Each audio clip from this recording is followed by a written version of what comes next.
the post-adolescent children of moms that may be in these shelters, they're not interacting as children, even though the parents are not interacting with an abusive spouse.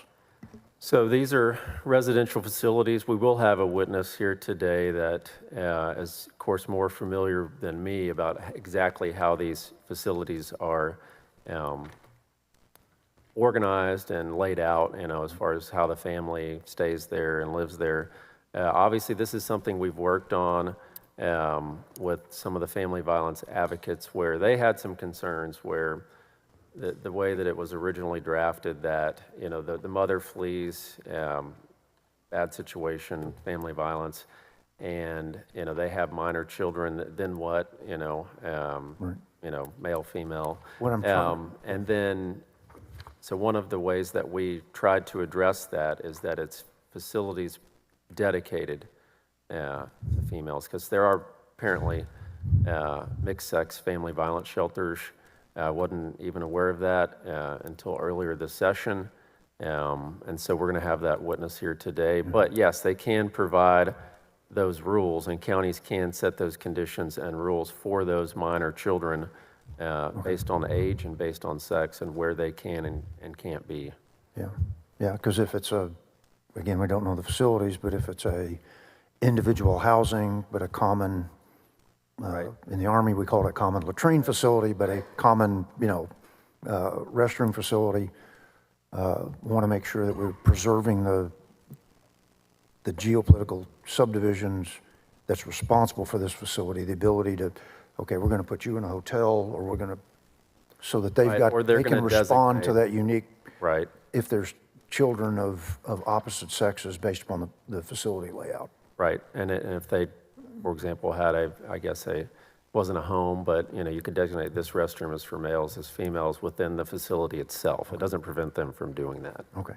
On page 8 of the bill, I'd like to make a recommendation to you, if I may, and essentially see if you'd be amenable to a more precise amendment, if I may.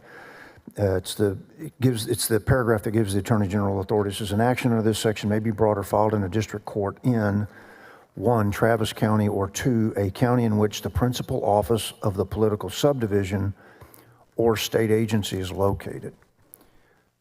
I think we need to be attuned to, in the same way we made the change some sessions ago, that if instead of giving the Travis County District Attorney authority over state legislators and their conduct in office, we removed it back to the local districts.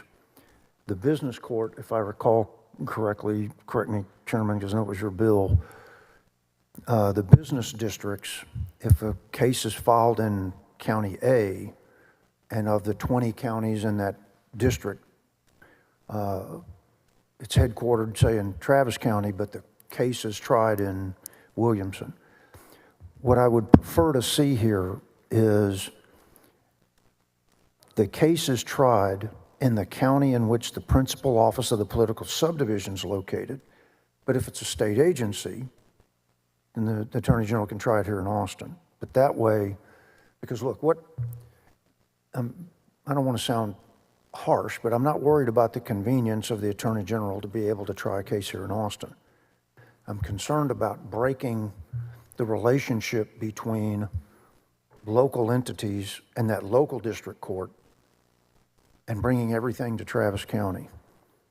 So I'd be interested in adjusting this where, if it's McLennan, Eastland, Bowie, pick a county that's not Travis, that the district court there here's the case, and then it's brought to the 15th, as you've done. It was a great change, what you've done with the 15th, the adjustment you did here. Then for appeal process, it's brought to the 15th for appeal. But I think the trial ought to be in the local court rather than drug to Travis for the district level of the case. Right, and under Civil Practices Remedy Code, Chapter 15, it's going to be where the events occurred. That's really why that's there with the or, a county in which the principal office where the state agency is located, that's going to be where a potential violation would occur on this local level, whether that's, a school district and, name the county, right, or name the city. That's where that action should be brought.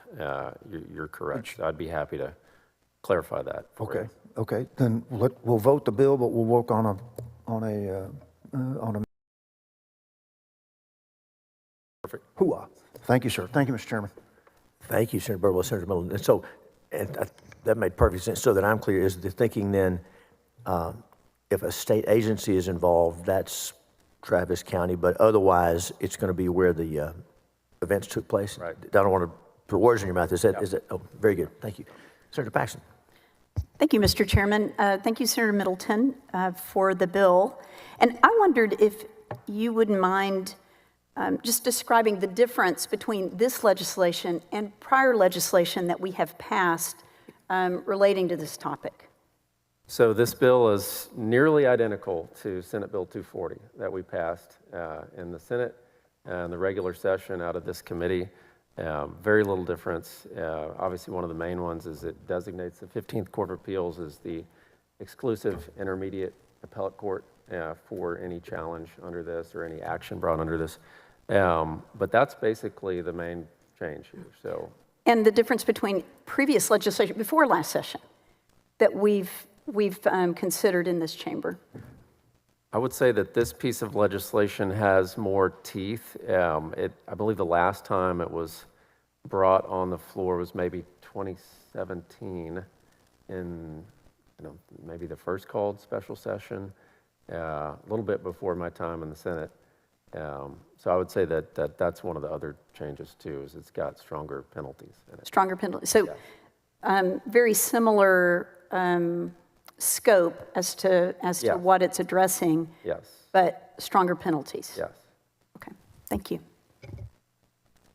Thank you, Senator Paxton. Senator Birdwell. Just one follow-up from the answer to Senator Paxton. When you said exclusive appellate authority for the 15th, does that mean that a decision of the 15th is final, or can it be appealed to the Supreme Court of Texas? Oh, it can be appealed to the Supreme Court. Okay, Yeah. okay, that's, Yeah. okay. Any other questions for the author? Very well, we'll open testimony. And with invited testimony, the chair calls Gary Zimmerman, Kim Slusser, Amy Ichikawa.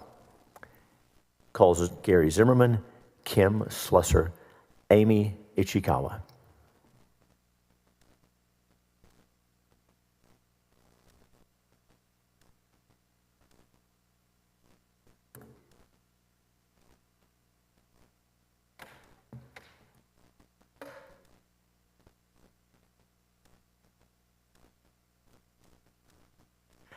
Good morning. Welcome to each of you. We'll begin over here. Introduce yourself and give us your testimony.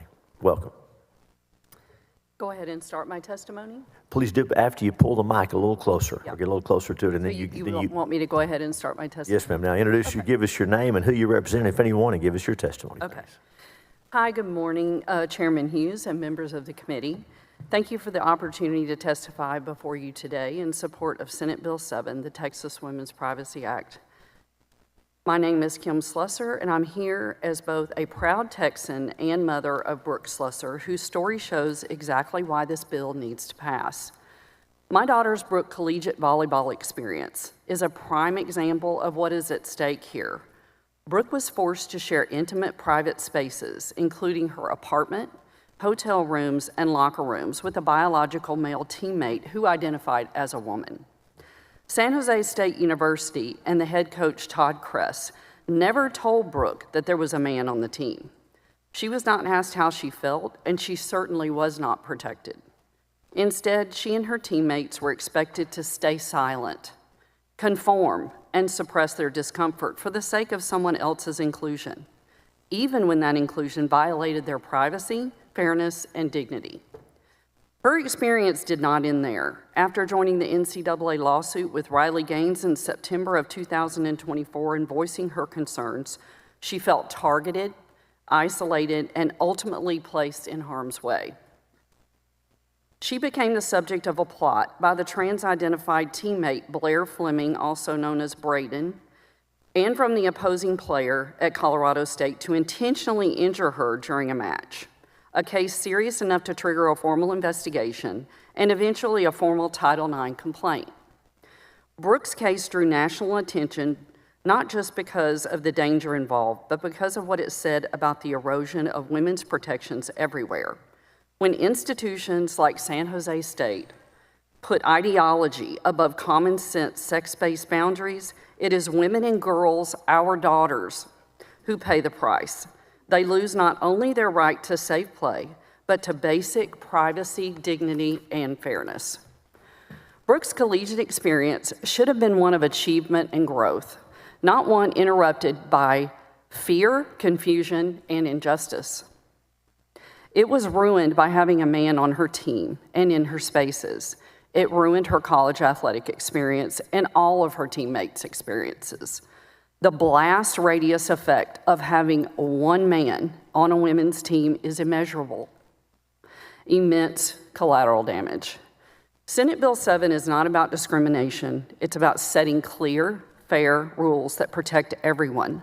Women and girls' safety should never be negotiable. This bill provides a necessary correction and a clear message that Texas stands with women, protecting their right to private space, to compete fairly, and to live without fear of having their boundaries crossed. I urge you to pass Senate Bill 7, not just as a mother, but as an advocate for every young woman too afraid to speak out. Let Brooks' story be a wake-up call. Girls in Texas deserve the right to privacy, safety, and fairness. Women and girls are counting on this bill to pass. Please don't let what happened to my daughter, Brooke, ever happen again to any other girl. Thank you, and God bless. And thank you for your testimony. Senator, you want to wait an hour? Wait till we get through the whole panel. Whatever you want to do. If you don't mind, let's get to, if you don't mind, let's get to each witness, and then we'll have questions for each of them. Thank you so much. Thank you for your testimony, and hold tight. We're going to have questions for you later. Welcome. Get close to that microphone. Introduce yourself, and go ahead. Good morning, members of the Senate, State Affairs Committee. Thank you very much for giving me this opportunity to speak with you. My name is Amy Ichikawa. I'm an ambassador for independent women and the founder of Woman to Woman. This is a support group for incarcerated women in California and throughout the nation, and I want to urge you to please support Senate Bill 7. I served nearly 5 years in the Central California Women's Facility, which at the time was the largest women's prison in the country. During that time, I personally experienced how vital it is to have single-sex spaces for the safety, privacy, and rehabilitation for incarcerated women. When California passed Senate Bill 132, the so-called Transgender Respect Agency and Dignity Act, in 2020, it allowed any inmate who is trans-identified to transfer into the prison of their said or selected gender identity, at which point a lot of trans-identified male inmates started to transfer into women's facilities. This is without undergoing any kind of gender-affirming health care. You don't have to have a reassignment surgery or be receiving hormone replacement therapy. So at that point, I started to receive a lot of emails, phone calls, regular mail from women I had never even met before. These women were crying out for help, and their whole world has been turned upside down. Women in prison already live in conditions where privacy is almost non-existent. Now they're being forced to share small, overcrowded spaces with men, including those with violent criminal histories, with no intention of transitioning. These are not hypothetical concerns. I'm in contact with women from California to New York, and this is really happening. I personally know of a person who was isolated in men's prison for assaulting other men, who was put directly in women's general population in a cell with 7 other women. Senate Bill 7 would preserve the legal existence of women as distinct from men. This bill provides legal protection to defend women's single-sex spaces, such as locker rooms, rape crisis centers, dormitories, and prisons, which are critical for the dignity and well-being of women, especially those in vulnerable settings like prisons and shelters. Recent action on the federal level safeguarding women's rights is encouraging, but it's not enough to ensure the rights of women and girls in Texas are upheld. The Texas legislature must pass SB 7 to ensure these rights are fully safeguarded. We all want to ensure the rights of all are protected, but when men invade women's spaces like prisons, women are disproportionately harmed and their rights are discarded in the name of inclusion. You can be both for equality and single-sex spaces. Similar legislation has received bipartisan support across the United States. Recent polling has shown that 91% of Americans agree when it comes to prisons, there are important reasons to separate the sexes. This issue is deeply personal for me. I know what it's like to live in a cell where privacy is a luxury and safety is a constant concern. I know the fear of being unable to escape, of not being listened to when you ask for help, and I also know the importance of standing up for those who cannot stand up for themselves. I urge the committee to please pass SB 7 to protect women's rights and help restore fairness, safety, and dignity to spaces where women are most vulnerable. Thank you. And thank you for your testimony.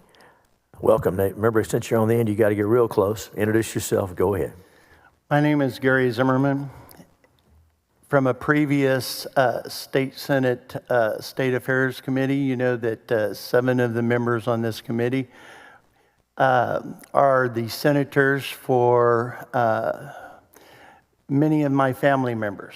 I am here representing myself and my family members, who are as many as 80 different voters in 7 of these Senate districts. I'm here to let you know that on 5 separate occasions, women in my family have gone into state park shower and facilities and have come across men who have had their male man parts being exposed in the process of taking a shower. One of my family members, a cousin of mine, has 2 young daughters, an 8-year-old and a 10-year-old.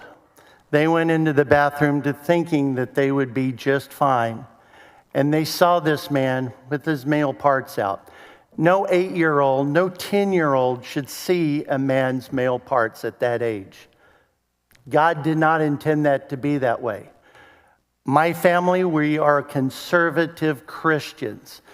I am a faithful, loyal husband, and even my wife, who is a faithful, loyal wife, went into a state park, and she herself also witnessed a man in the process of taking a shower and saw his man parts. As my wife told me, being a faithful, loyal wife, there's only one man I want to see male parts on. That's me. And as a man who's a faithful, loyal husband, the only parts I want to see of a female are my wife's. And that's the way it should be. That's the way God intended it. Now, my family, we could care less what you identify as. We're not racist. We could care less if you're transgender, if you're gay. You know, that's your life. You live your life the way you want to live your life. We don't care. But if you have a man part, stay out of the women's bathroom. If you have female parts, stay out of the male bathroom. Man parts should be in men's bathrooms. Female parts should be in female bathrooms, regardless of how you want to identify, period. Because little girls don't need to see male man parts when you're 8 and 10 years old, period. And somebody has said this doesn't happen. It does. This happened to my family on 5 separate occasions. Enough is enough. We need to pass this bill and keep our little girls safe. Thank you. And thank you for your testimony. Senator Middleton, do you have questions for the panel? I was going to recognize him after you, unless you have any. Senator Hall, go ahead. Kim, thank you for coming. Thank you for your testimony. Of course, thank you.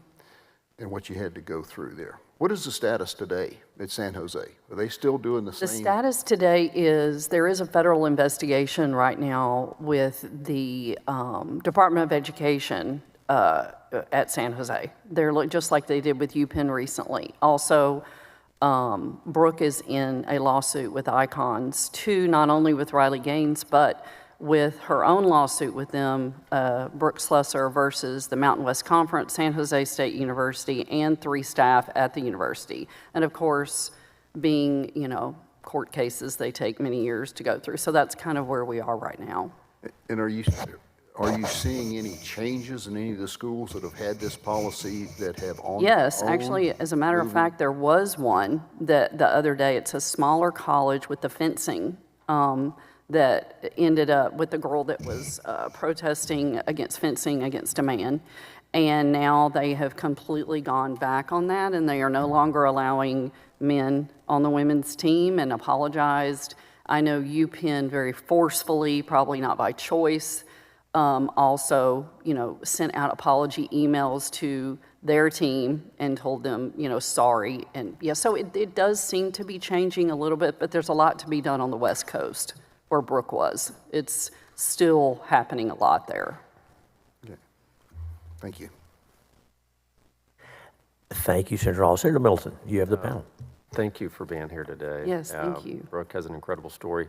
Could you maybe explain some more and walk us through some more about some of the harassment that Brooke went through for speaking up and Yes. speaking for her teammates that couldn't? It's Yes. obviously part of Riley Gaines' story is there were many teammates she spoke to that agreed with her. Yes. But someone has to be the first to say what's right and say this is wrong, this can't be happening, and then the adverse actions that were taken against both of them. So if you could walk me through some of those adverse actions that were taken against Brooke for her just simply saying this is wrong and needs to stop. Yes. Well, first, the plot, which we know happened because we were told by another teammate, with the Colorado State girl that I mentioned, to hurt Brooke during a game. And then she was getting harassed on campus quite a bit. One specific incident, girls were in the elevator with her in her apartment building, and as they were getting out, they said, "Oh, that's Brooke Slusser. We should have ripped her hair out while we had a chance." She had comments like that on campus. And again, this is in California, and this university itself is an extremely hostile environment for her. And she got cussed at and yelled at on campus, and of course all of the social media, on every end in social media. And just recently she decided she needed a fresh start and moved. She's no longer in Texas or California. We just moved her, and she just needed a fresh start and seems to be getting on the right track. But yes, there was a lot of harassment, and she ended up withdrawing from San Jose State. Thank you. Thank you. Senators, any other questions for the witnesses on this panel? Ms. Slusser, Ms. Ichikawa, Ms. Zimmerman, thank you each for being here. You're excused. Thanks for your testimony. We'll now open public testimony. We do have over 100 witnesses registered to testify. We want to hear from everyone. So that we can do that, we will be sticking close to that 2-minute time limit. So we'll be calling folks up in panels, and we'll try to give you some notice when your name's called. If we call and they don't hear from you, we'll call you at least once more and to make sure everybody has a chance. I'll remind everyone that when you registered to testify, you took an oath that you just would tell the truth, the whole truth, and nothing but the truth. And look forward to your testimony. Again, we're going to stay close to those time limits. And so the chair calls Masha Davis, Hayden Cohen, Anna Wynn, Ash Hall, Mary Elizabeth Castle. Call Masha Davis, Hayden Cohen, Anna Wynn, Ash Hall, Mary Elizabeth Castle. Looks like Ash is on the way down. Don't break your neck. We can get you on the next one if you don't. Head on down this way, Ash. Let's get one more since Ash is coming. Okay, someone else is here. Is Michael Adamo on the floor a little closer? If not on this panel, we'll get Michael on the next one. But if he's here, we can get him in now. Come on down. I'll tell you what, let me call a few more names. We're going to be looking for Michael Adamo, Amanda McLaughlin. So if you're not on the floor of the Senate, make your way down here so that we can get you on. Oh, there we go. There's Amanda. All right.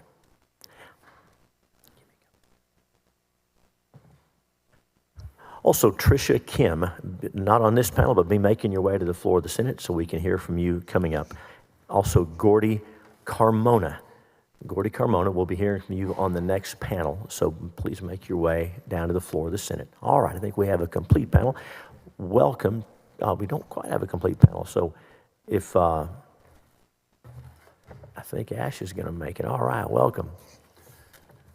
All right. Very good, all right. So again, if I call your name, please be ready to come down, and we'll call the next panel in just a moment. And hey, no, you've testified before, but remember, you got to get close to the mic when you're on the end. So welcome, introduce yourself, and go ahead. Alrighty, my name's Hayden Cohen. I'm representing students engaged in Advancing Texas as their state policy director, and I am firmly against this bill. Let me be clear, this bill will harm trans students, not hypothetically, right now, real time, as soon as you pass it. Students are already under attack for being who they are, from students facing harassment in hallways, bullying in classrooms, and intentional attacks by this legislature. This law will make schools feel even more unsafe. I know what that's like. I was in those schools. Now this bill would turn our basic needs to use the restroom into a legally punishable act. It gives students and staff permission to report us, and it gives the state power to penalize our schools for affirming who we are. I'm gonna be honest, most normal people don't question it when a trans person walks into the bathroom. Nobody should be spending this much time thinking about trans people and where they're taking a piss, because it's creepy and weird. You are creepy and weird for doing this. Let's get some cold facts straight. This isn't about privacy. It's not about protecting women, because it sure as hell isn't protecting trans women. It's about punishment. It's about trans people as pawns to score political points. This bill tells us we're not welcome in the most basic of spaces, like a restroom. Please don't use this law to try to erase us, because we sure as hell won't. Vote no on SB 37, please. Or SB 7, sorry. Thanks for your testimony. Welcome, introduce yourself, go ahead. Members of the Senate Committee on State Affairs, my name is Marsha Davis, and I'm a 72-year-old transgender parent with a trans son. Thank you for allowing me to speak before you today. I am against SB 7, and here's why. Let's talk technology. I have over 220 patents and was recognized by HR 2476 for my achievements in the security industry. When I was asked to relocate to Austin 12 years ago, I researched Austin as to how suitable it is for a trans person and my family. My research was favorable, and I relocated here to head the intellectual property department at a local tech company. If I was asked to relocate to Texas today, I would conclude it is not suitable for me and getting worse. How easy do you think it will be for companies like Apple, Facebook, Google, and even Tesla to attract trans talent and their family members? If SB 7 is passed, tech companies will be at a disadvantage, negatively affecting Texas's economy. Trans people have made many contributions to the benefit of their employers and society. Did you know that the cell phone would not have been possible without the invention of Lynn Conway of IBM, a trans person?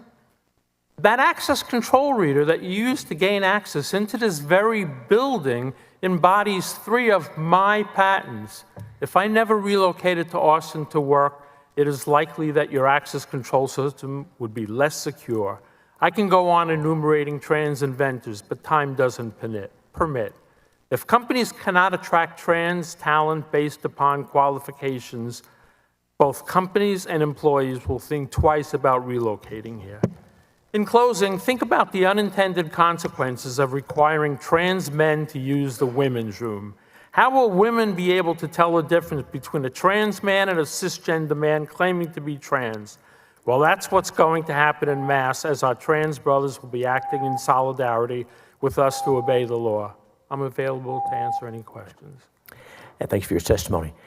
Ash, welcome back. Introduce yourself. Go ahead. Absolutely. My name is Ash Hall. I represent myself and the ACLU of Texas here against the bill. I'm going to try to get through 4 points on this as fast as I can. First one being that there's some really problematic provisions here around shelters and prisons. SB 7 mandates that all individuals incarcerated in Texas be housed strictly by their sex assigned at birth, and this poses substantial 8th Amendment and Prison Rape Elimination Act, or PREA, concerns, particularly for trans people who are incarcerated and are significantly more likely to face sexual violence when housed in facilities inconsistent with their gender identity. I don't even understand how you're going to make this line up with PREA. I don't think there's a way to have this bill be constitutional while PREA is still law. So not sure how you're going to pull that off. Best of luck. With regard to the committee sub, I saw that you put in some new definitions for male and female that it feels like almost attempt to acknowledge the existence of intersex people. However, it falls far short of that, and all of these facilities and the people who run them are not given any advice on what to do if intersex people use the facilities, and this opens up intersex people to facing more discrimination and harassment in public, also very problematic. The other thing that this bill does that's really terrible is that it creates a culture of gender policing, especially with regards to how vague it is. What this is going to look like is it's not just going to be that in a bunch of public restrooms, trans people are getting singled out for how we look or for what restrooms we're using. It's going to be anybody that doesn't fit so-called gender norms that our society abides by. So we're talking like a young girl with a pixie cut could get harassed in a public restroom just because of how she looks. And last but not least, you all already know that there's huge mental health concerns this will have on youth. It's going to have physical impacts on people too. Physical health around people potentially getting infections and UTIs because they're not going to be comfortable using public restrooms. I would personally know because I just finished an antibiotic regimen myself based on my discomfort with using public restrooms at this point. So thanks a lot for that. Thanks for your testimony. Mary Elizabeth, welcome. Introduce yourself. Go ahead. Good morning, Chairman Hughes and members of the committee. My name is Mary Elizabeth Castle. I'm Director of Government Relations for Texas Values, testifying in favor of Senate Bill 7, the Texas Women's Privacy Act. Texas Values has consistently stood up for the truth in biology and protection of women in our efforts to keep men out of women's sports, but our effort is not finished. And we are pleased with Governor Abbott's recently signing into law the Women's Bill of Rights that clearly defines biological reality and truth, that there are only two sexes, male and female. And so the claims that were previously made about not covering intersex or covering some kind of vagueness or discrepancies, that's been settled by a law that was passed and will go into effect a month from now. The Texas Women's Privacy Act will ensure that women's spaces are for women only, and the problem has only gotten worse over the years, even since 2017 when we first brought this issue to the Texas legislature. By now, many of you have heard the story that happened in Round Rock High School where a male student walked in on a female band student and began to drop his clothes. One girl ran out of the locker room. They were not warned that this male student would be undressing in their locker room, and after several complaints from the girls themselves and their parents, and several lengthy grievance processes, including even legal action by the Texas Values team, the issue was not resolved at Round Rock High School and still continues. While that was the most talked about incident in Texas, it would not be the last, as parents continue to call our office constantly of different incidents of guys and girls' restrooms or locker rooms. But so many parents have feared retaliation of speaking up and even coming to the Texas Capitol to talk about this issue. And the concern works both ways. You may have seen the story recently where some guys in Virginia complained about a female student who was allowed to be in their boys' locker room and actually videotaped them while they were changing. School will start very soon in our state, so the time is of the essence to make sure that we have clear laws in Texas passed. Now, the Democrats may feel like it's easy to flee the state, but it is difficult for a woman to flee a locker room while undressed, a bathroom while she is menstruating, or a maximum security prison while an unwanted man enters these women-designated spaces. Please pass this now. Thank you. Thank you for your testimony. Amanda, welcome back. Remember, on the end, you got to get close to the microphone. Introduce yourself. Go ahead. Yes, I'm Amanda McLaughlin, testifying on behalf of myself. I am a woman. It's who I am. It's not a choice. This bill is transphobic with no basis in fact or reality. It tries to create a false narrative based only on fear and hate of transgender people. This bill tries to define sex by biological means, but lists many ways to determine. This shows the difficulty even the authors of this bill have in defining sex. Chromosomes, sex organs, and endogenous profiles often do not fit in traditional boxes. It is well documented that many people have ambiguous sex organs. Many people don't have XX, XY chromosomes. What about intersex people? And what about babies that can't be assigned sex at birth? All this proves that defining sex is not as simple as we are led to believe. This bill creates a narrative based on fear. In less than a 2-year period, Dallas reported 1,743 sexual assaults. None of them were for transgender women. There were 5 cities in the study with similar findings. Where's the proof that bathroom bills make women safer? Diverting law enforcement resources to enforce bathroom bills makes our communities less safe. Putting transgender women in men's spaces significantly increases the odds of them getting assaulted. Transgender people are over 4 times more likely than cisgender women to experience violent victimization. This bill ignores the dangers of transgender women. We are being treated as less than human.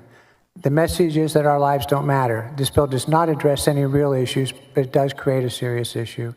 Legislation should focus on real threats to women. Are women and girls' genitals going to be inspected? Is anyone that looks transgender going to be detained and need to go to court? There are already too many stories of cisgender women being harassed and assaulted because it was thought that they were transgender. This bill will lead to harassment and assault of both cisgender women and transgender women. No one benefits from this bill. Please do not advance SB 7. Thanks for listening. Thank you for your testimony. Committee members, any questions for any of these witnesses? We thank each of you for being here. Thanks for your testimony. You're excused. Call Anna Wynn, Michael Adamo, Tricia Kim, Gordy Carmona, Mike Swanson. Call Anna Wynn, Michael Adamo, Tricia Kim, Gordy Carmona, Mike Swanson.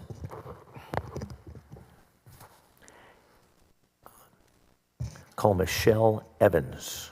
Michelle Evans.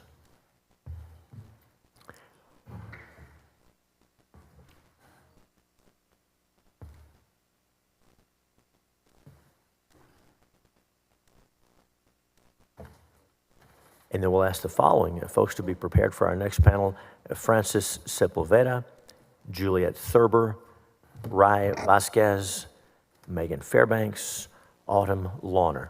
So on the next panel, we'll be looking for Francis Sepulveda, Juliet Thurber, Rai Vasquez, Megan Fairbanks, Autumn Lawner.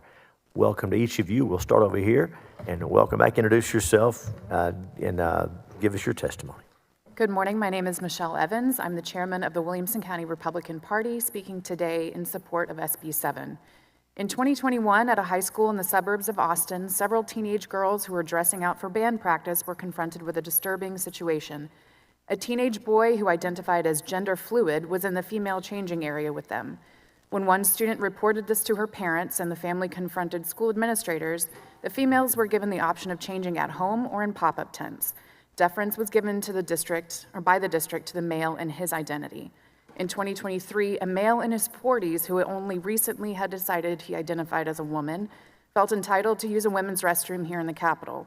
After women spoke out about the incident, they were treated like criminals. Recently, a post-operative trans-identifying male was housed with women in a federal prison in Texas. Subsequently, an incarcerated female was treated for catastrophic injuries after he penetrated her with a pencil. The passage of HB 229 was a significant step toward acknowledging what humans have known for millennia, but men who adopt a false identity do not care about statutory definitions. Further, they and their enablers ignore the fact that males make up the overwhelming majority of perpetrators of violence, sexual or otherwise, and they ignore that males cannot simply identify out of these patterns of aggression. In fact, trans-identifying males have been shown to have an even greater tendency toward sexual predation and violence. This is not to say that all of these delusional males are violent, but there's certainly no way for a teenage girl to know which trans-identifying male is a friend and which is a foe. We mustn't treat these males any differently than we would any other male. Women and men are inherently and beautifully different.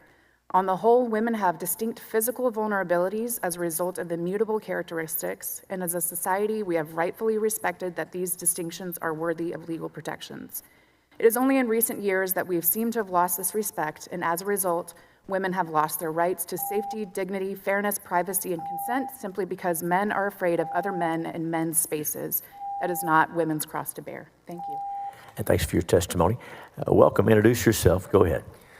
Good afternoon. My name is Michael Adamo, and I'm honored to serve as the first ever Miss. When I accepted this title, I knew it meant more than a sash or a stage, and it meant showing up in joy, in protest, in pride, and in purpose.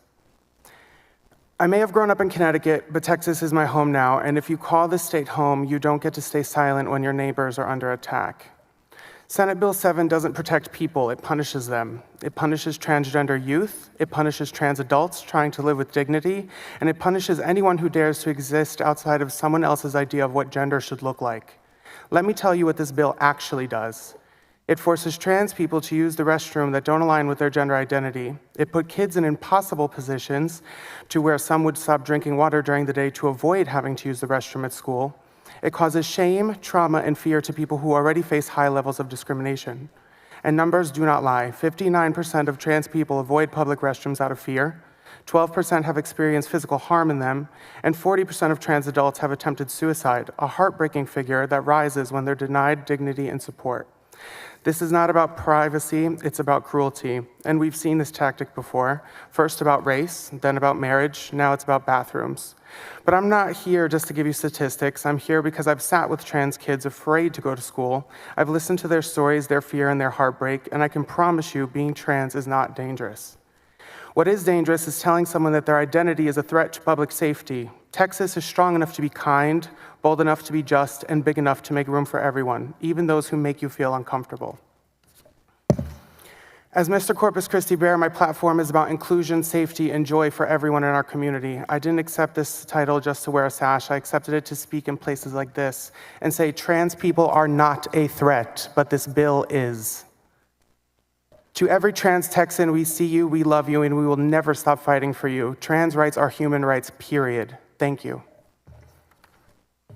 And thank you for your testimony. Welcome, introduce yourself and give us your testimony. Honorable committee members, thank you for this opportunity to testify. My name is Tricia Kim. I brought a copy of my birth certificate in case anyone cares about that. I normally come to the Capitol to advocate for public education. I'm long overdue to advocate for trans Texans. I oppose this bill, which attempts to control embodiment and superimpose male identity. SB 7 dictates behavior and rights based on penises and vaginas and bodily activities such as peeing, pooping, and bathing, inescapable parts of being alive, as certain as birth and death. My stance on this issue usually centers on the example of a hypothetical trans girl high school soccer player who practices before school, sweats, as athletes do, and needs to shower before moving on to first period math class. No one even pretends this bill is about accommodating or understanding or welcoming this hypothetical scholar athlete into enforced genital segregated spaces. You flex your own belonging to the ageless archetypal space that is the male locker room, a famously intimidating space where teamwork and character development might occur, as well as potential ridicule, bullying, and violence. Y'all cannot stand the idea of a trans woman because you have internalized the groupthink of those male spaces, of this space. You can't handle the strength and vulnerability of a biological male who honors inner experience over fitting in, who would surrender belonging to express an identity. You reveal your worst shameful beliefs about men's true natures in the ways you regard this issue. Texas communities should solve these challenges on their own, without state interference, ignorant paranoid fantasies, and boys' club political posturing. Thank you. And thanks for your testimony. Welcome, introduce yourself and go ahead. Oh, my name is Mike Swanson. I'm a resident of Bexar County, and I'm here in opposition of Senate Bill 7. The first thing that I'd like to address is that I am absolutely disgusted with the fact that we still have not provided any meaningful legislation to protect the residents of Kerr County and everyone in Central Texas that have been victimized by the floods. The first 4 items on the governor's decree for the special session were to handle that issue first. We are prioritizing way out of line with what is needed for Texans right now. I'm here in support of every trans Texan, every trans American, and every trans person on this earth. We cannot go on in the year 2025 living in such a way to create such a movement towards Christian theocracy in the means of hatred. This is not the time to be focusing on things that aren't affecting the material changes that are needed for every American and every Texan. Minimum wage needs to be raised so that we can address the cost of living. We need to ensure that all Texans have access to meaningful health care. But here we are, sitting amongst this committee to worry about which rooms that we decide to relieve ourselves in. I can provide one suggestion about this bill that would make a meaningful change for all Texans. That is to strike everything from the text of this bill and to then exchange it with a criminal penalty to ensure that everyone washes their hands before they leave a restroom. Because that would create more meaningful change. At least that would contribute well to the health of Texans. We are focused on the wrong things, senators. We need to be focusing on the things that are actually going to matter at the end of the day. And I hope that you all vote no to stand against this takeover by Governor Abbott. Thanks for your testimony. Welcome. Introduce yourself. Go ahead. Good morning, Chairman Hughes and other senators. My name is Gordy Carmona. I'm here in opposition to SB 7. I'm embarrassed to be here. We have bigger priorities to talk about. People died, children died, and we're worrying about where people pee and poo. Why all of a sudden are trans people the big boogeyman? We're not new people. We've been here since as far back as 400 BC all across this globe.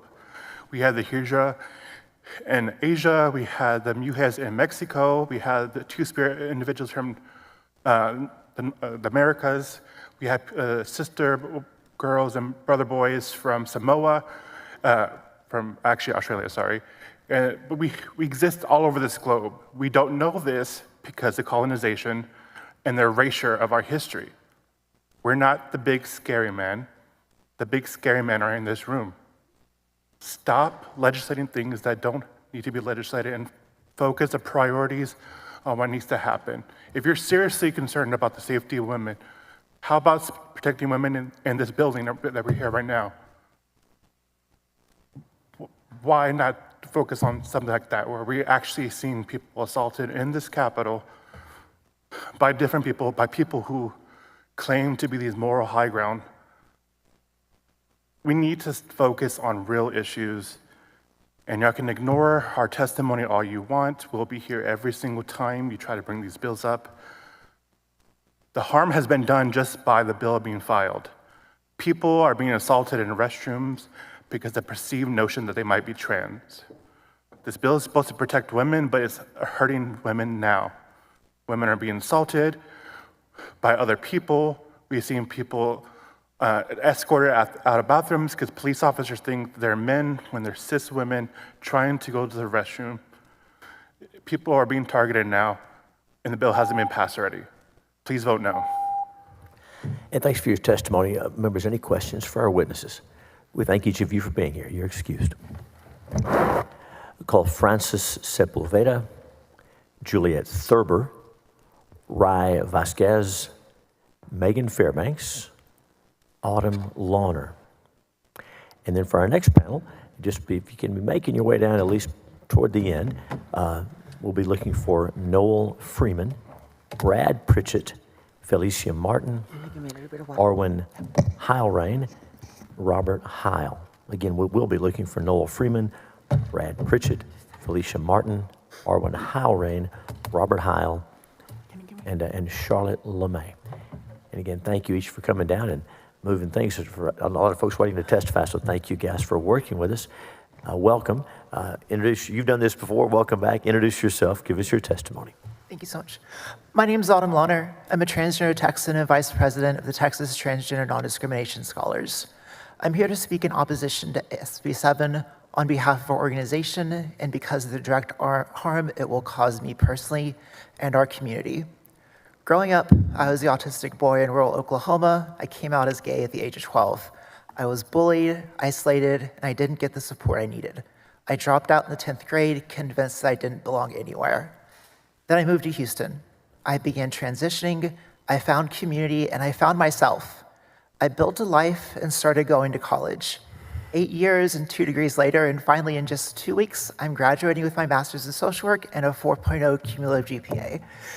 Just as I'm ready to get back to the state and start applying to jobs, I'm realizing how many doors are quietly closing.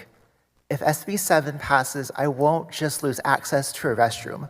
I'll lose access to the future in this state I've worked so hard to build. I'll be forced to use a men's restroom in workplaces that perceive me as a threat, risking harassment or worse just to keep my job. I've done everything the system told me would make me worthy. I earned degrees, I worked hard, I showed up, and every time I do, y'all change the rules again. Every time I speak up, I'm told to be quiet. Every time I try to belong, I'm told my existence is a disruption. If this is what we're calling justice, then justice has forgotten me. Justice has forgotten Texas. You know, I've been through a lot to get here, and the hardest thing I've learned is that there are no villains. There are no evil people. Not in this room, not in this world. There are only people. Some are hurting, some are afraid, but we're all people, and we're all doing the best with what the world has taught us. And dehumanizing each other does not work. We have to stop turning each other into enemies and start talking like neighbors, y'all. We have to see each other as humans and before we judge each other. And thank you for your testimony, and congratulations on your degree. Welcome, introduce yourself, go ahead. Thank you. I'm Rai Vaz, I'm against this bill. The circus is back in town, y'all. Not for any common sense reason, not to get funds to the families impacted by the latest natural disaster, but we're here to talk about the big, bad, scary trans people. Don't get me wrong, this hatred of a big, bad other, despite them usually making up less than, 0.01% of a population, is nothing new to a Republican platform. The welfare queen African Americans who weren't even collecting the lion's share of benefits, the Asian Texans who built the railroad to ship the precious oil around our country, the immigrant labor that you were oh so happy to employ for pennies on the dollar until you realized you could make more money deporting them than you could save not paying them. And now we're back for the 5th or 6th time to debate trans people, to liberate what is between people's legs in a borderline rapey way. Because despite my gender presentation, I have not once deliberated what was between someone's legs.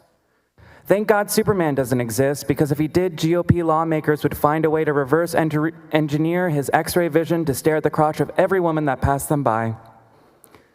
We have laws that prevent these so-called assaults, of which you have no data to link to trans people. In fact, there are about 73,000 priests in this country I can think of that have hurt children in the way you're fearing trans people will. Go after the churches, not the people just trying to exist. Why would men pretend to be women to rape people when rapists get treated better than women in this country? If you're afraid of rapists going into women's bathrooms, go after rapists. Write laws that criminalize sexual assault that doesn't allow 90% of reported sex crimes to go unpunished. I'm sick of you targeting at-risk groups for cheap political points when you refuse to do your jobs. Bring forth something that'll actually help Texans, and maybe I'll give a damn. Till then, I'll be fighting you every step of the way.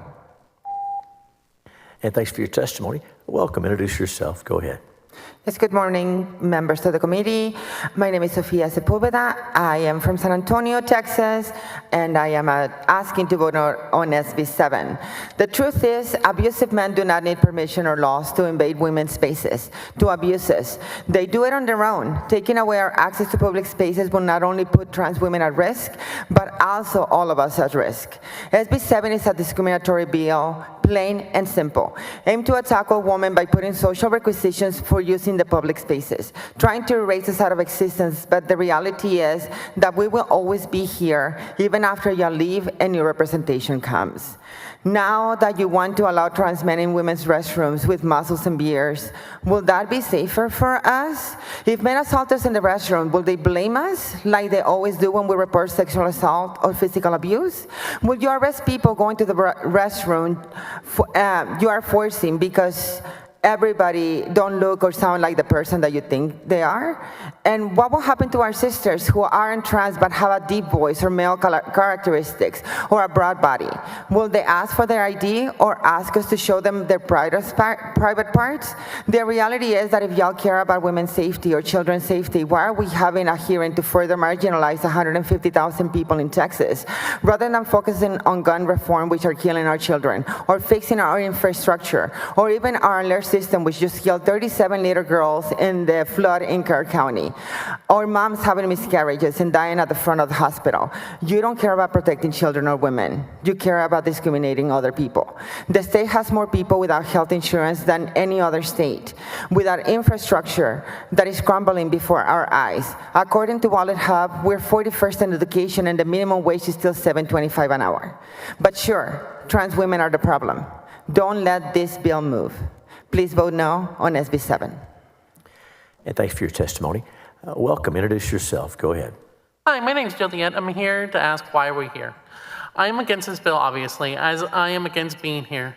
I could go on about how bad this bill is and the fact that trans people do exist and that this is going to cause more harm to cis people than trans people.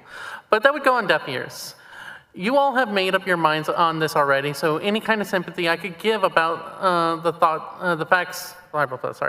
any kind of sympathy I would give about the facts that you could not even identify me as an intersex person, much less the danger you would put me in through this bill, and it was all but pointless. But let's get down to the facts. You want trans people to be in dangerous situations. We all know the purpose of this bill is to discriminate and dehumanize us as trans women. Here's what you're not realizing in this bill. It's going to hurt cis women in public facilities the most. And I don't think you know how badly it's going to hurt these people in spaces. Or maybe you do, and that's the point. Cis women, time and time again, have been accused and harassed in bathrooms under the guise of rooting out trans women. There have been numerous news reports about cis women being dragged out of bathrooms because they are not the Republican blonde, blue-eyed definition of a woman. And making a bathroom ban in Texas is going to dramatically increase the number of reports and cause a literal witch hunt of all non-blonde, blue-eyed white women. And this will affect all public facilities like Austin City Limits that's on state land, or even this building. When I go pee in these restrooms, because I go to the women's restrooms here already, so think about that cost. And yes, think about the consequences of this bill, because holding a bathroom ban here, protest, could cost this facility a lot in self-reported fines. And one final note, as a trans intersex person, intersex people exist, and we are here. And thank you for your testimony. Welcome. Introduce yourself. Go ahead. Welcome back. Good morning. My name is Megan Fairbanks, and I'm here to register my opposition to SB 7, and frankly, I'm tired. I'm tired of coming to the Capitol. I'm tired of being nice and cordial. I'm tired of trying to defend myself, my community, and people that I love against bigoted attacks by lawmakers sworn to protect us. Need I remind you that trans Texans are your constituents too? I'm tired of listening to the gaslighting by legislators telling us of the importance of public testimony, thanking us for being here, thanking us for staying late, only to vote against us straight down party lines, even when an overwhelming number of folks show up to testify against hateful legislation like this. We hear you loud and clear. Party politics means more than people do. The system is rigged. And you know it is because otherwise the legislature wouldn't currently be working on off-cycle redistricting to keep yourselves in power. I'm tired of the lies about how this is all about protecting women. If y'all truly wanted to protect women, well, the families of Texas women who died at the hands of the draconian abortion laws in this state might want a word with you. I'm tired of listening to lies about who we are and what our intentions are and how we're supposedly attacking women in restrooms. Why don't you just call me a rapist to my face? Maybe it's because you and I both know it's not true. I mean, if we truly were rapists, it seems more likely you'd be defending us like you do the president. Instead, you just expect us to roll over and take it like a teenager at Mar-a-Lago. If the system isn't rigged, then prove it to me by voting against this bill. Otherwise, thanks for wasting my time today. Now, if you excuse me, I have to pee. Thanks for your testimony. Members, any questions for anybody on this panel? Very well, thank you each for being here. You're excused. Call Noel Freeman, Brad Pritchett, Felicia Martin, Arwen Heilrain, Robert Heil.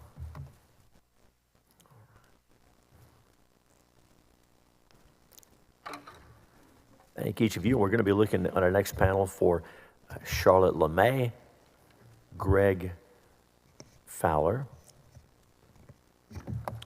Quetzale Daniela Solano Gomez, Jerica Van Sliders, Sarah Beth Nolan. So if I called your name just now, please be making your way down here, and we'll be hearing from you on the next panel. Welcome to each of you, and since you're on the end, you got to get close to the mic so we can hear you. Introduce yourself and go ahead. Good morning. My name is Noel Freeman. I'm from Houston. I'm here to testify in opposition to this bill. First, the lawmakers in this Capitol have a weirdly unhealthy obsession with genitalia. But let's go back and look at history. When President Truman decided to integrate the military, one of the big arguments was, oh no, all the white men are going to get attacked by the black men in the bathrooms and in the locker rooms. When the Equal Rights Amendment was introduced, Phyllis Schlafly famously went coast to coast all over the place screaming, oh no, this is going to lead to women being attacked by men in bathrooms and locker rooms. When the Don't Ask, Don't Tell policy came up and the issue of gays in the military was debated, the argument was, oh no, all these straight men are going to get attacked by the gays in the locker rooms and in the bathrooms. And here we are talking about bathrooms again. The arguments that, oh, our women and our children are going to be attacked in bathrooms. This is the same old ugly pig that's been trotted out for the last 80 years. This bill is just the latest shade of lipstick that we're going to slap on it. But this bill isn't really about protecting women and children because it doesn't do that. As others have said, statistically speaking, trans women aren't attacking people in the bathrooms. There's no evidence. It's just not happening. But this bill is not about protecting people. This bill is about punishing Texans. It's about beating up on people, demonizing an entire population of people as a convenient enemy just so that you can win elections. It's disgusting and it's bigoted, and it doesn't do anything other than score cheap political points. Thank you. And thanks for your testimony. Welcome. Introduce yourself. Go ahead. My name is Brad Pritchett. I'm the interim CEO of Equality Texas. We're the state's largest LGBTQ advocacy organization. I'm speaking against SB 7. I think it's necessary for us to call out the raw hypocrisy and misdirection at the heart of this bill. So let's address the real facts. The most commonly reported offenders harming women and children in Texas are not transgender people. They are overwhelmingly white, non-cisgender, heterosexual men, usually in positions of power in churches, schools, or other agencies. And statistics show us that they are frequently men with Republican voting history. And that is not left-wing spin, it is straight from the public voter file and the news headlines that seem to pop up every other week right now. So to any lawmaker who is pretending that trans people are the threat, I have bad news for you. The call is coming from inside your house. These bills don't make anyone safer. They scapegoat vulnerable Texans and distract from the uncomfortable reality that predators often move freely in your own circles of influence. Does anyone remember State Representative Brian Slayton?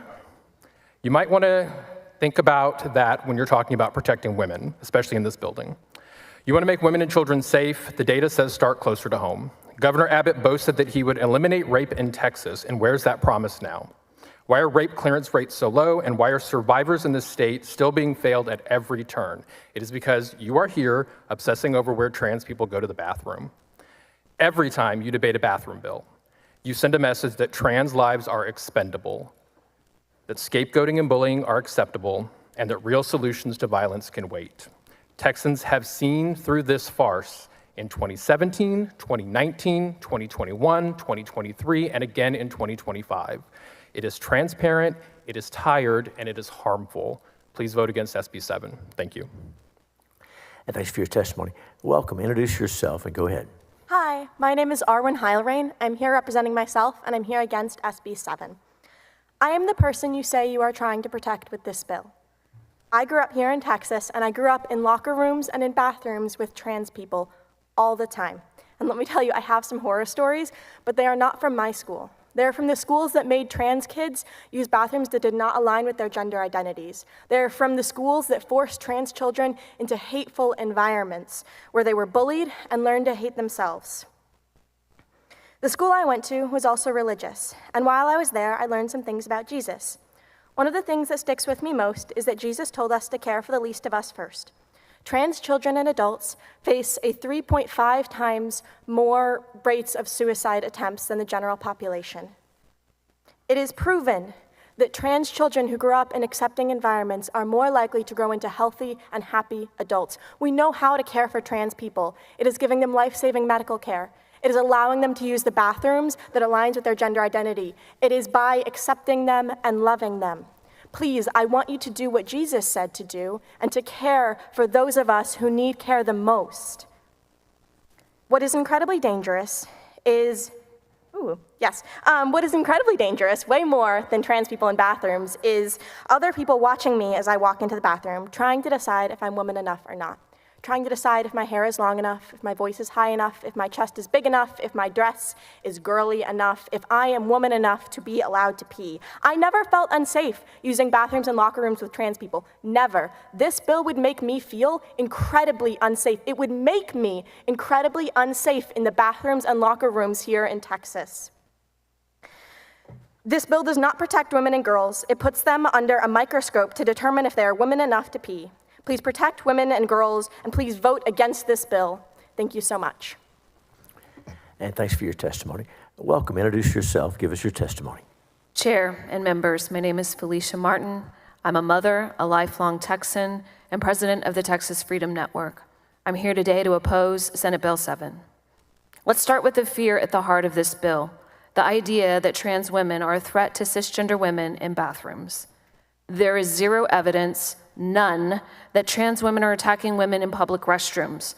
Law enforcement agencies across the country, including right here in Texas, have not reported a single case of a trans woman assaulting a cisgender woman in a bathroom. Not one. The myth has been recycled for years, but no facts support it. What is real is that transgender people, especially women, are far more likely to be victims of violence, not perpetrators. Texas, unfortunately, remains the state with the highest number of anti-trans murders in the nation. And yet, this bill would continue to punish trans women, isolate them, and deny them safety in shelters and schools, all under the false banner of protecting women's privacy. And let's talk about privacy. If privacy were truly the priority, this body wouldn't have spent years invading women's most personal decisions, like whether or not to carry a pregnancy. You can't claim to protect women while denying us autonomy. And who will enforce this? Teachers checking kids' birth certificates at the bathroom door, shelter workers and government employees deciding who looks female enough before they let them in? But we see bathroom vigilantes across the state who deputize themselves to be enforcers of the law. You have not thought this through. SB 7 is not about safety, it's about fear, and it's about control. And let's be real. Trans people will not disappear because you refuse entry into the bathroom. They will continue to exist like they have for centuries, whether you like it or not. Please vote no. And thanks for your testimony. Welcome. Get close to that mic, introduce yourself, and go ahead. Thank you. Good morning. My name is Robert Heil. I'm here representing myself as a proud Texan, brother, husband, and father. And I have come this morning to speak in opposition of Senate Bill 7. This bill has a stated goal of protecting women, but it does not protect women from any real threat, and instead does real harm. Trans women are not a threat to cis women. The threat of sexual violence does not come from trans women. It comes from us. As other speakers have said, and as the Department of Justice has documented, more than 99% of sexual assault against women is committed by straight cis men. Men like me, men like most of you. As a straight cis man, I find that deeply uncomfortable, but it is the truth. Blaming trans women for sexual violence would be ridiculous if it were not also so dangerously cruel. By demonizing the trans community, you give tacit approval to more than just bigotry. You say that trans Texans are less than the rest of us. You are saying that they deserve the discrimination that they face every day. And it gives a quiet nod to more than just bigotry. It gives tacit approval to violence, like the woman who was attacked at Barton Springs last week, and like the church here in Austin that was vandalized, targeted simply for having the audacity to open the church doors and welcome everyone. This bill will do nothing to protect women from any real threat, and it will only put marginalized Texans at greater risk. Please vote no against this dangerous, useless, and distracting bill. Thank you. And thanks for your testimony. Sir, if there's any questions for any of our witnesses? Thank you each for being here. You're excused. I call Charlotte LeMay, Greg Fowler, Quetzali Daniela Solano Gomez, Jerica Van Sliders, Evelyn Butler,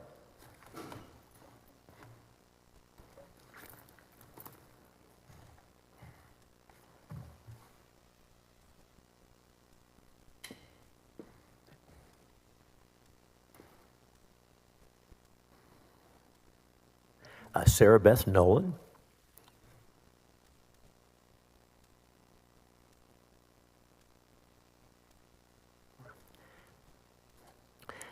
Chair calls Greg, we got Charlotte LeMay, Greg Fowler, Quetzaled, Daniela Solano Gomez, Jerica Van Sliders, Evelyn Butler, and Chair calls Charlie Metzroth. All right, very well. Thank you. And then that will get us going for now. Thank each of you for being here. We're going to start over here. Now, since you're on the end, there you go. Get close to the mic. Introduce yourself and go. Please have a seat right there. You're welcome. Thank you for the opportunity to testify. My name is Charlotte LeMay, and I'm testifying against SB 7.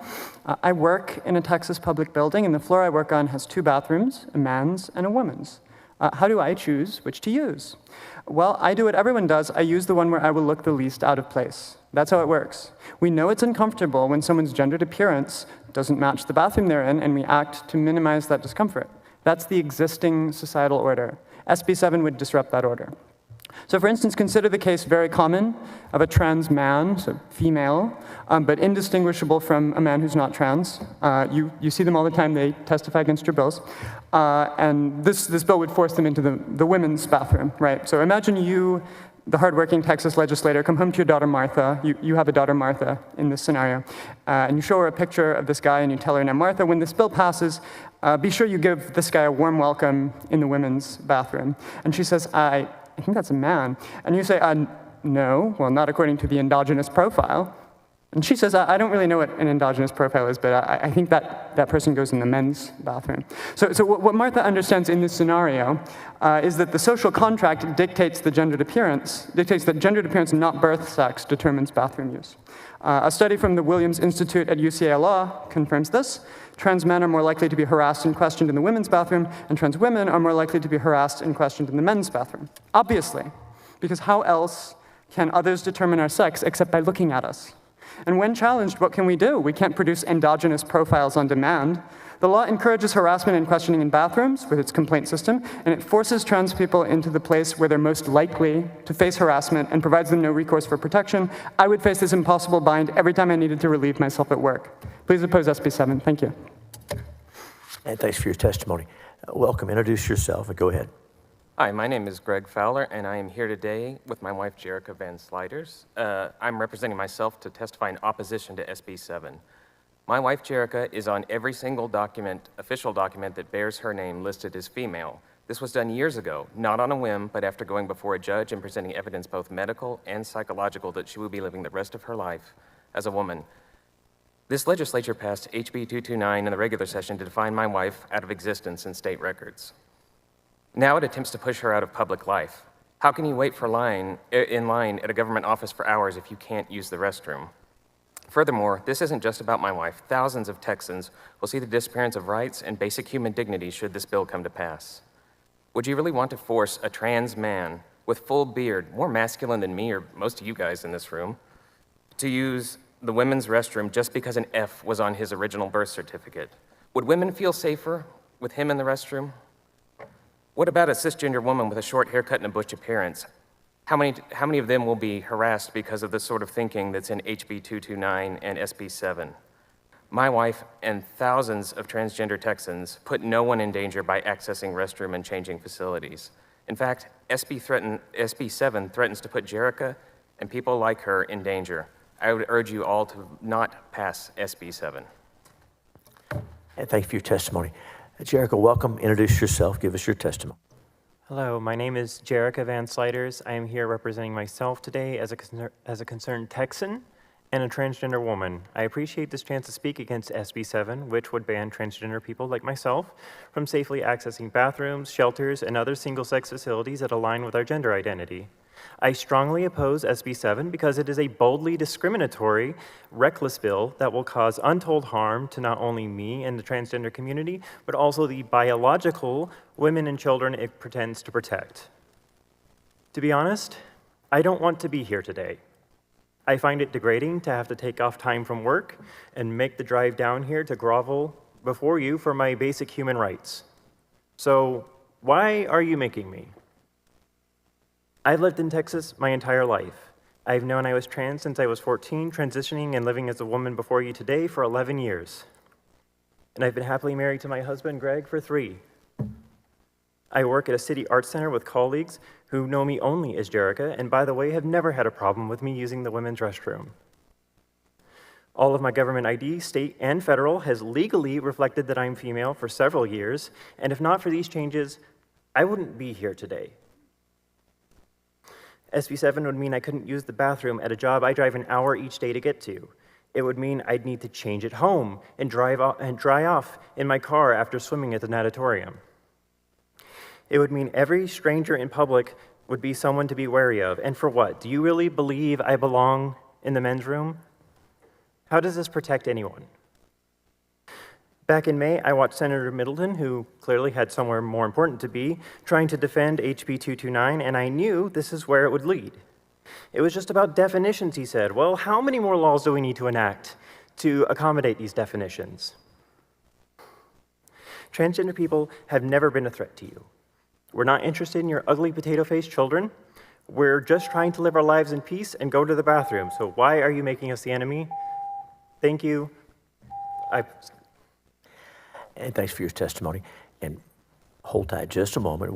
Before we continue this testimony, we're going to ask the next panel to be getting ready. So I'm going to ask the following folks to make your way to the Senate floor if you're not here so we can hear from you on the next panel. We're not getting anybody off. We just want to, you guys had to stand for a while. I apologize. We're just trying to manage this so it's most convenient for everyone. So for the next panel, we're looking for Evelyn Butler, James Lyons, Jennifer Mudge, Marie Walker, Chloe Wilkinson. So those folks, please, if you're not on the Senate floor, make your way down here so that we can hear from you on the next panel. Thank you.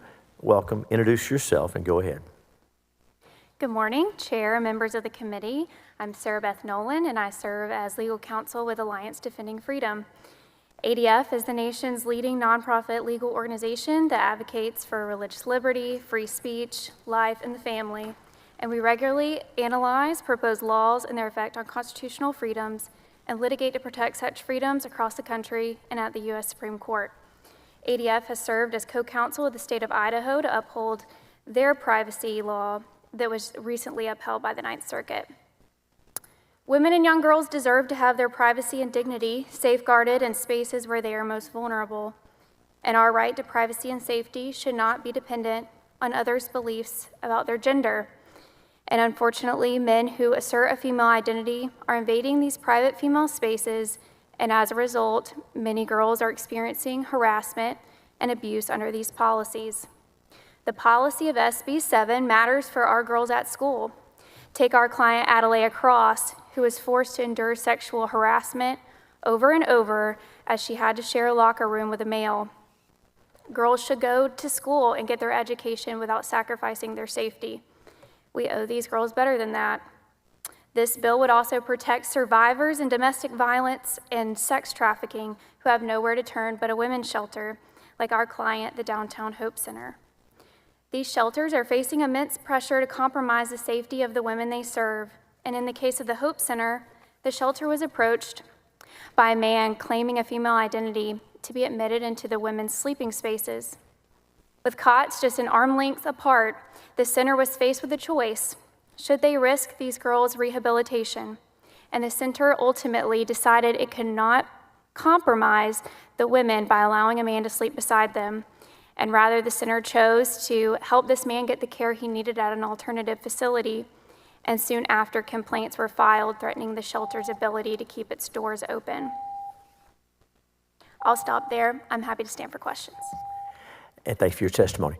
Welcome. Get close to that mic. Introduce yourself and go ahead. Yes, so my name's Charlie Metzroth, and I was born here in Texas in San Antonio and raised in the Woodlands just north of Houston, went to college at Texas A&M, and then moved to Austin.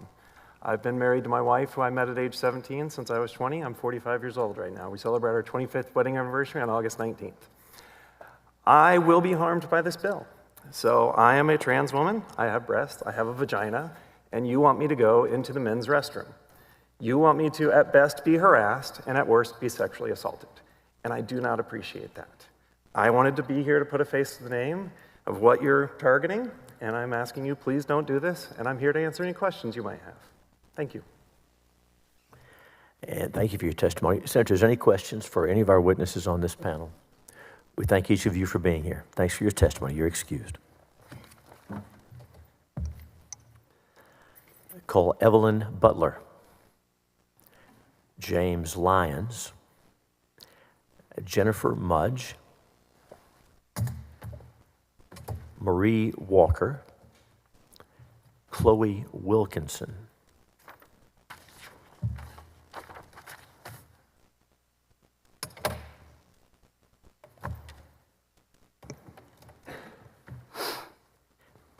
I call Eve Gamble. I hadn't called Eve before. All right, thank you. Come on down if you're ready. Thank you.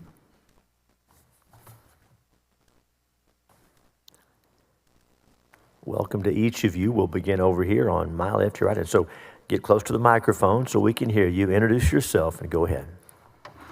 Hello, everyone. My name is James Lyons, and my representative is Charles Schwertner. I'm here to ask all of you to vote against SB 7, as this bill would restrict my ability to be a part of my community and my family. Over this past year, I have walked over 300 miles all across my town and my nearby state park. I have a state park pass I go so often. It's a beautiful area, and sometimes I go to the bathroom there. The community center knows me. My family and I go there for an art class once a month. It's a great time for the whole family, and sometimes I use the bathroom there too. This is a shirt my family wears when we go to the state fair. Yes, we're that family. I love the state fair so much. We spend the whole day there, and at some point I will have eaten something that should not have been deep fried, but it is, and then I will need to use the bathroom. Passing SB 7 means I won't volunteer at schools anymore. Some of you might say, good, we don't want people like you around our kids. Really? Then why in a school of over 500 students was I the only person to volunteer to help pack snack bags for STAR testing? Why was I the only volunteer to help the librarian pack and unpack an entire library's worth of books for over 2 months? Voting for SB 7 pushes me out of my community and away from my family. It means I won't go to the state park anymore. It means I can't help schools anymore. It means I won't go to the community center anymore. It means I won't be in those memories. It pushes me away from my family and out of my community. Please, you have already erased people like me from state records. Please don't erase us from our family's memories too. And thanks for your testimony. Welcome. Introduce yourself and go ahead. Hello, I'm Evelyn Butler, a biological woman to you, cis woman to us. You say this bill is protect women. Sure, y'all care so much about women. Some have bled out and died because they were not given proper medical care for an emergency during pregnancy. Isn't there a lawsuit against Texas regarding that right now? We don't have the rights to what, according to y'all, makes a woman, our own uterus. That's not dignified nor safe. What about all those rape kits going untested?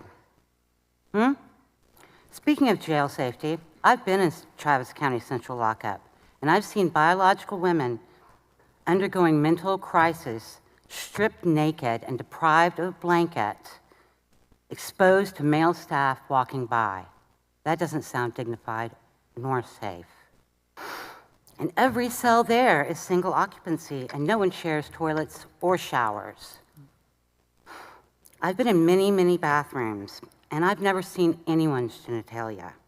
Do y'all? Are people flashing at the urinal? Because I've never seen that. Obviously, if this bill passes, I could be questioned if I go into a bathroom because I'm not gender conforming. And I tell you what, if a stranger put their hands on me because of my looks, it's their safety you should worry about. Thanks for My name is... Well, go ahead. Welcome. Thank you. My name is Eve Gamble, and I'm a proud U.S. Navy transgender veteran. Thank you. I'm also a grandparent. I'm also a former teacher. I'm a great-grandparent. I'm a spouse. I'm a neighbor. I volunteer with my community. I'd be doing Meals on Wheels right now if I didn't feel compelled to speak out for rights in this forum. I'd be doing that right now, and I'd be doing it tomorrow. But no, even my senator, Mr. Middleton, doesn't pay us the common grace to face the opposition, and I am his constituent. It's legislate, not legislate. We need flood control, not bathroom control. When is enough enough? Now, I was assigned male at birth. I'm a cancer survivor. Oh my goodness. When is this going to stop? How do you guys look at yourself as Christians in the mirror every morning? How do you do that? How do you face yourselves? It must be hard. This bill is the most poorly thought out piece of legislation that I have ever seen. We don't know what we're going to do, and I can't wait to break this law if it's passed. I can't wait to break this law, and I am a law-abiding citizen. And so please don't pass this bill. Please treat us fairly. We are Americans, and we don't need the hate. That's all. And thank you for your testimony. Welcome. Introduce yourself. Go ahead. Hi, my name is Marie Walker. Thank you for your time. I'm here because I share the same values of protecting and the safety that we all deserve. I'm opposed to this bill. I'm also a psychologist, and I'm here representing both my clients, but also my family. First, just a little tidbit. My first exposure to a trans woman was in 1988 when I ran into my client in the bathroom, of all places, after. And it took me, I understand the disconcerting feeling of seeing a person presenting as a woman, but I know for sure, because she's my client, that her anatomy is presenting otherwise. I'm a sexual assault survivor or attempted assault. I'm a sex abuse survivor. My body knows what it's like to feel threatened. So I get it when people are talking about trying to protect their children. It makes all the sense in the world to me. My major concern with this bill is the enforcement piece of this. I have trouble with the value behind it and the harm it would present to our trans families, but mostly I cannot imagine, and I have not seen anything in this bill that would support a safe way to enforce it. Would I ask my child to go through a visual search, drop your trowel, babe, so you can be seen by somebody else who's going to affirm whether you carry the anatomy or not? I don't know that anybody well, I'm sure many understand. As a psychologist, that's traumatizing. That is traumatizing to children. My fear is that you will be asking children to be forcibly exposed to the very thing you're trying to protect them from. I saw a young man in here a little bit earlier. At his age, would this boy be comfortable with another man saying, I need to check and see what you got? So I'm concerned about this. Thanks for listening. Vote against it, please. And thank you for your testimony. Welcome back. Introduce yourself. And we'll tell you what, I'm so sorry. Before you testify, I want to call to get the next panel ready. I do want to hear from you. Hold on just a moment. No problem. Thank you. So before we hear from Chloe, we're going to invite the following folks to be ready to testify. On the next panel, we'll be looking for Sarah Depew, Ben Depew, April Ortiz, Jeanette Kincaid, Jade Dickens. So if you're not on the Senate floor, please be making your way this way. We'll be looking for Jennifer Mudge, Sarah Depew, Ben Depew, April Ortiz, Jeanette Kincaid, Jade Dickens. Thank you, and I'm sorry to interrupt after I recognize you. Please welcome back, introduce yourself, and go ahead. Thank you. My name is Chloe Wilkinson. I am the Secretary of Texas Young Democrats. By all means, I am not an exceptional person, but we're talking a lot about safety today. I am a survivor of sexual assault. I was raped by my own relative shortly after coming out as a trans woman. They had told me that I would be safe living in their home with them. And then only 2 weeks into living with them, in the dark of the night, I was raped against my will, forcibly. I ran away, lived in my car for 3 months after that. We're talking a lot about the safety of women, but let me ask you this. How would you feel if your brother raped your child if they were trans? How would you feel if your father raped your child if they were trans? If we are genuinely invested in the safety of all Texans, then our laws should reflect that. And we're talking a lot about biblical truths. I am a Jew. I'm proud to be an observant Jew. And our Torah teaches us, in the words of Rabbi David Myers, from the beginning of our Torah's imaginings of the creation of humankind, gender diversity was part of the divine plan. We read of the creation of humanity in the very first chapter of Genesis, that when God created the first human being, God said, "Let us make Adam in our image, after our likeness." Then we are taught that God created Adam in their image. In the image of God, they created them. Male and female, God created them. The sages explain the unusual language as meaning that God created the first human being as an androgynous person, containing both male and female characteristics simultaneously. There's a lot wrong with this special session. We should have been talking about flood relief, not partisan politics.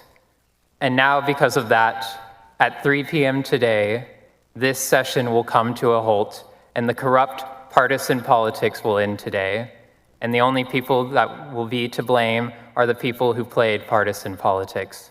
Thank you. And thank you for your testimony.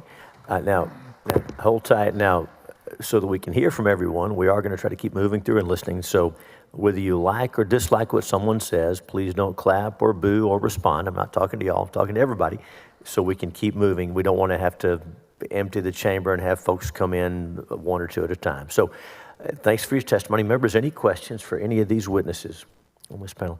We thank each of you for being here. You're excused. I call Jennifer Mudge, Sarah Depew, Ben Depew,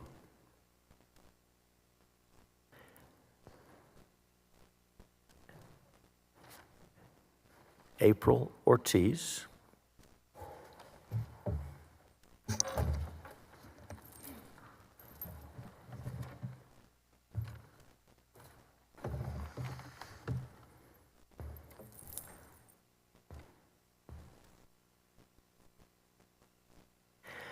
welcome. Thanks each of you for being here. Now, you probably heard me tell folks this on the end, you got to get close to the microphone so we can hear from you. So please introduce yourself and go ahead. Welcome.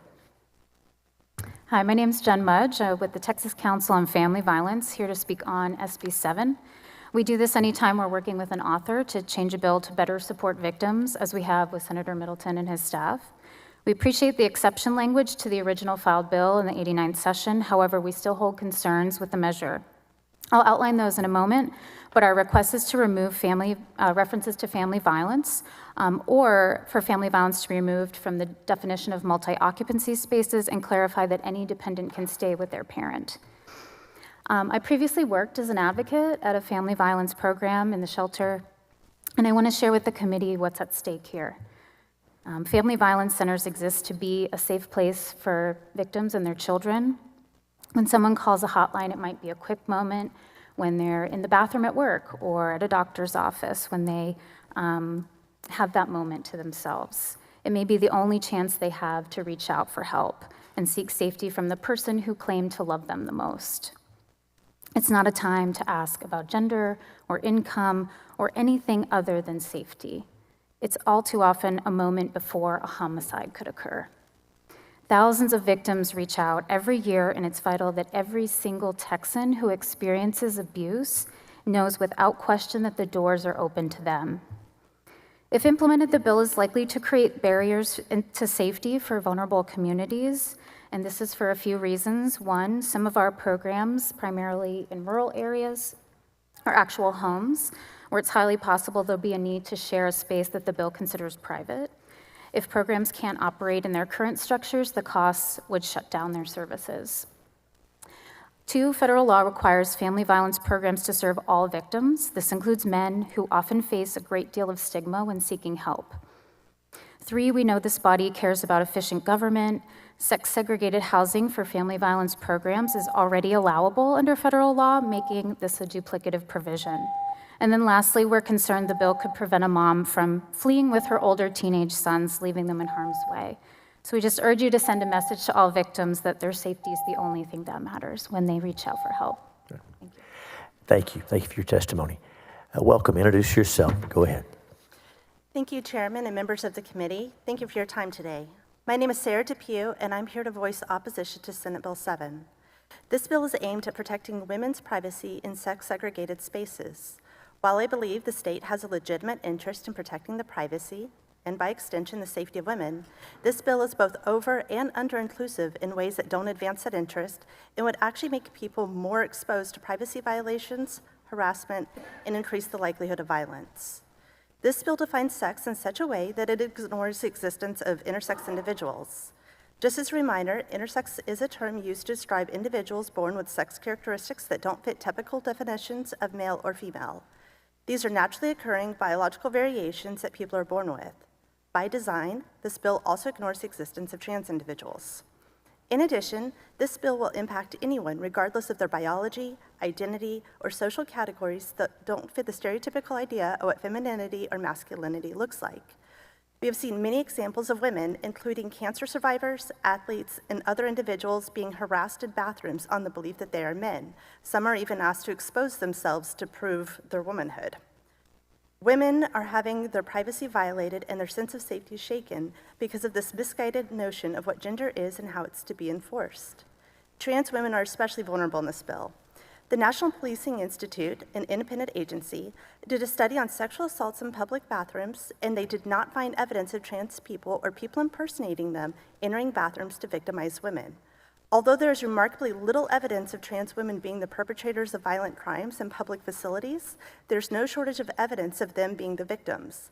This is especially true in men's prisons, and this topic deserves more consideration than the 2 sentences provided in this bill, given the scope and nature of violence that it subjects inmates to. For all of these reasons and more that I didn't have time to discuss, I'm asking for you to please vote no on Senate Bill 7. And thanks for your testimony.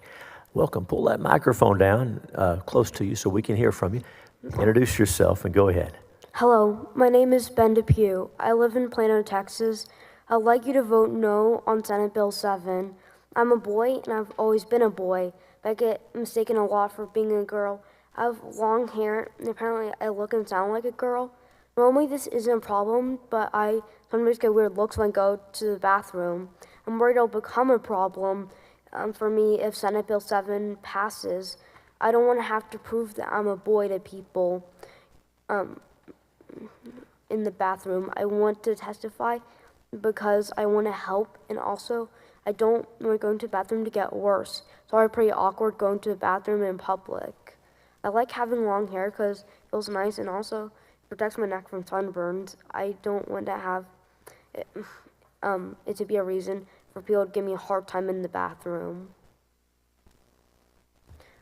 Thank you. Thank you for testifying. Thank you. Welcome. Introduce yourself and go ahead. My name is April Maria Ortiz. I'm representing myself. I'm a native Texan. I earned a doctorate in math at the University of Texas. I'm a mother of 3, a wife, a sexual assault survivor, and a transgender woman. I'm against SB 7. Seeing as this committee has cited biblical principles in support of this bill, I hope I'll not be thought out of order if I cite my own favorite Bible passage. You know me right well. My frame was not hidden from you when I was being made in secret, intricately wrought in the depths of the earth. Your eyes beheld my unformed substance. In your book were written, every one of them, the days that were formed for me. God is not afraid of what I am. God made me what I am. I have always known what I am. I don't know how to explain that I'm a woman, born with a body like mine. But I know for a fact what I am and who I am, and that is where I must begin. On May 24th, 3 years ago, I was living in Uvade, where my spouse was a 4th grade teacher.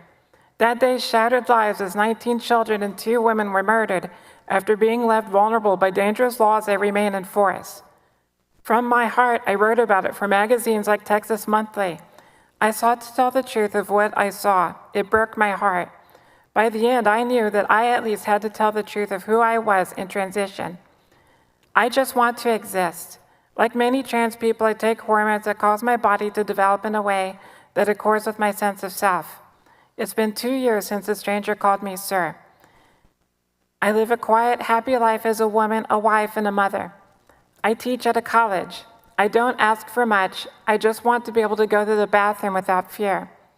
Some may retort that women should be free of fear too. Well, I agree, and I have 2 responses. First, I too am a woman. And second, statistically, the danger women who aren't trans face from trans women is vanishingly small next to the danger that both face from men. I beg you, please find solutions that will keep us all safe instead of expending time and resources punishing an already marginalized minority for the crime of existing. Thank you. And thank you for your testimony. Before you start, I'm going to call a few more witnesses, so hold tight, okay? Thank you. So for the next panel, we're going to be looking for, and some folks may already be here, for Jeanette Kincaid, for Melody Tremolo, Brian Clusterbore, Paige Schiltz, Jade Dickens, Luis Cabrera. So if I've called your name and you're not on the floor of the Senate, please make your way down so that we can hear from you on the next panel coming up. Thank you for waiting.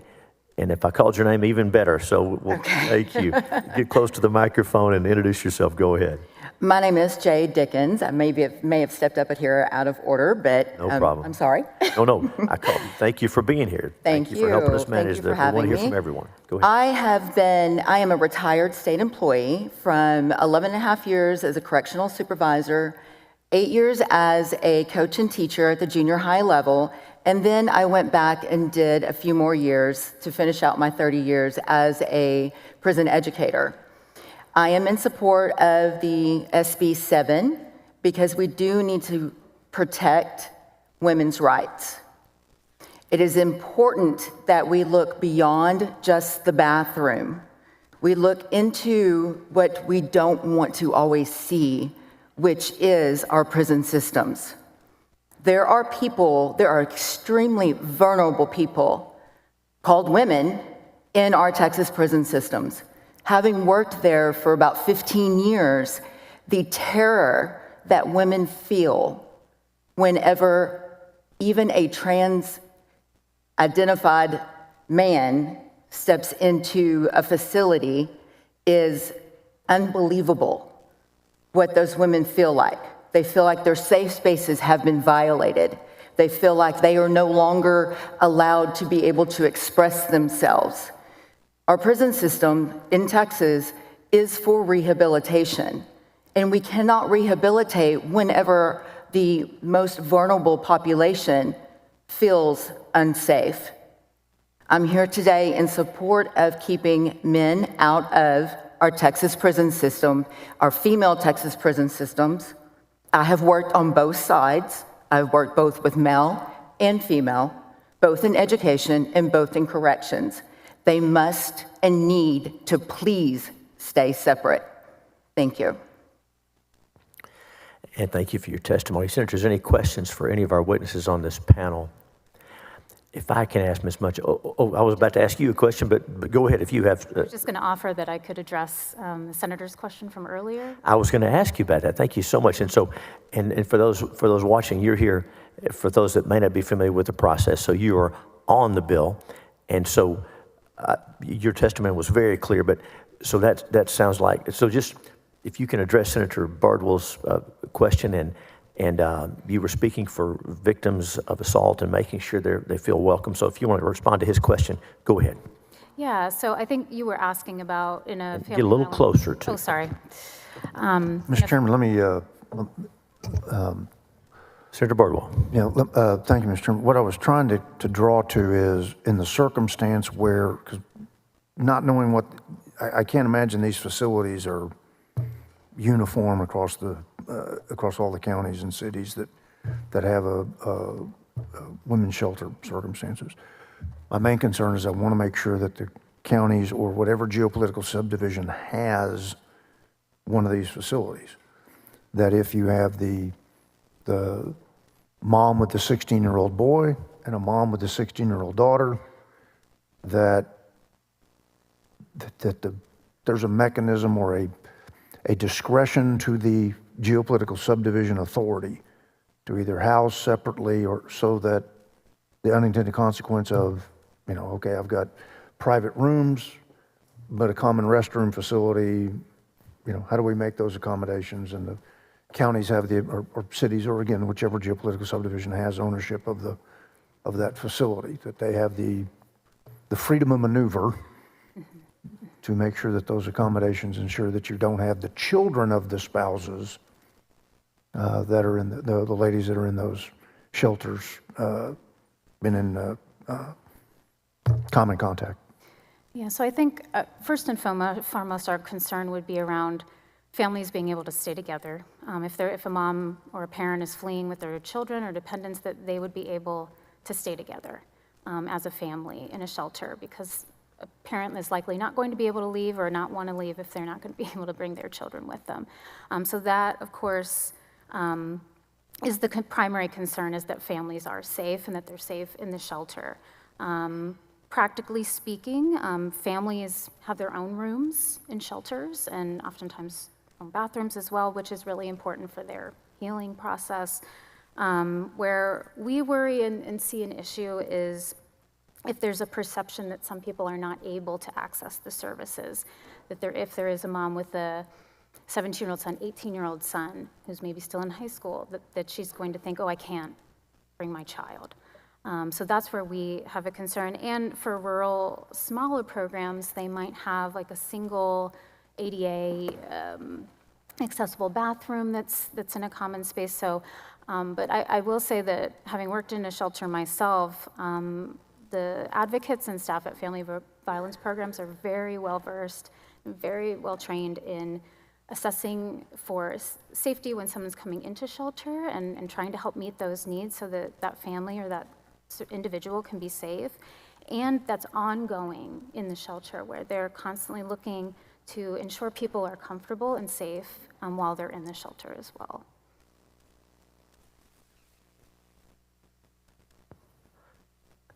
Thank you very much.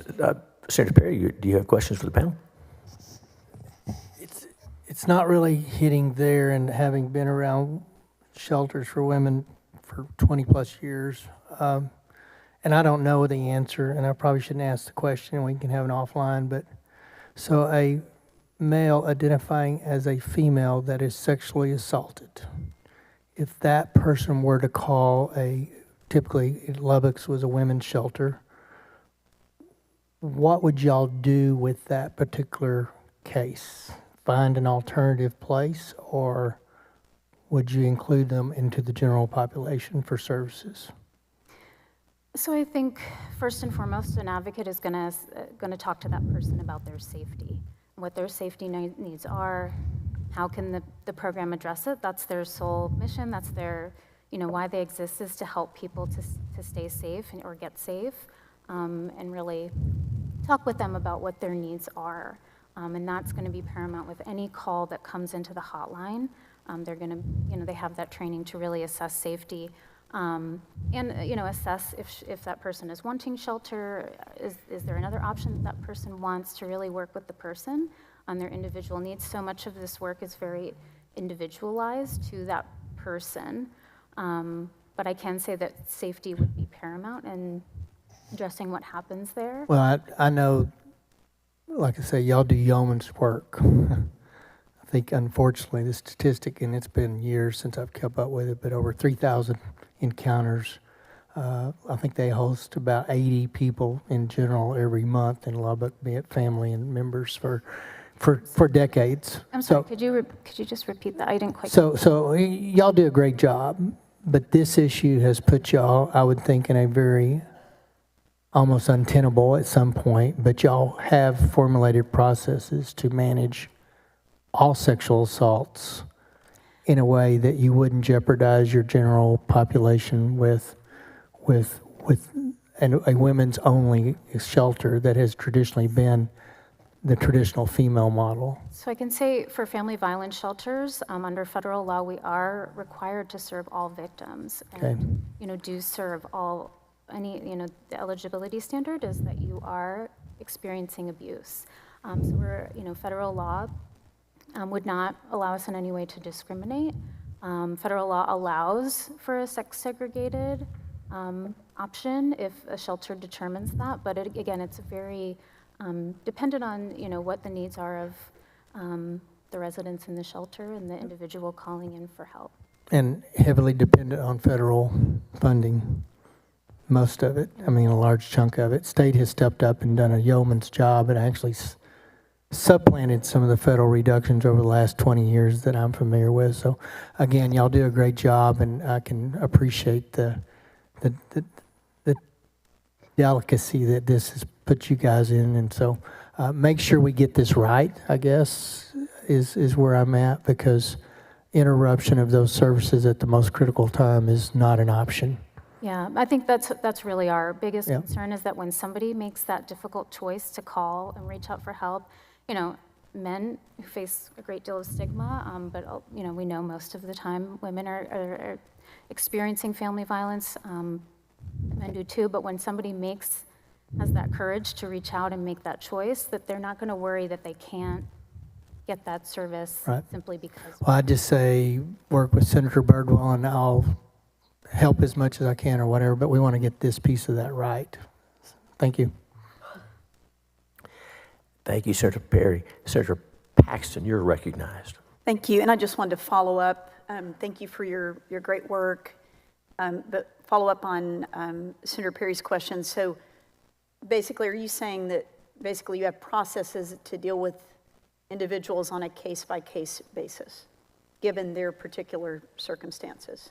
I mean, I would say shelters vary across the state in their structures and their makeup, so it's hard to say, one kind of universal way that shelters are, set up, or how they would kind of have that set up for residents. But I can say, that across the state, they're always going to have an eye to safety, and that, when somebody's making that initial call to when they're coming into shelter to when they're in shelter and then beyond. So they're always looking at the safety of the residents and, can make accommodations for someone as needed.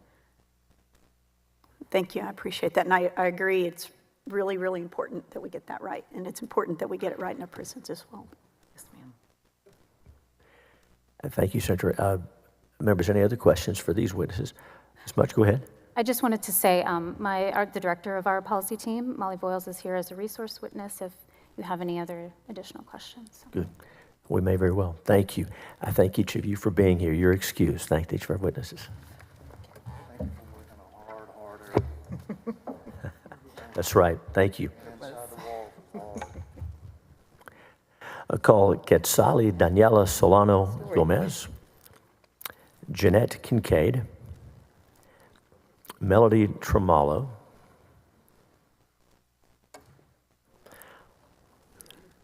Brian Klosterbor, Paige Schiltz.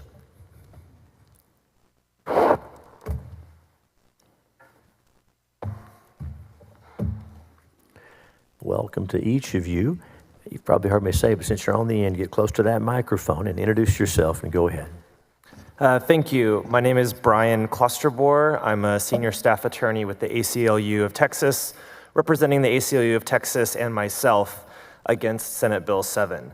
We've already heard today many of the problems and the inherent discrimination in this bill. I also want to highlight some of the drafting issues that I believe would lead to unexpected and adverse consequences with the law. I particularly want to highlight the civil private cause of action, which we believe will drain the resources of Texas state agencies as well as local governments. The enforcement part of this bill for the Attorney General's office requires notice and an opportunity to cure. That gives the government agencies an opportunity to fix any alleged issues. And the private cause of action, however, does not require that. That means that any individual can file a lawsuit against a state agency or a local government with no notice. At worst, this actually incentivizes bad actors to purposefully violate the law and then sue state agencies. Most laws that this body passes have mechanisms that allow courts to sort out and dispose of frivolous lawsuits. This enforcement private cause of action has no such guardrails. There are no delineated defenses. State agencies and local governments will have no way to defend themselves from these suits, and that will lead them to overzealously enforce the incredibly problematic definitions in the bill. This will lead state agencies and local governments to engage in gender surveillance and policing. The bill does not explain how or who will determine someone's biological sex. That will push our government agencies to engage in sex discrimination. And even though this bill spends 4 pages trying to insulate itself from judicial review, sex discrimination anyone can sue, that exposes our agencies to more lawsuits. Thank you. And thanks for your testimony. Welcome. Introduce yourself and give us your testimony. Hello, my name is Paige Schilt. I'm a licensed social worker, a former teacher, a wife, and a mother. I'm here today to speak against SB 7. While I know that this bill unfairly targets trans Texans, I'd like to speak to you about the unintended consequences that this bill would have for all kinds of Texans. I would like to tell you about my wife of 25 years. Katie was assigned female at birth in the early 1960s in Carthage, Texas. Her birth certificate says female. Her driver's license says female. However, Katie has certain physical characteristics that are not stereotypically associated with female bodies. A strong jawline, broad shoulders, narrow hips. Since her young adulthood in Lake Jackson, Texas, she has been chased out of women's restrooms by people who made assumptions based on a cursory visual inspection of her body. One self-appointed restroom monitor, confronted by her own error, defended herself by saying to Katie, "Well, you have a boy butt." That story is funny, but the consequences of a lifetime of avoiding public restrooms is not. Katie learned to avoid restrooms in order to avoid harassment. Now in her 60s, she has developed a range of physical problems, including difficulty urinating and chronic UTIs. For the past year, she has been on antibiotics more often than not. She's currently on a long-term low dose of antibiotics, and the doctors have advised her not to hold her urine for long periods of time because it makes the situation worse. If you've ever cared for an aging loved one with chronic UTIs, you know that they have a variety of symptoms, including cognitive impairment and greater risk of infection in other parts of the body. I fear that this bill, SB 7, will doom another generation of Texans, whether they are trans or whether they simply don't fit stereotypical ideas of men's and women's bodies, to repeat this cycle of harassment, avoidance, and long-term health problems. Finally, I want to speak as a lifelong educator, and the former director of the Learning Center at UT Austin. This bill will make it difficult for trans and gender nonconforming students to pursue education in our state. Physical discomfort, full bladders, pain, and fear are not conducive to learning. I urge you to keep the future of our state in mind and to vote no on SB 7. Thank you for your testimony. Welcome, introduce yourself and go ahead. Howdy, my name is Melody Tremalo, and here we are again, me sitting before all of you who insist on being losers. I don't know what else to call those of you who consistently stand on the wrong side of morality, justice, and history. We've seen it time and time again. Politicians who cling to outdated beliefs and insist their bigotry is the one and only correct way to exist. You even use the same rhetoric, tried and true. It's to protect the women and think of the children. The same arguments for segregation, to protect women from black men, to protect children from harm from a segment of society that you insist is dangerous to them. The only difference is that you've replaced antiquated ideas of race with antiquated ideas of gender. In this day and age, it's particularly pathetic. Where science was once abused to justify racial segregation, it is once again abused to justify transphobia. You use policy and laws like SB 7 to distract from the real issue, that you are and have been in total control of a failing state for the past 30 years. To distract from the fact that you have eroded Texas from a state that stood apart from the rest of America to one that encompasses all of its failures. To point a finger at a population that is too small to adequately defend itself when that finger should be aimed at the mirror. I've been helping with flood relief for the past month without experience or training, and I can guarantee that I've done more to help my fellow Texan affected by floods than you have. Which of you insisted HB 13 be seen in committee? I direct that question to Senators Hall, Betancourt, Perry, Schwertner, and Paxton, who all share a seat on the Senate Finance Committee where that bill stalled and died. I insist that you kill this bill. You say that you want to defend women and children, yet you let HB 13 die just like you let over 130 Texans die on the 4th of July weekend. You were never interested in defending anyone, and you don't have to pretend anymore. Thanks for your testimony. Welcome, introduce yourself and give us your testimony. I'm Jeanette Kincaid. I'm here representing myself, and I oppose SB 7. I was at church this weekend, and there was time for personal reflection and prayer, and I found myself praying for transgender Texans, asking God to protect them and change the hearts of those that keep targeting them. And then my mind slipped to all the sorrow of the mothers who lost their children in the floods, and the sorrow of the mothers who have lost their children in recent wars. And then my mind wandered to the mother of Next Benedict, an Oklahoma non-binary teen who was attacked in the school bathroom of the sex that they were born, so badly by two peers that they required medical attention. The next day, more sorrow when Next took their life because living in a reality where they weren't safe or embraced by their community was too much to bear. Transgender Texans have been coming to you for years to explain how your continued focus to take away their basic rights harms them. They have explained the sorrow it causes. You have dehumanized them so completely that when they express their own pain and sorrow and beg for you to stop, you don't feel it. You don't connect with it because you view them as unworthy of protection and dignity.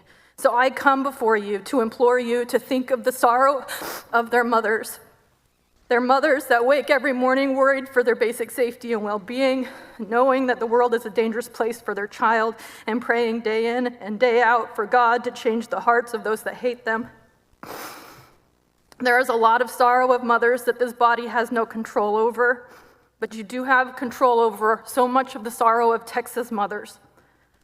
And every time you push these anti-trans laws,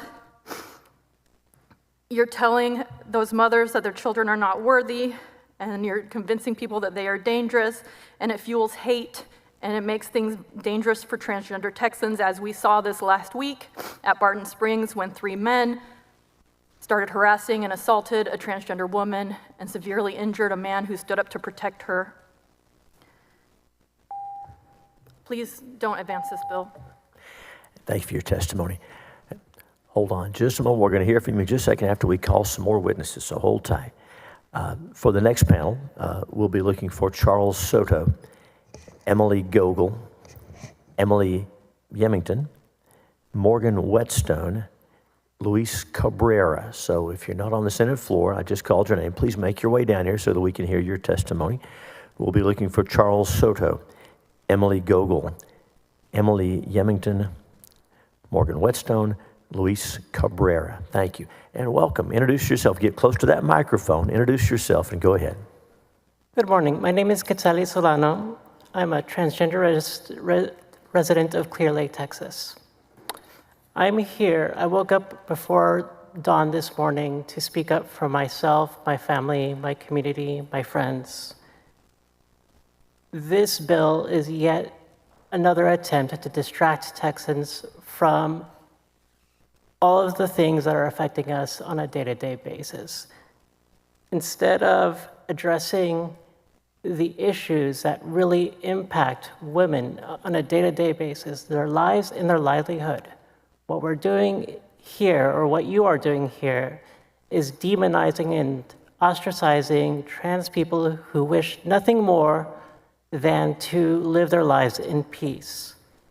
At best, you will only be able to incentivize those that are most able to leave the state, those that contribute to the state's prosperity and culture. And it won't be just them. Also, there's countless engineers, scientists, teachers, and many more people who will opt to move to a state that values the public welfare and personal liberty.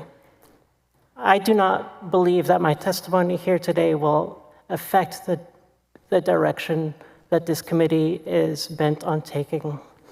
Senator Middleton, you are my representative, but I do not believe that you represent the best interests of myself, my wife, my daughters, and countless other people in Texas and in your district. And thank you for your testimony. If there's any questions for any of our witnesses on this panel, we thank each of you for being here. You're excused. Thank you. I call Charles Soto, Emily Gogol, Emily Yemington, Morgan Whetstone, Luis Cabrera. Testimony for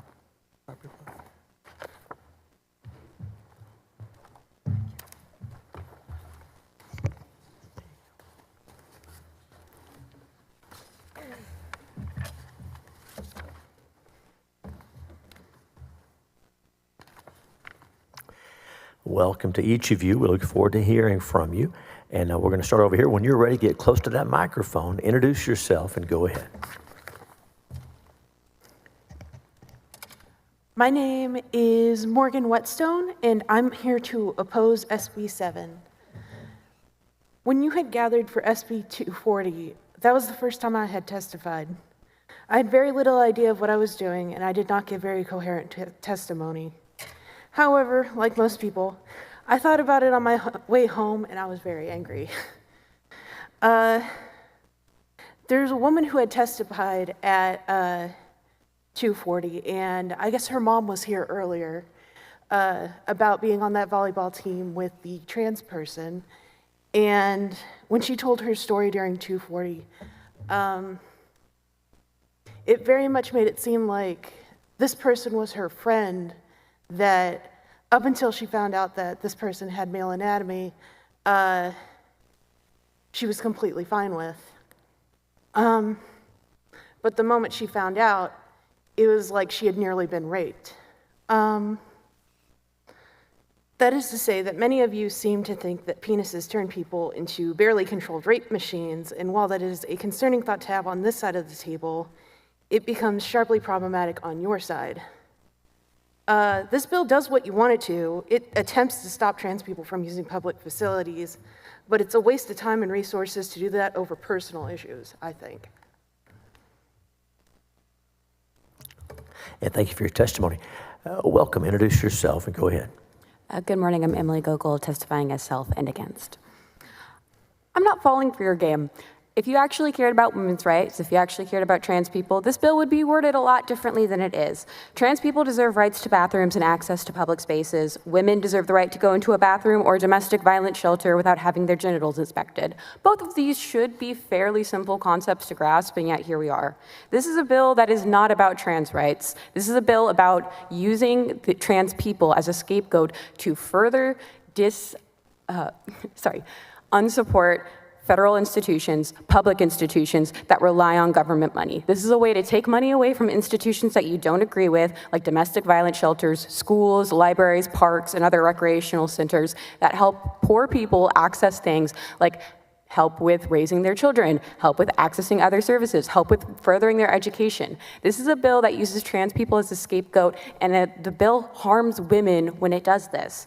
You don't actually care about trans people. You don't care about trans people make up a small percentage of Texans. You don't care that trans women are actually more likely to be assaulted by cisgender men in bathrooms than they are to assault any other person. You don't care that you're inviting more cisgender men into bathrooms by allowing for genital inspections. You don't care that more people are going to be attacking cisgender women in bathrooms if they don't think that they agree with what a woman should look like. You don't care. Maybe some of you do. Maybe some of you in your heart of hearts are true transphobes. Most of you are actually just using trans people for the political clout that it currently gives you to hate on them and pass legislation against them. And that is sad and shameful. When I leave this chamber today, I'm gonna get accused of being a trans woman by people who don't know anything about me, when this bill already labels me a woman just because I'm standing up for people. The people in this chamber that are participating in the humiliation ritual of outing themselves just at the chance that they can stop this bill deserve better. And you know who else deserves better? Flood victims. You are talking about trans rights and bathrooms bills, things that have already failed to pass in this session. Talk about flood victims for once, please. Thank you. Thanks for your testimony. Will you pull the microphone down so we can hear you? Welcome. Introduce yourself. Go ahead. Good morning, all. My name is Emily Yemington, and I'm a bioengineer born and raised in Austin, representing myself, a cis woman, against SB7. This is my first time testifying. I just graduated from UT, Hookham, and I'm just about to start my PhD. As an engineer, there's a saying that I learned early. All models are wrong, some are useful.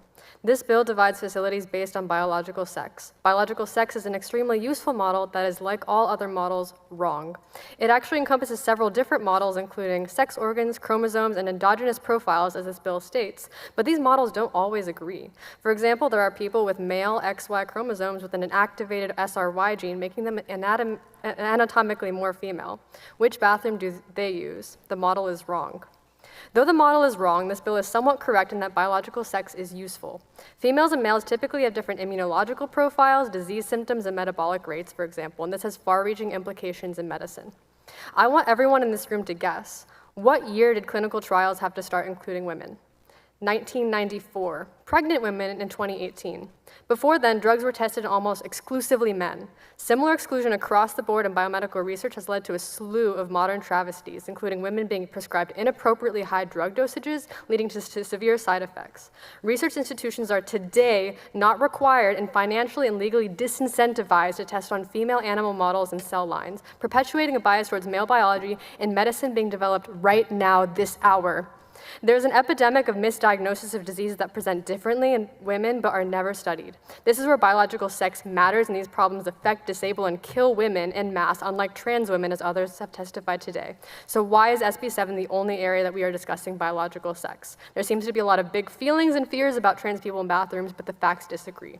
Biology is a beautiful ordered chaos made of molecules bumping into each other in impressively intricate ways. I've spent years studying it. And it couldn't care less about which restroom you use, but it does care about drug dosages and medical symptoms. If you are going to use biological sex as the basis for policy, use it to help women, not hurt my trans neighbors.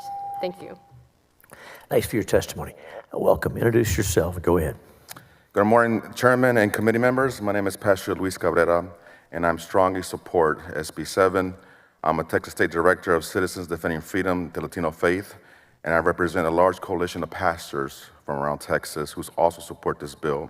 Today, I sit before you to discuss an essential aspect of human rights, the protection and the dignity and the safety of women, especially my two young daughters that I have. Today, we live in such a day and age where we have to write bills and in return, make laws to protect my 2 daughters who don't understand if they walk into a restroom, especially a locker room. My daughter is a cheerleader. I can just imagine her walking into a restroom and there's a biological male in there changing with her. How would that make you feel? How would that make me feel? So as a parent and as a pastor and as a society member, we have to protect these children and these women. And acknowledging these differences is not discriminatory, rather it's an affirmation of their right to feel safe and supported. It's extremely disappointing that we have come to this day where we have to write bills again to protect them. When women's spaces are diluted, the risk of harm increases. This is not just a matter of stats, it's about real lives and emotional damage that can occur when a 10-year-old little girl or 8-year-old little girl can see private parts of a biological male in these safe spaces. In conclusion, safeguarding the dignity and safety of these women and their sex-separated spaces is a fundamental issue of human rights. It is imperative that we unite our commitment to create an environment where women feel valued, secured, and heard. By protecting these spaces, we affirm that every woman has a right to her dignity and safety, especially my 2 little girls. So please pass this bill. Thank you so much. And thank you for your testimony. Hold tight, Ms. We're going to call some more witnesses. We're going to hear from you in just a moment. I'm glad you're here. I'm going to call some names, and if you're not on the Senate floor, please make your way down here so that we can hear from you on the next panel. Next panel, we'll be looking for Joe Good, Jael Henry, Sarah Roberts, James Jackson, and Richard Vega. Again, Joe Good, Jael Henry, Jackson, and Richard Vega. And with that, thanks for waiting. Get close to that microphone. Introduce yourself and go ahead. My name is Charles Soto, resident of Texas Districts 49 and 14 in the Senate. I'm here representing myself against this bill. I firmly believe the legislation proposed here will harm Texans who would be denied the dignity to live their lives in public as their beautiful selves. You've heard testimony before about how denying one's right to use a public restroom of one's choice will cause individual harm, as good law-abiding trans Texans will undoubtedly seek other options rather than risk the state's Gestapo interrogation and harassment. Worse yet, the legislation is entirely unnecessary. Texans are in no danger while using public restrooms in the presence of trans individuals. Attacks, as have been claimed, simply do not happen. There are, however, current events showing how women and girls have been harmed in other ways that this body could work towards preventing in the future. These pages illustrate just a few. This is the number of girls who died from Camp Mystic on July 4th. This is the number of sex trafficking victims of Jeffrey Epstein and his esteemed associates. They didn't all fit on one page, there's over 200. This is the number of women who have sued Donald John Trump for sexual assault. There's 27, but 18 of them have actually sued. This is the number of sexual assaults taking place in which men, under the guise of being women or transgender, entered women's bathrooms to commit sexual assault or otherwise victimize women. That's from the National Policing Institute. It's a blank sheet of paper. Texans do not suffer any risk by simply allowing our trans Texans brothers and sisters to use the public restrooms of their choice. To say so, to put it in words now posted in public schools across Texas, is to bear false witness. Supporters of this bill are simply targeting our trans neighbors for harassment, much the way certain groups famously targeted Jews, Romani, and others in the last century. I urge you to instead follow the teachings of a lowly Jewish carpenter who told the tale of the Samaritan, an ethno-religious group that Jews reviled, who was the good neighbor we should all seek to be. Please be a good neighbor and leave trans Texans alone. Thanks for your testimony. Senators, any questions for any of our witnesses on this panel? We thank each of you for being here. You're excused. Call Joe Good, Jael Henry, Sarah Roberts, James Jackson, Richard Vega.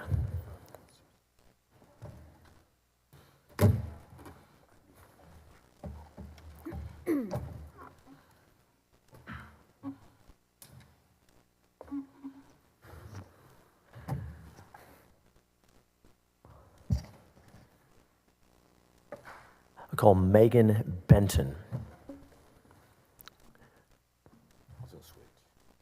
Sorry, oh, either one you want is fine. Either seat is fine.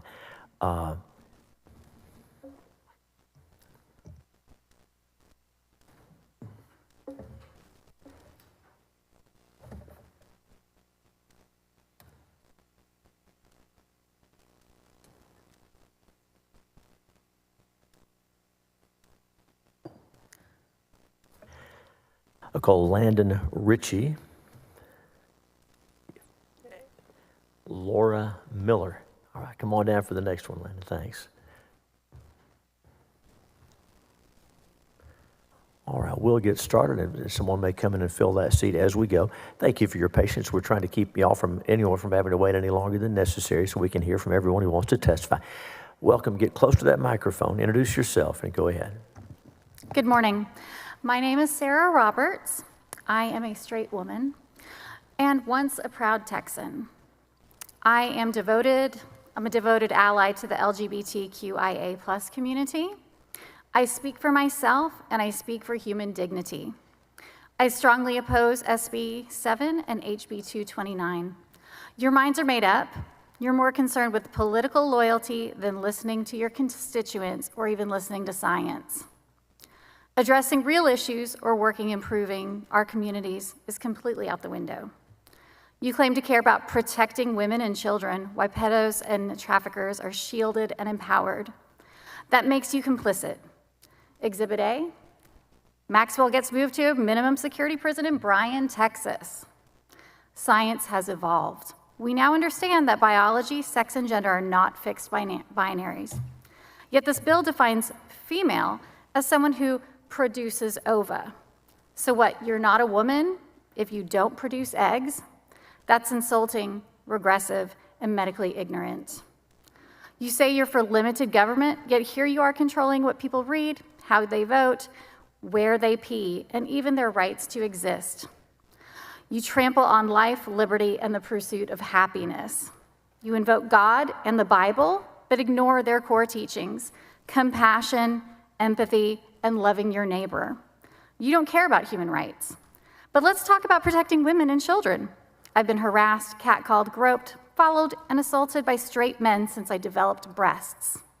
My daughters have experienced catcalling and ogling. Not once has any harm come from a transgender person who is welcome to pee next to me. The trans community is not the threat. The real danger is unchecked male entitlement and this very legislature. Persecuting the vulnerable is not Christian, it's not Texan, it's not American. Upholding the Constitution is. Uphold the Constitution. Protect all Texans. History's watching, and yes, release those Epstein files. And thanks for your testimony. Welcome. Introduce yourself and go ahead. My name is J.L. Henry. I am a trans woman from Katy, Texas, an indirect tax auditor, a community organizer, an activist, and a Christian. I am here representing myself, the overwhelming body of scientific evidence in support of transgender rights, and common decency. I come before this body today to testify against SB 7, a bill that reinforces and institutionalizes sexism, racism, homophobia, and transphobia. A bill that, in conjunction with the previously passed HB 229, will be used to attempt to criminalize the public existence of anyone guilty of the crime of existing outside of the narrow, unscientific, and discriminatory views of gender held by this legislative body. The definitions of sex provided by HB 229 are the teeth of the bill we are discussing today, and, as written, are incomprehensible and leave hundreds of thousands, if not 1 million plus Texans outside of the bounds of the law, in a no man's land ripe for selective enforcement by bigoted law enforcement officers. I can look around at this table, or at least I could before some of them left, and I can see women with Adam's apples, some facial hair, some subtle scars from facial feminization surgery. I might even clock a wig. Will you feel that your privacy is protected when you are transvestigated, when you're hauled into court, when you're forced to give proof of having produced ova? This bill is a farce and, quite frankly, a sin. I urge each of you to vote no on advancing this bill. Have the day you deserve. Thanks for your testimony. Welcome. Introduce yourself and go ahead. Good afternoon, Senators. My name is James Jackson. I use he, him pronouns, and I'm a proud trans Latino born and raised Texan from Denton. I serve on the board for Pride Denton, a nonprofit that plans Pride events for the Denton community, and I'm here today to urge you to vote no on SB 7. For months, I'd been using the men's locker room at the gym because I'd started getting fearful looks in the women's. You can see why. One day, when I came out of the locker room, an employee was waiting for me. She said the name on my membership account didn't match my appearance. I explained that I'm trans and I had just legally changed my name, but hadn't had a chance to update it on my account. She said, well, you're going to have to keep using the women's locker room until you fully transition. Fully transition. I asked what she meant by that. She gestured toward her crotch and said, you know, the surgeries. I didn't know what to say. I was flooded with anger and shame. Imagine how you'd feel in a disturbing situation like that, in public, with a stranger. What did she expect me to do? Drop my pants to show her in a gym full of strangers my genitals? Please consider the damage a bill like SB 7 could do. This bill not only dehumanizes trans people, it dehumanizes all of us by whittling us down to our body parts. You're asking staff members to institute ridiculous and arbitrary security measures for bathrooms. This isn't protection, it's oppression. If this bill passes, I would be forced to use the women's restroom, and I would cause a lot of discomfort to the lives of the women using the restroom with me. I'm just a normal guy who loves his town, loves his state, loves trans people, and wants to exist just as I am. I take no pleasure in being here today with you, but I will do everything in my power to make sure no one experiences discrimination like I did. Keep the hands of the law off our bodies. Did you hear me? Keep your hands off of us. Thanks for your testimony. Welcome back. Introduce yourself. Go ahead. Thank you, Chairman Hughes and members of the committee for taking the time to hear this critical piece of legislation. My name is Megan Benton. I'm the Strategic Policy Associate for Texas Values Action, and I'm here to testify in favor of SB 7. This legislation will help to protect both women and girls in Texas by ensuring that our private spaces are protected. During the 89th legislature, after testifying in this room, I had a personal experience with this exact issue. I went to the second floor restrooms and realized there was a biological man in the women's restroom. To be safe, I left and waited until another woman was heading into the restroom, and I followed her in to ensure my personal safety. I've lived in Texas my entire life, so this wasn't an experience I expected to have. I was startled and a little shook up, but I'm not alone. A young female staffer in this building was subject to a similar incident not long before mine. Thankfully, not long after this experience, the State Preservation Board made it clear that in the Texas Capitol, men must use the men's restroom and women use the women's restroom. Since then, I haven't had another issue. But this safety shouldn't be exclusive to just the Texas Capitol. It should be the standard for the entire state. Both men and women deserve to have private spaces, and I thank the Senate for standing up and taking the initiative on this issue. Whether it's a Texas Capitol restroom, a locker room, women's shelter, or prison, all women deserve to feel safe. As a woman, I don't want to have to worry when I use a women's single-sex facility, such as a locker room at the gym. It's simply not fair. And it's happened before. Riley Gaines was forced to share a trophy and locker room with Will Thomas. Paula Scanlon was forced to swim on the same team as him, despite her discomfort with the situation. By passing SB 7, this legislature will be ensuring that the examples I've mentioned today do not continue, and women and girls are protected in the state of Texas. Thank you. Thanks for your testimony. And before we hear from you, we're going to get another panel on deck, so hold tight. We want to hear your testimony as well. And so I'm going to call some names, and if you wish to testify and you're not on the Senate floor, please make your way down so that we can hear from you coming up. We'll call Joe Good, Landon Ritchie, Laura Miller, Cynthia Heiser, Asher Thigh. And so again, if I've called your name and you make your way down to the Senate floor so we can hear from you on the next panel, and we want to hear from everyone who wishes to testify. And thank you for waiting. Welcome. Get close to that microphone. Introduce yourself and go ahead. Thank you, Senators.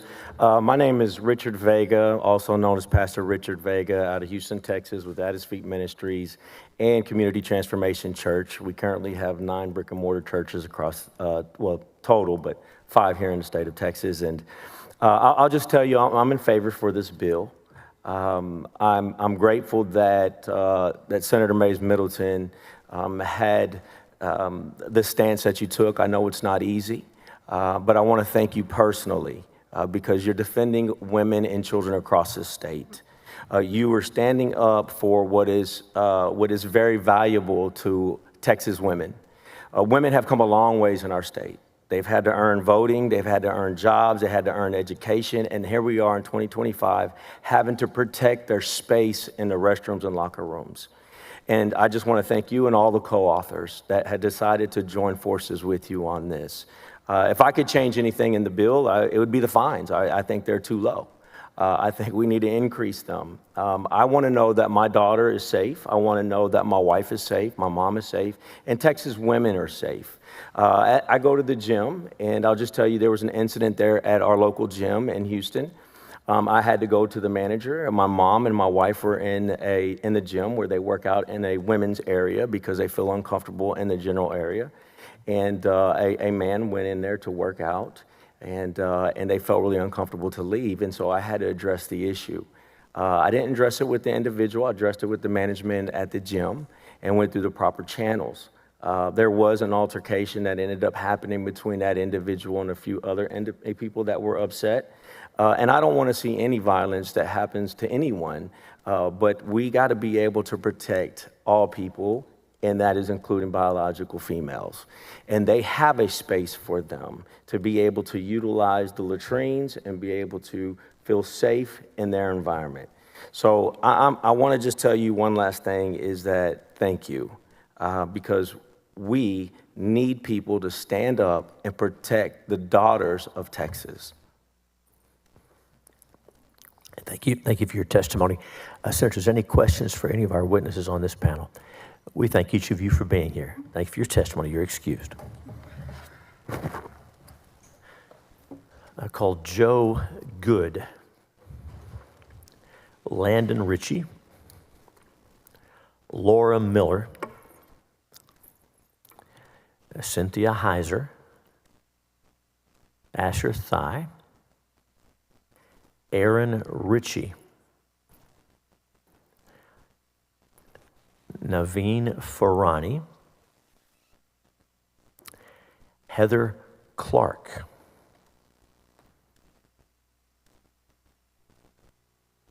Ronan Regalado,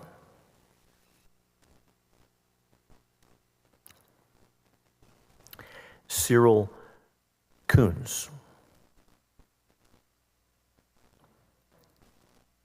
Shelby Evans. So if I called your name and you wish to testify, please make your way down and you can take a seat on this panel. We'll already be started and we'll just continue to move through so that we can hear from everyone. So welcome, introduce yourself and give us your testimony. Thank you. My name is Cynthia Heiser. Honored senators, thank you for the opportunity to testify before you today. SB 7, cited as the Texas Women's Privacy Act, suggests it protects women. I will assert before you today that this is not the bill's purpose. First, SB 7 feigns ignorance of the basic biological implications of medical transition, while counting on those implications to deliver a chilling effect to the trans population. It is absurd to suggest, for instance, that women who are afraid of men entering their public restrooms will feel safe when a bearded female-to-male transgender individual uses the women's public restroom in accordance with SB 7. It seems, in fact, the overarching purpose of the bill is to place transgender individuals at maximal risk. Requiring trans women to use male-only public restrooms will place them at risk for harassment, discrimination, and violence, a risk that escalates when SB 7 requires male-to-female transgender convicts to be placed in men's prisons. Make no mistake, cruelty is, in fact, one of SB 7's points. And what about people like myself? Since my 20s, I have on many occasions been mistaken for male. Should this bill become law, what will happen to me when I enter or try to enter a women's restroom and someone mistakes my gender? Will it protect my privacy for me to have to prove my gender before entering a restroom or to be confronted by someone within that space? The passage of SB 7 into law would place me and people like me at risk for harassment, discrimination, and violence, even when we are following the letter of the law. SB 7 is both cruel and unnecessary. It is a shameful waste of legislative time and the taxpayers' money when far more urgent issues, like the failures that resulted in so much loss of life in July's floods, need your attention. I strongly urge you to reject this measure. And thank you for your testimony. Just before we hear from you, just a moment. If I called your name and you wish to testify, we have one spot on this panel, so if someone wants to come take a seat, we'll reach you in just a moment. So if anyone else wishes to be on this panel, there you go. Just take your time, have a seat there on the end. And thank you for waiting. Welcome. Introduce yourself now. Go ahead. My name's Laura Miller. I'm against SB 7. I'm lucky to be the mother of several beautiful, smart, hardworking, Laura, will you get closer to the mic? We want to hear you. adults. Go ahead. There you go. I said they were beautiful, smart, and hardworking trans young adults. They're my kids. Like all parents of kids in their 20s, young adults in their 20s, I worry about regular young adult challenges. Will they finish college, find a job, find someone to love, have health insurance? But SB 7 makes these everyday life worries into something more frightening. Will they find a job with a single-user bathroom? Or will they be harassed, humiliated, or harmed when trying to perform a basic human action? Will they be treated with basic human dignity in their workplace? I don't know if you noticed all the young adults here speaking to you today, trans young adults, young adult advocates. Thank you all for being here. You're so brave. Young adults, they should be starting out their lives with hope and excitement and joy, not being bombarded with constant threats to their dignity and personhood and safety. I wish that the legislatures would work to make this place, Texas, a safer place for trans people, and not just endangering them. So please do not support SB 7. And thanks for your testimony. And welcome. Introduce yourself and go ahead. My name is Jo Good, and before you start my time, you guys get paid, right? For today? You're getting paid? I don't get paid for being here, so I think it'd be super cool if you'd quit playing on your phones and just pay attention to what I came to say for a minute. Thank you. Why are we here? Oh, you started my time, thanks. I'm not being philosophical, I'm being serious. What kind of priorities does it show that we are here debating a bill that does nothing but harass based on appearance? While left on the back burner, our neighbors suffer. Just over 3 weeks ago, floods swept through, claiming over 130 lives, leaving hundreds more displaced and inflicting damage so severe it will take years to rebuild. I've attempted to help people remotely, organizing lists of volunteers and supplies, helping with communications. And through this, I have heard stories that rivaled a disaster I was at 30 years ago, when a Christian white nationalist drove a truck bomb to Oklahoma City Federal Building. Only in Sandy Creek, the search and rescue wasn't Tony, FBI in Chicago, or Ed, a U.S. Marshal, Don, fire captain from Orange County. Instead, in Big Sandy, we had JJ and Sherry and Wesley, civilians searching for their own family members days after government should have been there. Why? Because you're too busy with nonsense. Let's be clear, no one's greatest need today is the creation of the PP police, or a new voting district, or additional reproductive restrictions. Their greatest need is a roof over their head, clean water, security, and hope. Put lives over politics. Make flood relief the one and only priority until every family is safe, every community is rebuilt, and every Texan feels helped and heard. Thanks for your testimony. Go ahead, get close to that mic. You've done this before. Introduce yourself. Give us your testimony. My name is Landon Ritchie. I'm the policy coordinator for TENT, the Transgender Education Network of Texas. I'm a proud transgender man, third-generation Texan, and I'm opposed to SB 7. Discriminatory bills like this one are nothing more than an attempt to remove trans, gender-expansive, and intersex people from public life. They have nothing to do with safety nor privacy, and everything to do with marginalizing and endangering one of our most vulnerable communities. Their goal is clear: to further push trans, gender-expansive, and intersex people to the margins of our society by making existing in public spaces and in public life as difficult and dangerous as possible. It's evident that this legislative body and the people so fervently in support of this legislation simply just don't want to share public space with trans people. Cruelty has always been the point. Despite there being a limited amount of time in a special, this legislature is set on wasting that valuable time and taxpayer dollars on harming trans Texans instead of focusing only on addressing the issues impacting all Texans, like improving disaster infrastructure.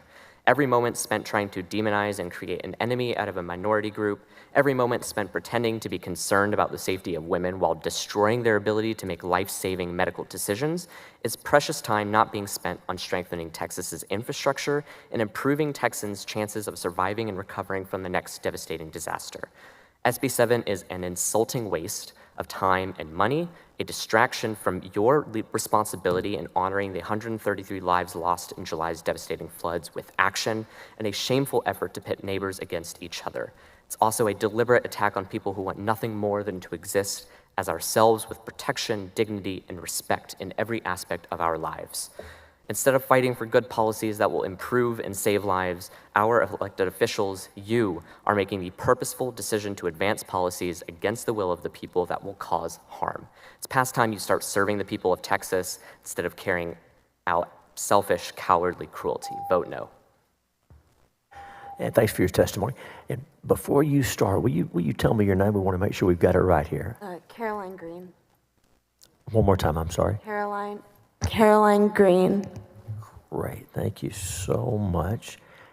And if you don't mind, we want to make sure we have our records right. We're going to hear from you, and after that, will you fill out a card for us to make sure we have all your information? Okay. You probably did it online, but it didn't make it through in the system. Do you mind doing that? I did it outside, yeah. Where can I do that?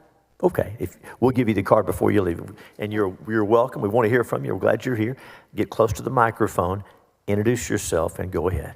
All right. Hello, my name is Caroline Green, and I'm here to voice opposition to SB 7. I'm from Austin, Texas, born and raised. I go to the church across the street. I grew up coming to the Capitol grounds for picnics and for Easter egg hunts. I'm here to oppose this bill and stand up for my rights and the rights of my gender nonconforming friends. I was born female, and I continue to identify as a woman. I get mistaken for a man or for a teenage boy when I go to the bathroom. I'm who this bill claims to protect, but in execution, I will only be harmed. When I walk into the bathroom at the airport, at Buc-ee's, or at the Capitol, I receive stares and glares. SB 7 gives these people an excuse to harass me. I'm concerned how this bill will be enforced. I'm concerned that SB 7 will target women that have short hair, that don't shave their legs or wear makeup or look traditionally, stereotypically feminine. You can't know based on appearance the sex that someone is assigned at birth. I don't want a cop or a gas station employee to look at my vagina just so I can go to the bathroom. I want the Texas government to protect girls by putting up flood sirens so that we don't have another Kerrville tragedy where girls were drowned in their cabins at summer camp, at a Christian summer camp. Why are we here fighting about bathrooms when we should be protecting their lives? Thank you. And thank you for your testimony. And Caroline, I was mistaken. We do have you here, so you don't need to fill out a card. And thank you for registering online. And Senators, any questions for any of our witnesses on this panel? We thank each of you for being here. You're excused. Call Asher Thigh, Aaron Ritchie, Naveen Farani, Heather Clark, Ronan Regalado,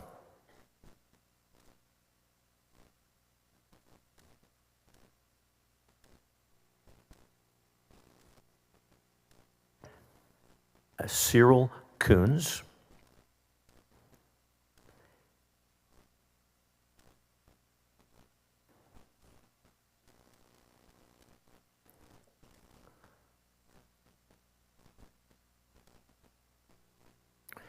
welcome to each of you. We're glad you're here, and we're going to start over here on this end as you've seen us do, so make sure and get close to the microphone so we can hear you.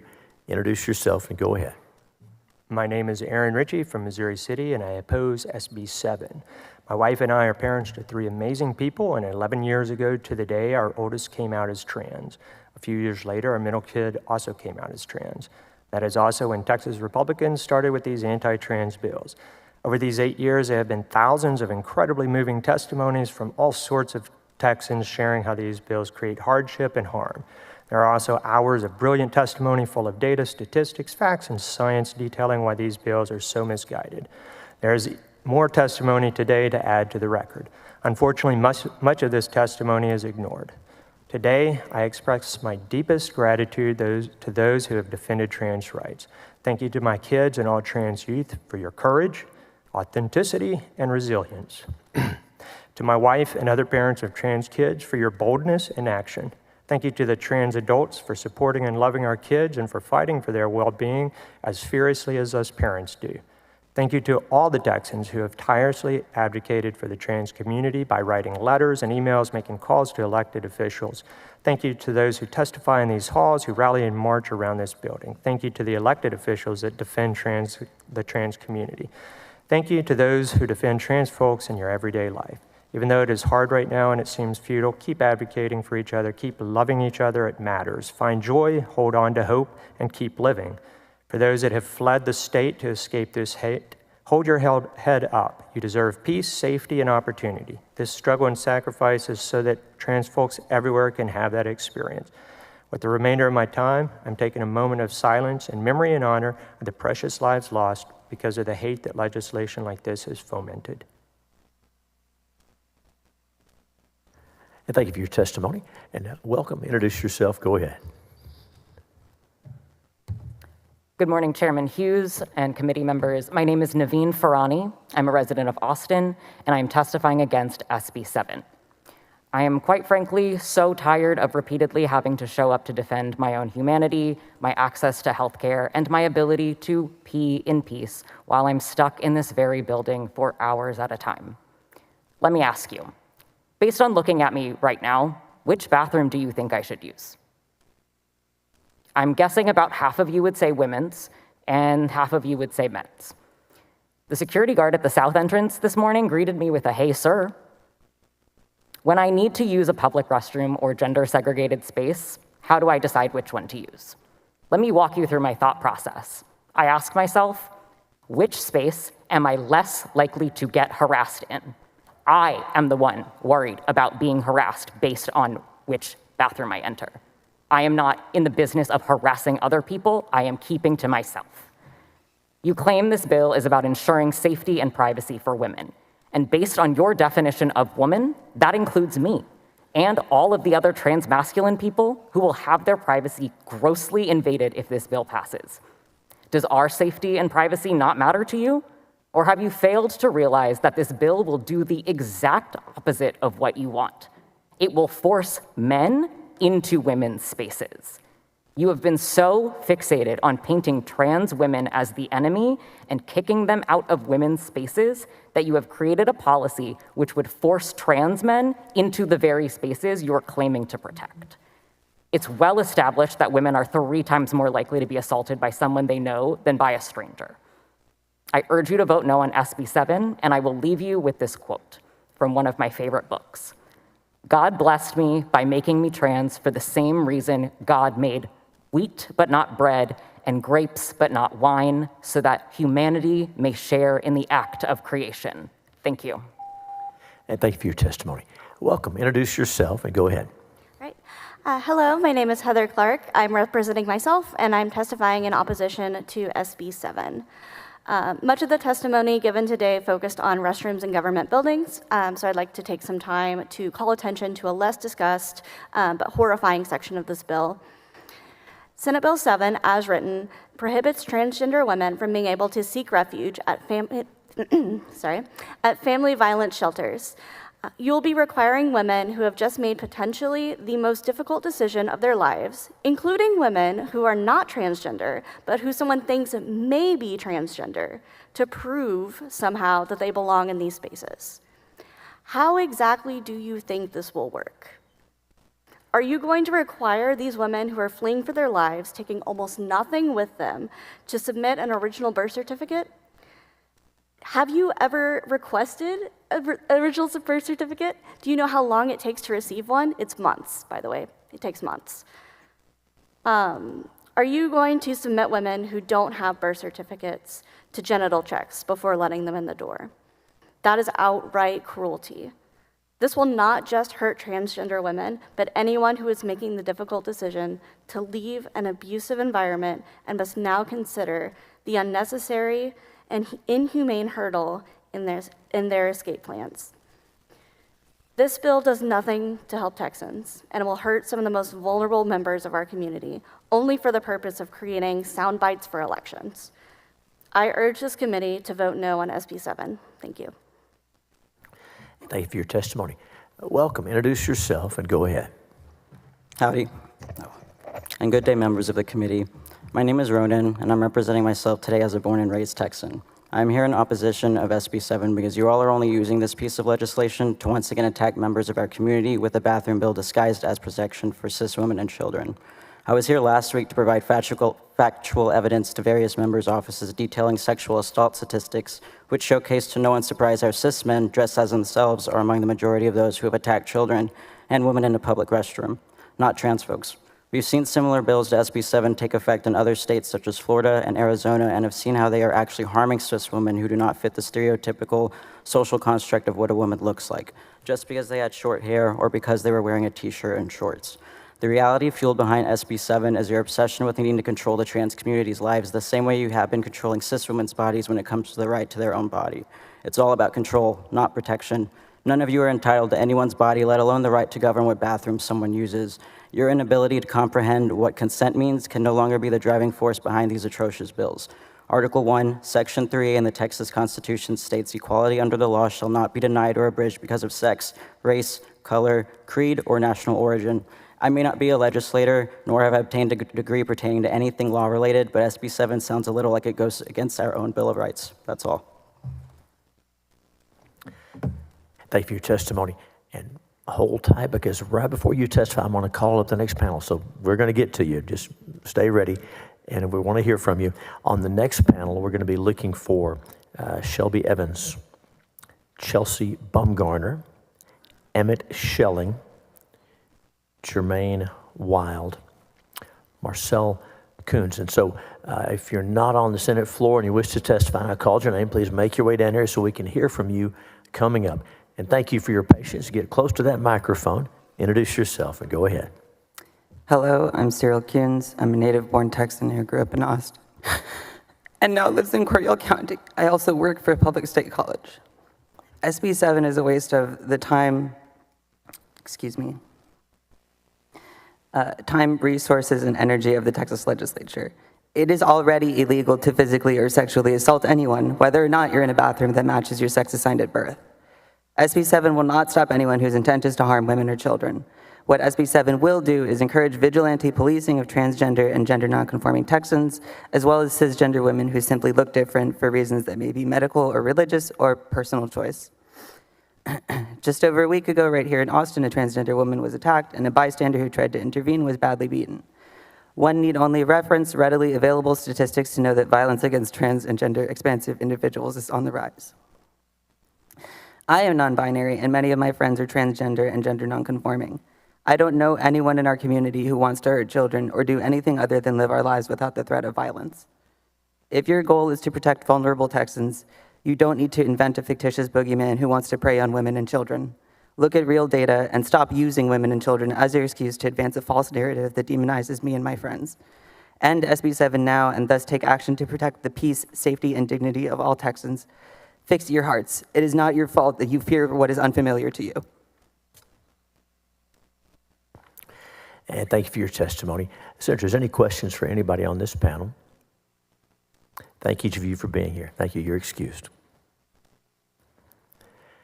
Call Shelby Evans, Chelsea Bumgarner, Emmett Schelling, Jermaine Wild, Marcel Coons,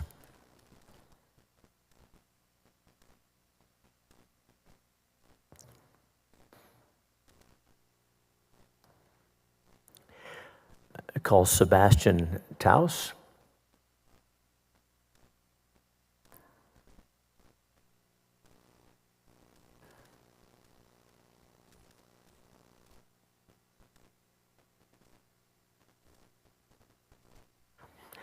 Michelle Bumgarner.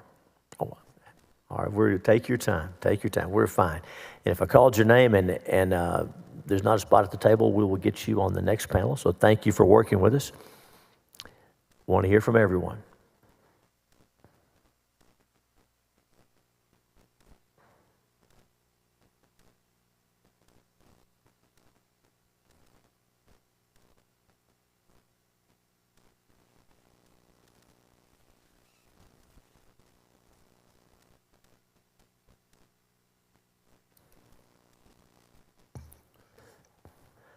All right, if you're ready, we get close to the, if you're okay to go first, or we can give you a little more time. I didn't want to rush you.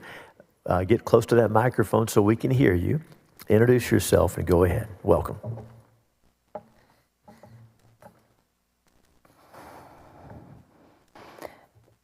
Good afternoon, Senators. My name is Sebastian. I am a transgender man born and raised in the Texas Hill Country who now works as a music teacher in Central Texas. I am testifying today to urge you all to stop SB 7 from moving out of committee. SB 7 will not only cause harm to me personally, but will also harm all Texans. It will also prevent K-12 teachers from properly doing their jobs. I will first speak about this issue from my perspective as a teacher. SB 7 will limit myself and my coworkers from doing our jobs effectively. Outside of classroom instruction, teachers also have responsibilities to monitor student behavior in hallways and bathrooms, especially during passing periods and lunch. Given the existing gender disparities amongst school teachers, the Texas Education Agency puts it at about 75% women and 25% men. I'm often the only masculine adult that can address male students using the bathrooms to skip class, vape, etc. when I'm on bathroom hall monitoring duty. If it is not me, one of my female coworkers must go into the boys' bathroom to handle student behavior. Our jobs as teachers are hard enough. I shouldn't have to worry about facing consequences from SB 7 because my IDs say female, but often I am the masculine authority figure that connects with, I work with middle schoolers, so like these 12 to 13-year-old guys, from doing things they're not supposed to in the bathroom. And it also shouldn't be hard for my female coworkers when they have to go into like boys or men's bathrooms to also stop 12 to 14-year-old boys from vaping and doing things they shouldn't be doing. I will now shift my focus to the specifics of my bathroom experiences as a transgender man. People in support of SB 7 today reference the danger transgender women pose to using the women's restroom. However, they fail to recognize the opposite case. Is that my time? Okay. Well, thank you. And thank you for your testimony. Thank you for being here.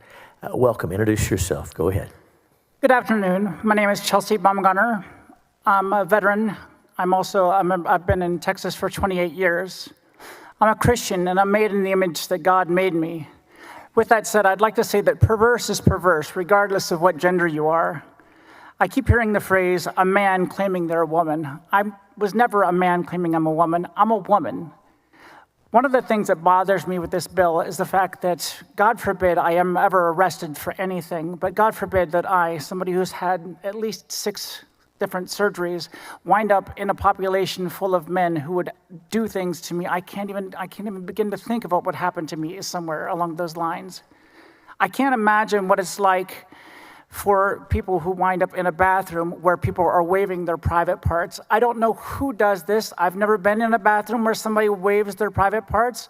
When I go into a restroom, I'm terrified. Half of the time when I go into a restroom with my wife, which typically when I'm in public, I have her come in there with me because I'm terrified that somebody is going to spot me or say something to me and try to out me and yell at me and embarrass me when I'm in public because I'm terrified. All I want to do is just go in there and do my business and get the hell out. I'm a taxpayer. I'm not a politician. I want the Democrats out of my wallet. I want the Republicans out of my bedroom. That's truly how I feel about politics, period. The civil action in these bills just scares the living daylights out of me. The amount of leeway that you're giving people to actually come back and sue other people and the amount of finances that is in these bills. I heard you speaking earlier about the fact that you're giving the Paxton, the amount of leeway that you're giving Paxton over the local governments. It scares the hell out of me. I hope that if you do decide to do something with these bills, you actually check his control as well. And also, this bill seems to give tacit approval. I heard this earlier. It's things like this are giving tacit approval over violence. The thing that happened in Barton Springs, the local church that was attacked, we are getting attacked out there, and it's due to bills like this creating more discrimination against transgender people out there. Thank you. And thank you for your testimony. Welcome. Introduce yourself and go ahead. Hi, yes. My name is Dr. Jermaine Wild, and I want to thank the committee for allowing me to testify and for the opportunity to testify today. I am a pharmacist who has years of experience treating and supporting transgender military service members and veterans. I am also a behavioral health specialist. I am against SB 7. This bill is an insult to every woman, girl, and trans veteran in Texas. It is also ironic that the party of small government is so interested in legislating their fellow Texans' most private activities. SB 7 does not protect women and girls more than existing laws. It increases the risk of violence for all women and girls, regardless of cis or trans status. SB 7 only serves to make public life of transgender Texans illegal. Every Texan deserves dignity. SB 7 makes transgender folks and anyone perceived to be trans or outside the gender expectations of the observer subject to increased scrutiny for the only reason that others are uncomfortable with their presence. Trans Texans' rights and life should not be impeded due to the discomfort of the few. SB 7 looks to restrict bathroom access, humane imprisonment, and domestic violence assistance. Bathroom access is necessary for humans. Prisons are already brutal for the LGBTQ population. Subjecting them to isolation is an inhumane solution or workaround that can precipitate permanent psychological damage even within 7 days of isolation. Domestic and regular violence is already higher against trans women. Trans women are women. Fines, violence, and discrimination will not change who they are. SB 7 will harm trans and LGBTQ youth and adults' mental health. Trans Texans deserve the freedoms and protections afforded to all Texans. Trans Texans belong in Texas. SB 7 doesn't. Don't let this leave committee. Thanks for your testimony. Welcome. Introduce yourself and go ahead. Hi, I'm Shelby Evans. I'm testifying against SB 7. I'm apparently the type of person that this bill intends to protect, a woman who has been harassed, flashed, followed, touched, and violated more times than I can count. Most recently on Friday night, walking to my car after waiting 14 hours, but never being called to testify against gerrymandered maps. Never once have I ever been assaulted or harassed by a trans person. This bill shows a fundamental misunderstanding of who is involved in sexual assaults and where they occur. It is almost always men, like coaches, pastors, community leaders who commit these offenses. Women experience assaults in public parks, on the streets, and too often in their own homes. Besides missing the point about the reality of these crimes, this bill emboldens further harassment. Am I intended to carry my birth certificate every time I need to relieve myself? If I forget it, does it mean that a self-deputized bathroom regulator gets to inspect my body and pass judgment? This is a disturbing prospect. Lastly, I think it likely that I personally know more trans people than this committee combined. I feel abundantly safe around trans people, a community that protects my. Perhaps because these folks have had to fight the fiercest for bodily autonomy, they respect everyone else's too. This bill is completely unnecessary and actually further compromises the safety of all women. Take SB 7 and flush it. Focus on floods instead. Thank you. And thanks for your testimony. Looking forward to hearing from you in just a second. Before we do, tell me your name. Marcel Rudin, or Kuhns. Thank you. Hold just a second. We're going to hear from you. And I want to call some names for the next panel so we can keep moving. So on the next panel, we'll be looking for Julian Herrera, Michelle Bumgarner, Becky Bullard, Dr. Susanna Carranza, Safara Malone, Anna Eastman. And so if I called your name and you're not on the Senate floor, please make your way down here so we can get you on the next panel or the next one.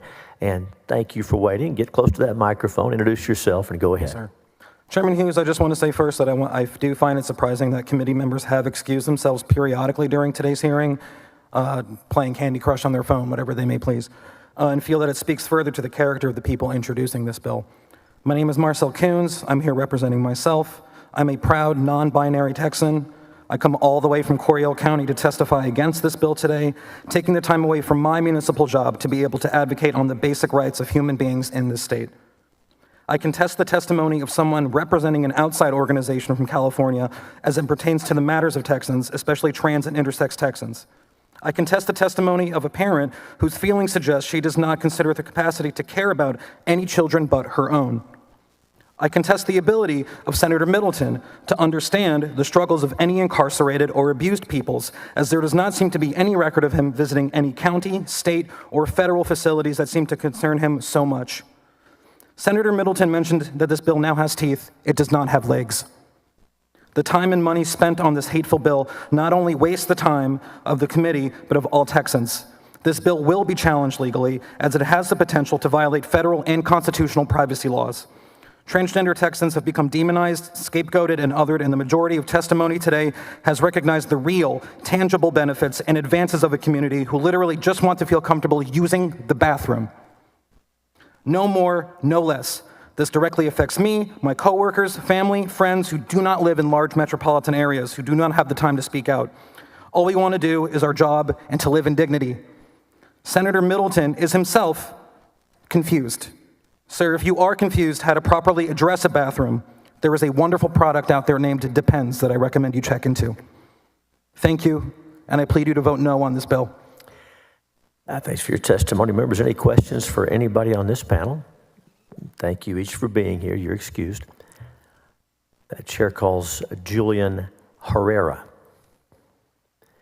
Michelle Bumgarner, Becky Bullard, Dr. Susanna Carranza, Safara Malone,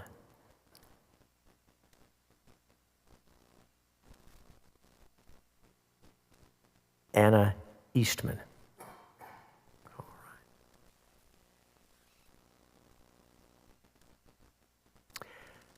Welcome to each of you. I'm sure you've heard me say it, but you got to get close to the microphone on the end. Please do so. Introduce yourself. Welcome, and give us your testimony. Hello. My name is Julian Herrera, and I'm here as a man of God, a husband, a father, and a youth leader at my local church. And I support this bill. This bill is extremely common sense. Men shouldn't be in women's private spaces in all areas. I'm tired of the delusion and the perversion America has gotten over these few years. We should protect and respect women's spaces. Heterosexuality, homosexuality, and transgenderism, no man should violate women's or children's privacy rights. Certain ideologies of politicians pushing different movements and using the leaders of the organization as puppets to go after the children and women. And when a crime is committed, they use mental health as an excuse. Delusion and victimization has to stop in America. Thank you. And thank you for your testimony. Welcome. Introduce yourself and go ahead.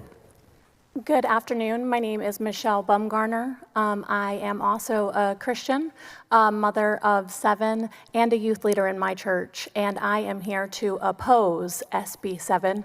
I also believe that men should not be in female spaces. When we're speaking of transgender individuals, a transgender female is not a man. They are a woman, as they have expressed today. Especially when you are dealing with someone that feels that they are trans, like my 53-year-old wife, who has undergone every single surgery to make herself the woman that she knows that she is. When you're discussing adults that have undergone complete surgeries, and then you're telling her that she is now required to go into a men's room and then flash her vagina at what? So that she can tell you who she is. Or you're going to ask a person like yourself, sir, who has completely undergone full surgeries to be a trans man, to go into a women's room then, because you weren't born a man, so that you can flash what? So that you can prove that you're supposed to be there. That's going to make me, as a cis woman, safer in my space. Why don't we talk about the difference between sex and gender? Gender is who you go to bed as. Sex is who you go to bed with. I am a pansexual, meaning that I am attracted to people by their personality. So if I am in a female restroom, I might find some females attractive. If I am in there and they are changing in front of me, I could be more of a predator than my wife being in there, who is a transgender female. So if we're talking about protecting privacy and protecting women, perhaps this should be more about the sex of a person, their actual sex, what they believe in that way, than their gender. Thank you. And thank you for your testimony. Welcome. Introduce yourself. Go ahead. Hi, my name is Becky Bullard. I am representing myself, and I'm opposed to this bill. This bill is called the Texas Women's Privacy Act. Trans women deserve protection and privacy just as I deserve protection and privacy. Though I'm not here in my official capacity as chair of the City of Austin Commission for Women, I do serve in that role. And in that role, it is my responsibility to understand the barriers Texas women face to living a full, happy life. The list of barriers women face is long. It includes intimate partner violence, lack of access to health care, especially here in Texas, the most underinsured state in the nation. Black women in particular face harmful health disparities. Climate disasters disproportionately impact women, and Texas has experienced more billion-dollar climate disasters than any other state. Pay disparity makes our lives harder. The existence of trans people in public life is not a threat to cisgender women like me. Trans women are not new. Trans people have existed throughout human history. It is the politicization of their existence by legislative bodies like this that is new. Bills like this make this state less safe for trans women. Recently, a trans woman enjoying Barton Springs here in Austin with her friends was assaulted simply for being trans. Attacks like this happen because y'all are demonizing trans people for their mere existence. But let's go back to the bathroom. If we are truly concerned about privacy in public bathrooms and changing rooms, we should consider keeping the real threat out: toddlers. Many times have I experienced a toddler crawling underneath the stall door, peeking at me through the crack in the door, staring at me as I change. It makes more sense to keep toddlers out of public bathrooms than trans people. And if anyone doesn't want to see someone else's private parts in a bathroom or changing room, I have a simple solution. Don't look at their private parts. Please vote against this ridiculous bill. Thank you for your time. And thanks for your testimony. Dr. Carranza, welcome back. Introduce yourself. Give us your testimony. I am Dr. Susanna Carranza, testifying on my own behalf, and I oppose Senate Bill 7. First of all, why are you wasting your time on this and not 100% focus on the actual needs of Texans? Like, let's say, emergency alert system, which could have saved the actual lives of a lot of kids during our last floods. That is a problem that Texans really care about. You keep saying you're trying to protect girls and women when passing this kind of ridiculous bills. Yet, time after time, when we learn about predators, it is consistently cis men. And sometimes they're enabled by awful cis women, such as Ms. Maxwell, as mentioned by another witness. You know, the same Maxwell, the woman who grew many, many kids to be abused in the Epstein's Island. And now that woman was illegally transferred to a minimum security prison in Texas. I have not heard any of you say anything about that publicly. So maybe you can start there. Maybe you should be addressing real threats against kids instead of caring about where anyone goes to the restroom. Just vote no on this thing and actually really withdraw it because it's really ridiculous. Thank you. Thanks for your testimony. And hold tight just a moment. We're going to call some more witnesses and we want to hear from you, so don't go anywhere. On the next panel, we're going to be looking for Jonathan Covey, Darby Hicks, Thalia Castle, Safara Malone.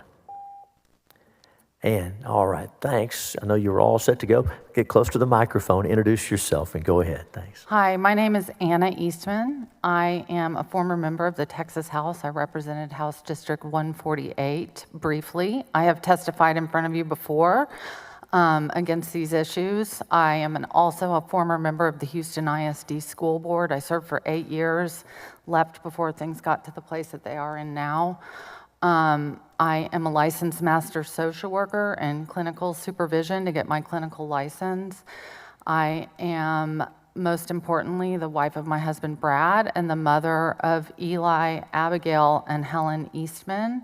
My youngest child is transgender. She has also testified in this committee. I have been coming here to testify against these bills since 2017, before I knew I had a transgender child. For the first time, I am afraid for my daughter to come home. I have never felt that way. We have always lived bravely, loudly, proudly, celebrating her and who she is. She just graduated from college. She can play a sonata on the piano, she can pick the banjo, she's been a kindergarten teacher, she babysits, she's taught middle school children. She is a lovely, brilliant person, just as the lovely, brilliant trans people who have had the ability and the nerve and the guts to come and sit here today. I don't know if y'all have been in a women's bathroom lately, but every single time I've been in one in my entire life, whether or not it's in a state park or this building or a restaurant, you can't see anyone else's private parts. There's a door that you shut. And if you feel uncomfortable washing your hands next to my daughter, you're gonna feel uncomfortable next to her in the line at the grocery store or anyone else, and anywhere else. This bill makes no sense. Y'all stop. People died in the floods. It's not helping anyone. It is harming people, actively harming them now because we're having this conversation. Thank you, Representative. Thanks for your testimony. If there's any questions for any of our witnesses? Very well. Thank you each for being here. You're excused. I call Jonathan Covey, Darby Hicks, Thalia Castle, Mac Teg,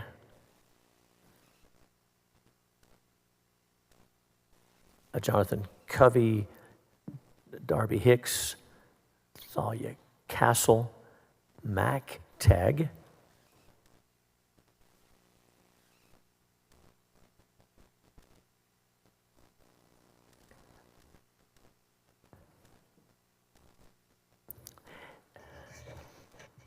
Ada Starks. And if Ada's, if you want to make your way down for the next panel, that's fine. Eve Molnar. Is Eve Molnar? If not, please come down for that next panel. and Alexander Stein.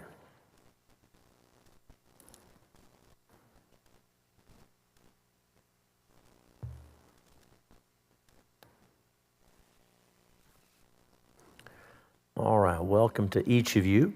Remember, on the end, you got to get close to the microphone so we can hear you. So please do that. Introduce yourself and go ahead. Welcome. Hello, I'm Talia Castle. I'm a trans woman living in the Woodlands, Texas, and I'm here to oppose SB 7. Aren't we tired of America being this super cool place filled with bigotry and hate? Oh, and especially Texas. Texas is famous around the world for all its hate. Now, I wasn't born in Texas, but I've met some great people who were. I've met a great friend of mine who moved away years ago because of the government's endorsement of transphobia, a US Navy veteran. Good person, not in Texas anymore. Thank you, by the way. My partner is scared of transitioning. They're transgender too, but they're scared of it because the government just keeps attacking us. Why?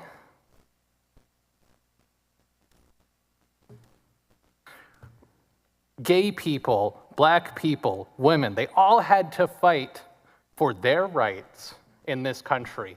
Why?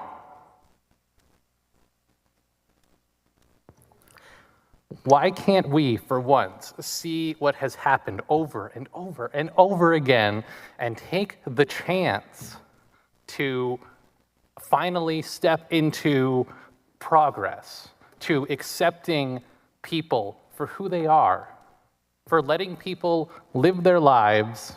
Why are we attacking trans people instead of working on emergency alert systems and flood relief? Why? Thank you. And thank you for your testimony. Welcome. Introduce yourself and go ahead. Good afternoon. My name is Safara Malone, and I am a 20-year-old black trans woman and a student. I'm here representing myself and TENT, or the Transgender Education Network of Texas.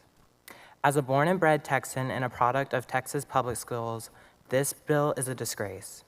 Attending a public school where I was allowed to be myself was a breath of fresh air. Getting to use the restroom of my gender, where I felt safe and comfortable, was everything to me. Not only did I pose zero harm to my cisgender girl classmates, but I was much safer from the bullying and harassment that may have likely occurred within the boys' restroom. We know that trans people aren't causing harm. Facts don't care about your feelings. There is no data or report showing that trans women pose a threat to cisgender women in restrooms and other essential facilities. What we do know is that trans women are more prone to sexual violence and harassment when forced to use male facilities, and we have data from the Federal Bureau of Prisons that proves this. Listen to the data. Furthermore, this bill does not only affect trans women. Under this legislation, trans men will be forced to use women's restrooms. We at TENT will continue to fight no matter what, and we won't let you legislate anyone out of public life. Thank you for your testimony. Welcome. Introduce yourself. Go ahead. My name's Alex Stein. I'm considered one of the sexiest men in conservative politics. And one thing I want to say, a lot of people are going to hear my testimony and you're going to say you're anti-LGBTQ. I want to say that's impossible because I'm a Dallas Cowboys fan. So obviously I have a lot of gay pride. But, you know, a lot of conservatives like yourself, you want to outlaw transgenders in women's sports. I disagree. I like transgenders in women's sports because you can gamble on them and win money. You know, I won so much money on Leah Thomas's propeller in that pool. I almost turned DraftKings, into Draft Queens. And, you know, I actually like transgenders in the military, too, because, first of all, transgenders are some of the meanest people on planet Earth, so they'd make a good soldier, don't you think? And then, you know, second of all, transgenders love to do mass shootings. So, you know, that's perfect for a military veteran. And then on top of that, the suicide rate is incredibly high among transgender people. So we could just use them like the Taliban has suicide bombers. Maybe you guys can actually, you know, if you commit suicide, actually help us in the battlefield. So that would be good. So I think we need transgenders in the military and women's sports. Now, when we come to the bathroom bill, though, this is an asymmetrical problem. Because, first of all, no dude cares if, like, a bisexual woman comes in there and tries to use, like, a pee funnel. You know, if some lady boy comes in there, some, you know, stud comes in there, wants to pee in the urinal. No guy's going to be threatened by, you know, a trans woman. But we don't want these gargoyles in a dress, some chick with a dick coming in there and trying to pee or poop next to my girlfriend, because that's disgusting. And, well, I was going to say something. Listen, I have my First Amendment right. Let me just speak. So, we're sick of these transgenders trying to invade women's personal spaces. These people have autogynephilia, they're sexual perverts, and they actually get satisfaction from going there and looking under a stall. So these are mentally ill people that are on hormones, that are on all kinds of pills, they're impulsive, and they do not belong in a women's restroom. So if some of you lesbians want to come in and pee next to me, you're more than welcome. So we just don't let the chicks with dicks in the women's room, and you guys are all welcome in the men's room. I think that works. Thank you very much. Thank you. I appreciate that. Ms. Covey, welcome. Introduce yourself. Go ahead. Thank you, Mr. Chairman.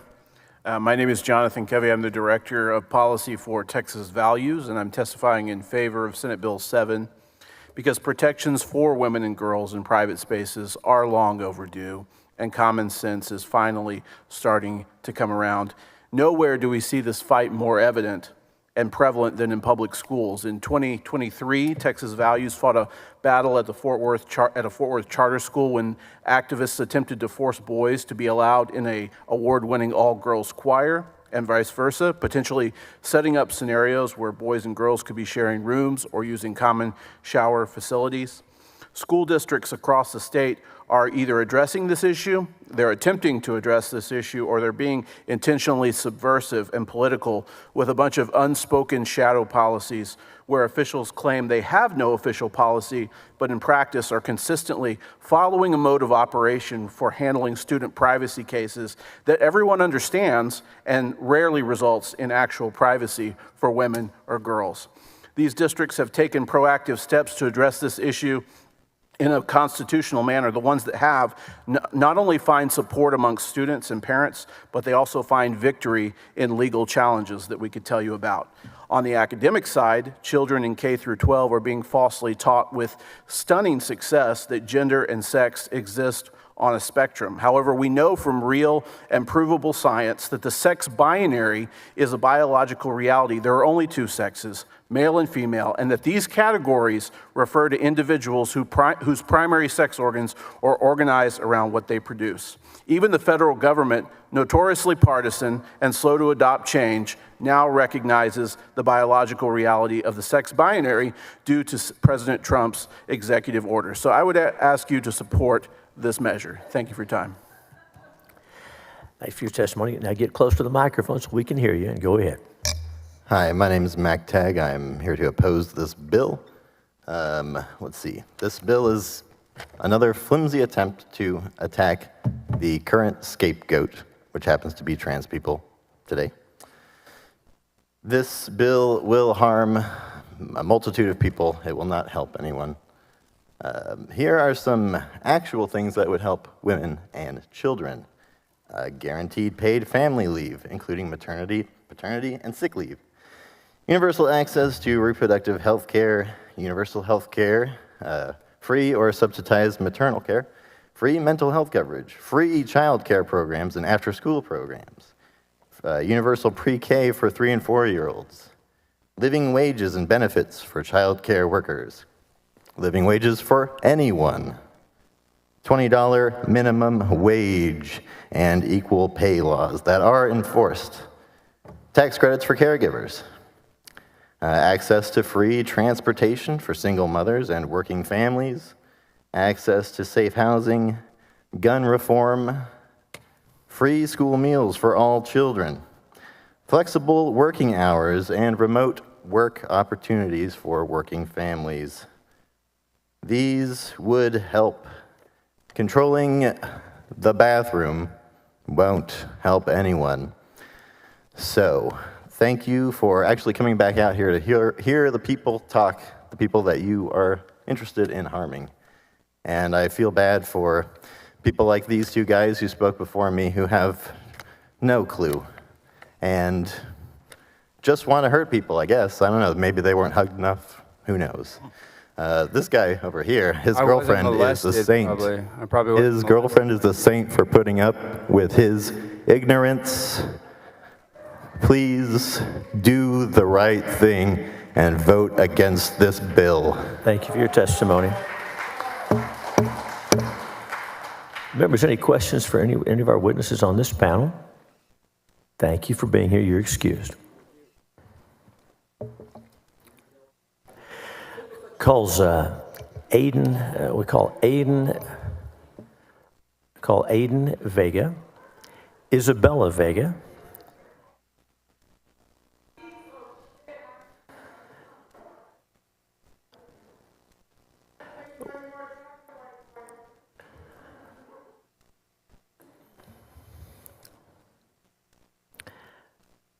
we're going to continue to call names and ask folks to make your way down to the Senate floor so that we can hear from each witness that wants to testify. Chair calls Aiden Vega, Isabella Vega, Ada Starks, Eve Molnar, Kelly Marshall. Come on down and have a seat. That's okay. Make yourselves at home.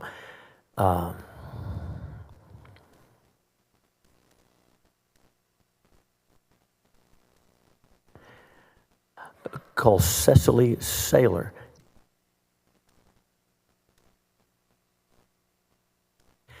Cecily Saylor, Celeste Smith,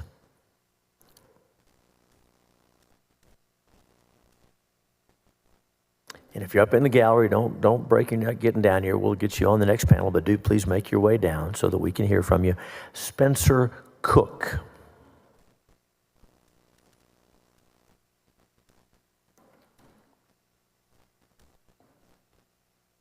Whitney Kalari.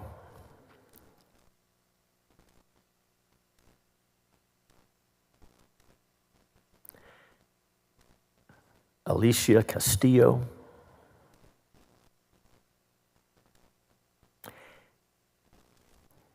Emily Wisniewski. Genevieve Leshper.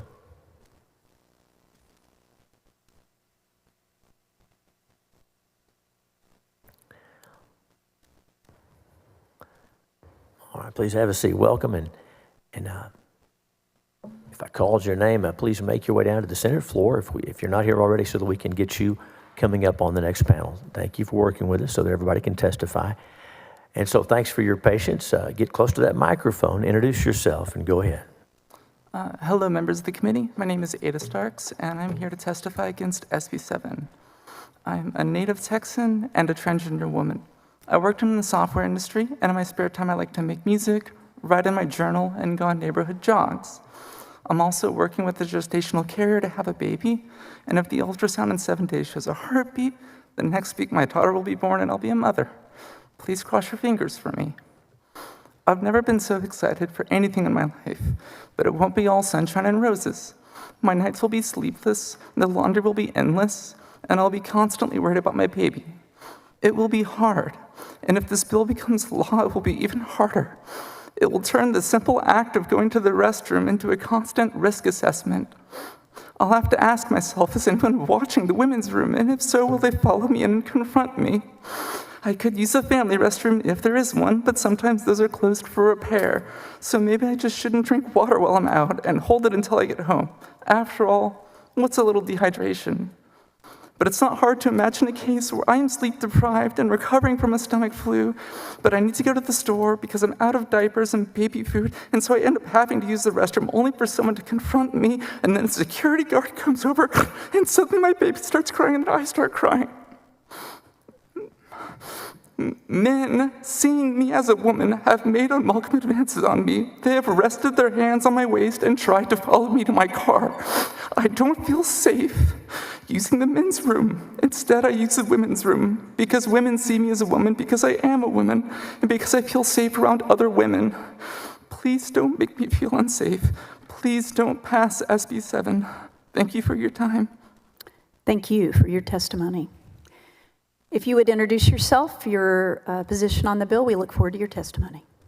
Yeah, hi, my name is Darby Hicks. I'm an 18-year-old constituent from Denton, Texas. I came down here with my brother this morning, and I'm here to speak against Senate Bill 7. I am here because I'm a member of the LGBTQ community, and my community sticks together when a group of us is hurting. My trans siblings are suffering right now, and I could not sit by and allow these laws to be passed amid my silence. So I made the drive at 4 this morning from Denton today to come out here.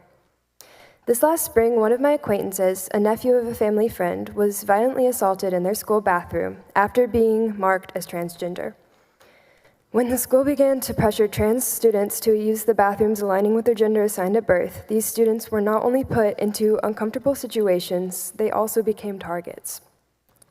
This person is obviously trans, we know who they are now, these people are thinking, so they become targets of violent assault just like my friend. Some of these people closest to me are non-binary, transgender, they're still just kids, and watching them suffer under this legislation, dealing with their own issues at home is heartbreaking, and I don't think anyone really deserves to go through that. So I ask that you consider the implications of these policies that are being proposed. How could this affect people like my friend who was assaulted by his classmates? These people visually appear to be a different gender than the bathroom they will be forced into. It will make them targets for those who wish violence upon them.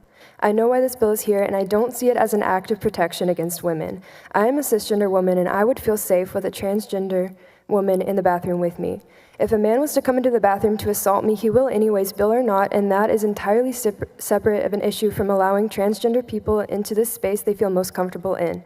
This bill was never about women's safety in the restrooms, and I think we all know it, because I see it only as an opening for more bullying to get away with more, a tactic to isolate these individuals and attack them in every way possible. You cannot say you are suffering, cannot say you are here for the people when the people you are here for are suffering because of the legislation you have the power to influence. Thank you. you. In conclusion, can I ask you not to support Senate Bill 7? Thank you for your testimony. Welcome. Introduce yourself and give us your testimony, please. And good afternoon, Chair, members of the committee, Senator Lewis Kolkers.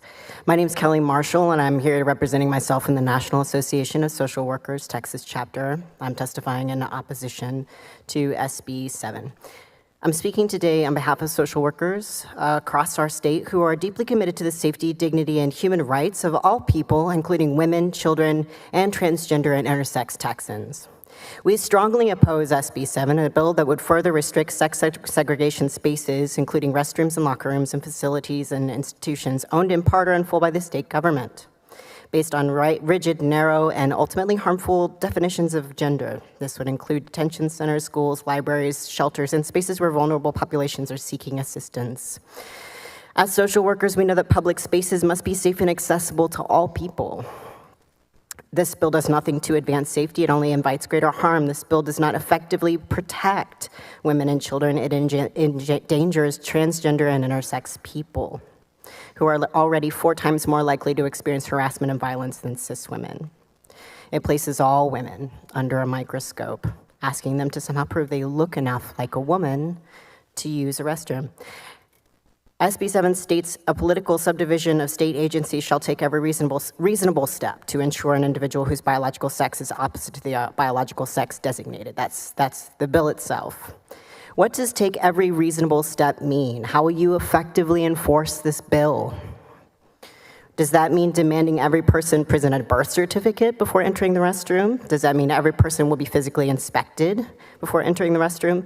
Let me be clear, forcing individuals to pass an inspection is not safety, it's surveillance, it's control, it's a direct threat to bodily autonomy. Moreover, as a trans masculine person, if I follow this bill to the letter, I will be required to use the women's restroom. I'd like to invite the members of this committee to reflect upon my appearance and the ramifications of that scenario. Thank you. Thank you. Thanks for being here. Would you introduce yourself and give us your testimony, please? Hello, my name is Isabella Vega. I am a daughter, sister, Thea, and most importantly, I'm a daughter of the King Jesus. He made me biologically female, and there is a difference between male and female. I am from Houston, and I am for the bill. I am asking this committee to protect me, not just today, but for my future, and for all Texans girls' futures. I am a volleyball and soccer athlete, and I am very competitive among my peers, and it is hard enough to change in front of girls in the locker room. I don't want any boys or men in the locker room while I'm using the bathroom or changing. So please, again, I ask you to protect me today and my future. Thank you. Thank you for your testimony. And you're going to go next, but I'm going to go in and call the next 5 people down. So when I call your name, if you would go in and make your way down to the chamber: Eve Molnar, Cecily Saylor, Celeste Smith, Whitney Kayari, and Alicia Castillo. If you would go on and make your way down. Eve Molnar, Cecily Saylor, Celeste Smith, Whitney Kayari, and Alicia Castillo. All right, and as those folks are making their way down, would you go on and introduce yourself, your position on the bill, and we look forward to your testimony. Hi, my name is Aiden Vega. I'm a brother, boyfriend, a son. I'm in support of this bill, and quite frankly, it's common sense. I'm extremely tired of all these perverted men being so delusional where they think they can just be a guy one day and a girl the next and play dress up like it's a Halloween party. I don't understand why we would let some man in the restroom with my sister. You see, all these men try to come up and tell us how they feel. Well, what about my sister and my mom and my grandma? What about their feelings when they have to take a shower next to another guy, not knowing their thoughts, not knowing what they're thinking, right? We don't know what those guys think. We don't know if they're attracted to them or not. Only they would know that.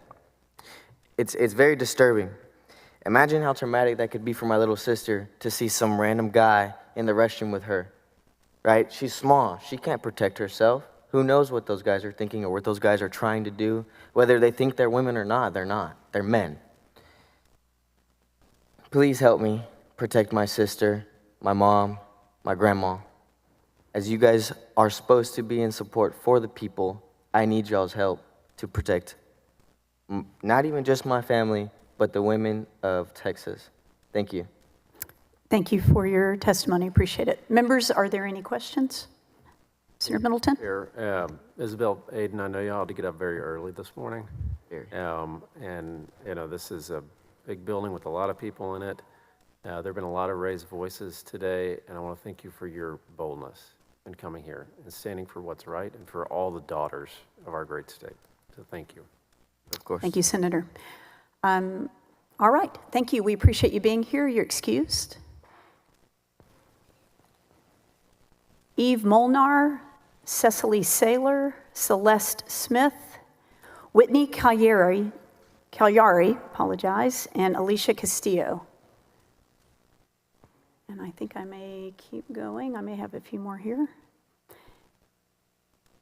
Emily Wisniewski, Genevieve Leshper, Spencer Cook.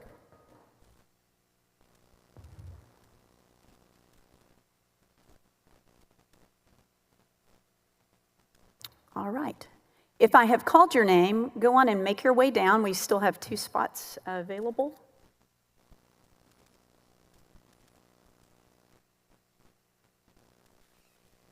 Oxford Delarvery. Okay, I'm a teacher, I can do this. Delarvery, Oxford. I think we may be at the end of our list. Thank you. I apologize, I'm looking forward to hearing the correct pronunciation so I can fix that. Delavier, thank you.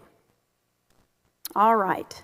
Let's go on and start on this side. Thank you for being here. If you would begin by saying your name, your position on the bill, and then give us your testimony. Thank you. My name is Celeste Smith. I am here representing myself in opposition of SB 7. I'm one of those lady boys that was referenced earlier, so lovingly as it was called. I understand that I'm not the boogeyman that you're portraying in this bill. I'm a trans masculine individual who does not identify as a man or a woman. But because I was assigned female at birth, you don't see me as a threat. You claim you're protecting women and girls, and it's interesting because we already have laws against causing harm, specifically sexual harm, and harassment in bathrooms and other spaces. What will be the most harmful thing from this bill is the enforcement. Should I have photos of my genitalia available for strangers to approve before using a stall in a bathroom? I am androgynous, and this bill will allow anyone to harass me or demand I clarify what's in my pants before using a bathroom. Where's the safety for me? Why should I have to walk in fear to use a bathroom when needed? This is not a bill about safety. This is a bill that only looks to cause harm and turns Texans against each other. We as individuals should not have to look a certain way to use a public bathroom. Your discomfort does not validate the harassment upon me. I ask that you vote no to SB 7 for the safety of myself and so many other Texans. Thank you. Thank you. Appreciate you being here. If you begin by introducing yourself, state your name, your position on the bill, and then we look forward to your testimony. Hello. Good afternoon, and thank you for the opportunity to speak on my own behalf. My name is Emily Wisniewski, and I'm here to testify firmly against SB 7. I was born and raised in Houston and currently live in Austin. I'm a proud bisexual in the queer community. I'm a single, unmarried woman. I'm a small business owner and wedding photographer. I'm a public middle school math and science teacher. I'm a college graduate from Texas A&M University with a bachelor's of science degree in interdisciplinary studies. I grew up in the Catholic Church. Safety in private spaces is a legitimate concern, but this bill is not about safety. It would put people in harm's way. You claim it protects women and children from men pretending to be women, but what we need is protection from men pretending to be leaders. This bill is rooted in transphobia. I'm a woman with short hair who doesn't fit everyone's idea of feminine. Under this law, I could be questioned, harassed, or worse, because measures like this embolden strangers to police anyone who doesn't look the way that they think they should. It creates an environment where women, trans people, and anyone who doesn't fit the rigid gender stereotypes face harassment or demands to prove their gender. Politicians have exploited unfamiliarity with trans people to fuel fear and spread misinformation under the false banner of privacy. If women's safety were truly your priority, Texas wouldn't have one of the most restrictive abortion bans in the country, where women are being denied life-saving care and currently be on the international watch list for the health of its civil society. You cannot claim to protect us while actively supporting legislation that harms us and while actively shielding pedophiles and sex traffickers on the Epstein list, such as Ghislaine Maxwell, who was just illegally moved to a prison here in Bryan, Texas. If women's safety were truly your priority, we wouldn't be here policing restrooms while flood victims in Central Texas still need urgent help. This bill targets trans people, polices body, imposes one set of religious values in all Texans, and doesn't prioritize Texas floods. It's cruel, invasive, and dangerous. Please reject this bill. Thank you. Thanks for your testimony. All right, introduce yourself, your name, and your position on the bill, and we look forward to hearing your testimony. My name is Spencer Cook. I am representing myself, and as a lifelong Texan, I oppose SB 7. Those that support SB 7 purport that it represents biological reality, though it lacks basis in both biology and reality. Of course, people that support SB 7 also purport that it protects women, though you don't hear that from the groups that have historically fought for women's rights. We also hear a lot of concern from people who did not grow up with the Texas school system as it was through the 2010s. Let me be clear, I'm not a scientist, I'm not a politician, and I'm not a biologist. I am a cashier, and I was a student. And even more, I'm a friend of those that this bill will hurt. Even if you think this bill has no potential for harm, I tell you it will. Though, of course, I need to forget arguments of morality when it comes to y'all. Repeatedly, every time I've been here, there always seems to be this mandate of unreachability, or I guess inhumanity. Of course, we're not the people funding you, besides your buildings, facilities, and other such things our tax dollars are going to. The only thing I'm here to do is be the dumb suburban boy to tell you to stop hurting my friends in as many legal ways as I can. Largely, there's too much money behind the support of these kinds of bills, but so little support from the actual people in Texas. Commissions by coalitions with agendas spanning the nation, while the people of Texas are actually desperate for flood relief and weather warning systems. The values these kinds of bills hold dear are not values at all. They're a grift. They're a bubble. And it's a bubble that's liable to burst when something more profitable comes along. At the end of the day, we're not getting any closer to protections for women. We're not going to have cheaper rape kits. We're not going to have proper channels open for reporting sexual assault and harassment. Instead of building a better society that allows women to be safer, you are complicit and implicit in a system that criminalizes the marginalized and continues while you treat the symptom. I'll tell you, you're not treating anything. You're chasing ghosts. You're playing for an audience. Please listen to actual Texans for once. Thank you. Thank you for your testimony. If you'd state your name. Hold on. Let me call some more folks to come down, if you don't mind giving me just a second. I've called some of these folks' names already, but one more time. Whitney Kalyari, Alicia Castillo, Genevieve Leshper, Daniel Iescas, Sarah Beck, Lindsay Foster, and Jessica Cohen. If you go on and make your way down to the table and to the chamber, and as we're hearing this testimony, but go ahead, introduce yourself, please, and state your testimony. I am Oxford de la Ville. I oppose SB 7, representing myself. In February, sheriff's constables in Arizona interrupted a natal female, locked in a stall while urinating. They forced her to lift her shirt to prove her sex. In March, Walmart fired a natal female employee after a natal male customer followed her into the ladies' room and falsely accused her of being transgender. In May, a natal female in Boston, locked in a stall, was interrupted while urinating by a private security guard in a hotel ladies' room. He demanded her ID, which she showed, and which accurately documented her as female. He still kicked her out of the hotel because she, quote, looked like a man. Current assault laws protect women in restrooms. This bill does not make them safer. It opens them up to harassment or worse from presumptuous, incorrect natal males. Further, I ask you, if the natal females you love, your mothers, your wives, your daughters, would feel safe in a public restroom with a female-to-male transsexual, possibly bearded, muscled, standing up in the next stall. Is this truly a special session priority in a Texas that proclaims to value individual privacy and freedom? Wow, meanwhile, over 130 Texans died recently in historic floods. Please do not advance Bill SB 7. Thank you for your time. Thank you for your testimony. And I see you are there. Yes. Did I call your name? Okay, wonderful. And if you can lean in, I know you've got some special cargo there. Here, if you can lean in and state your name, give us your testimony, please. Sure. My name is Alicia Castillo. I'm representing the Texas Civil Rights Project in opposition to SB 7.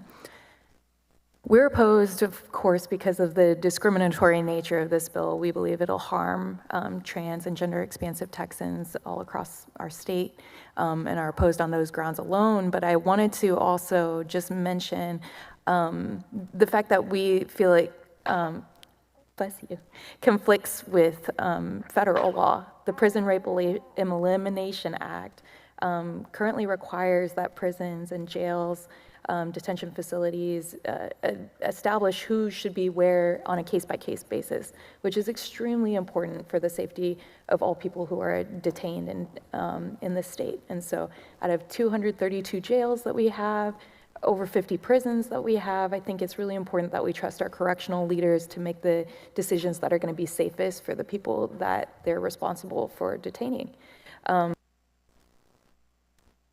On both the details of this bill before passing it out of this committee, but ultimately would oppose the bill entirely and recommend that you all reject it.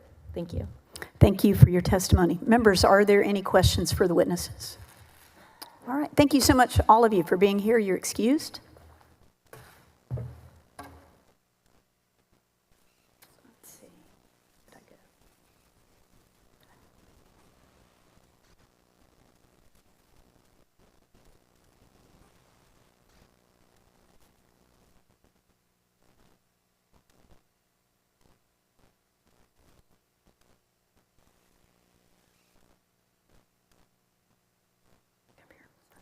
All right, the chair calls Daniel Iescas, Sarah Beck, Lindsay Foster, Jessica Cohen, Christopher Neal. I'm going to call a couple more. Sarah Childs and Mia Sanchez. You have a seat at any chair.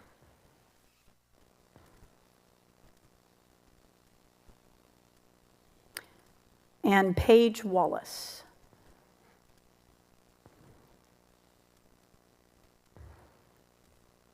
All right. How about if we still go in and start on my left, if that's okay with you guys? We'll start, would you, your page? Okay, go on and have a seat. Would you like to go first? I'll go last. Okay, I'm going to let you get your breath a little bit since you got here last. If you'd state your name, your position on the bill, and then give us your testimony, please. Thanks for being here. My name is Sarah Beck, and I'm against this bill.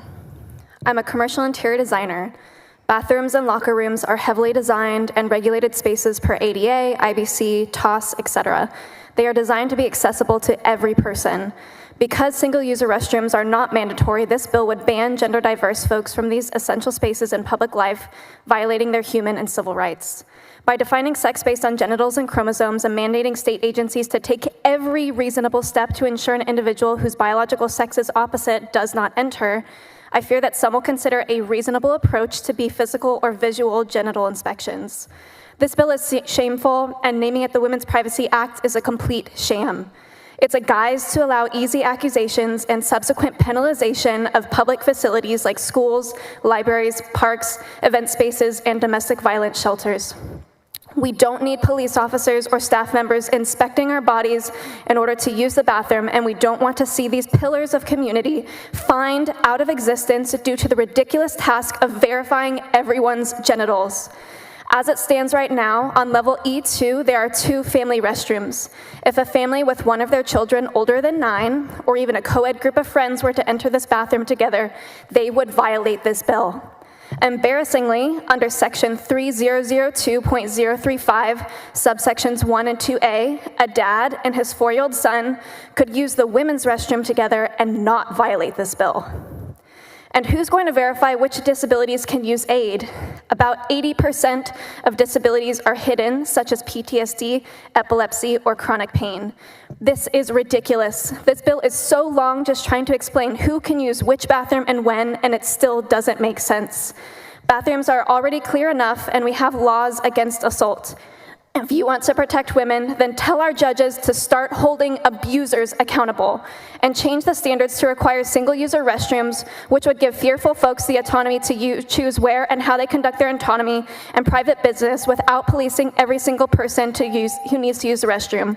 Ultimately, this bill would harm women. It is blatantly discriminatory. It is physically harmful towards trans folks and folks with not physically apparent disabilities, and it would easily defund much of our communities. Please vote no on this bill. Thank you. Thank you for your testimony. And I know it's hard to get everything you have to say in 2 minutes, but it helps everyone else get their chance. So thank you very much. If you would go on and introduce yourself and give us your testimony, please. Hi, I'm Lindsay. I'm the mom of 2 young girls, and I oppose this bill. This bill will harm my trans daughter and many of my friends. The first testimony given today. We allow co-ed access to intimate spaces under the guise of gender identity. We expose children to sexualized situations that are not emotionally equipped to handle. We create opportunities for abuse, voyeurism, and exploitation. And we send the harmful message that protecting feelings outweighs protecting children from harm. This bill is simple and common sense. It designates restrooms, locker rooms, and showers according to biological sex. It protects the privacy and safety of all children and provides accountability for schools and public institutions that fail to comply. Stopping the sexualization of Texas kids is an official Republican Party priority because we have seen how radical gender ideology is creeping into our classrooms and our children's lives. A line must be drawn. Protecting children should not be controversial. Texans are demanding that our schools remain safe and free from policies that sexualize or endanger our kids. I urge you to pass this bill without delay.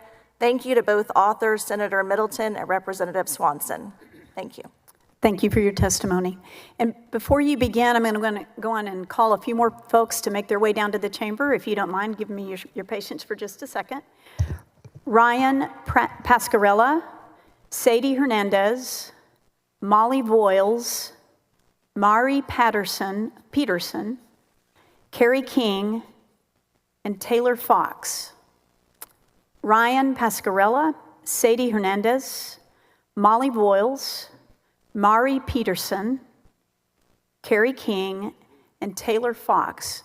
If you would go on and make your way down to the chamber And find a seat or stand along the back, and then when this panel finishes up, we'll go in and have you seated. Thank you. Thanks for your patience. If you'd go on and state your name, your position on the bill, and we look forward to your testimony. Of course.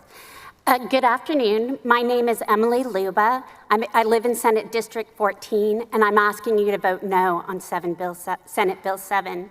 I'm a middle-aged, middle-class, cisgender, heterosexual woman. I've been led to believe this bill is intended to protect women like me and my children.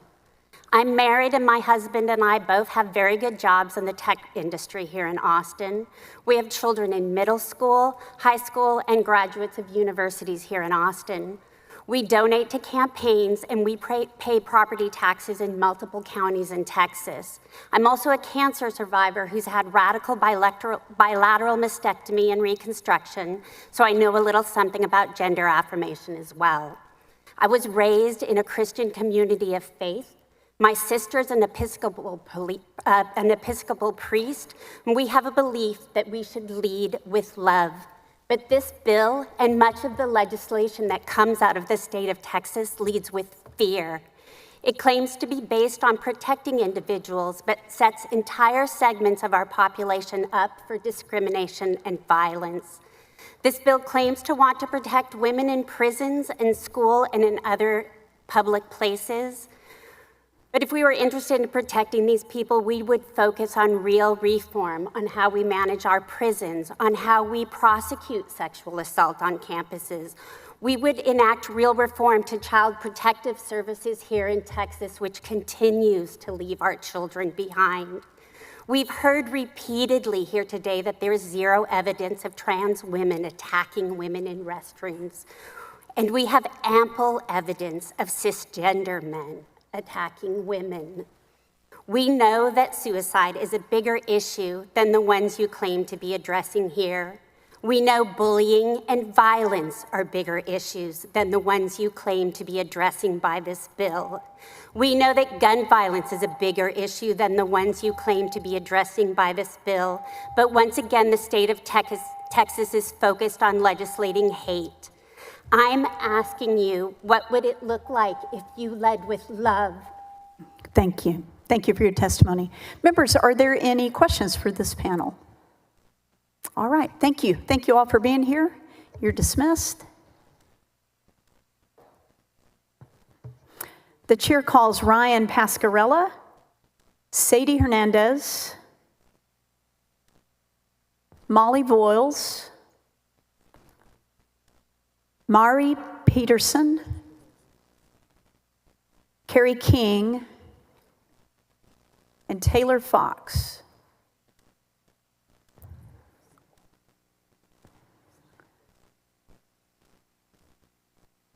Great. And I'm going to go on and call Kelly Garemko.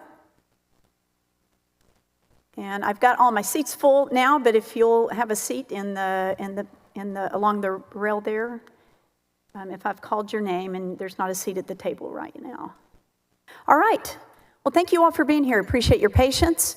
We'll start on this side. If you would begin by stating your name, and if you're on the ends, both ends, you really have to kind of lean in close to the microphone. But say your name, your position on the bill, and then we look forward to your testimony. Thank you. My name is Veronica Marie Peterson. I'm here to speak in strong opposition to Senate Bill 7. Good afternoon, Chair and members of the committee. According to the real woman who spoke before me, I'm a real woman who has a uterus and who has birthed children. But her statement negates so many. Not having a uterus can be because of health issues, and not being able to have children doesn't make you less of a real woman. And trans women are real women too. I am Miss Texas Leather 2023 and International Miss Leather 2024. I've traveled the world with inclusion and building bridges as my platform. Everywhere I go, Texas has become a cautionary tale. This bill restricts restroom access based on biological sex at birth. Let's be honest, this isn't about public safety. It's about policing identity and pushing transgender Texans out of public life. Trans people have used public restrooms safely for decades with no evidence that inclusive policies create risk.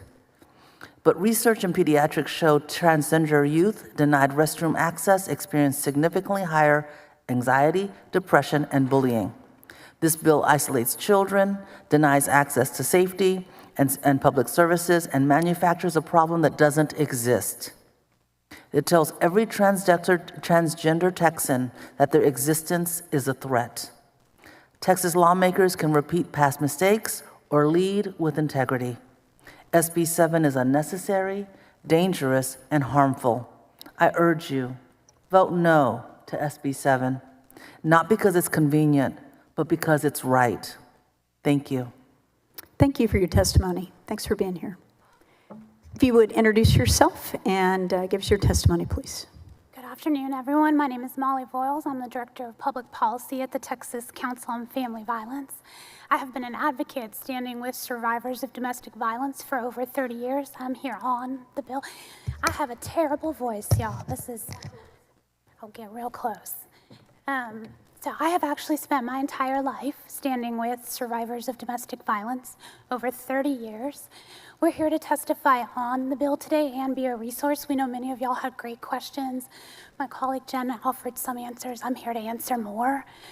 I do want to underscore, and many of you know this because I look around a room of people who have often held bills for survivors. Over 200 Texans will die this year, as they have the 5 years before, because the person who was supposed to love them the most killed them. Calling a hotline is extraordinarily difficult. You do so when you have no other good option, and when you think the next thing that will happen is your life or your children's life. I had the privilege to be a hotline advocate for many years, and I'll never forget the call I got from someone in a hotel room with their 18-year-old son. They had 3 minutes while their partner, who had just abused them in that hotel room, went downstairs to get a drink. In that moment, the only thing we need to care about is that they are a survivor and we need to get them safe. We have really appreciated Senator Middleton and Caleb in the office working with us. We have some language we believe will improve the bill, but primarily we're asking that you remove us from the multi-occupancy spaces, and also to clarify that any dependent should come with their parent.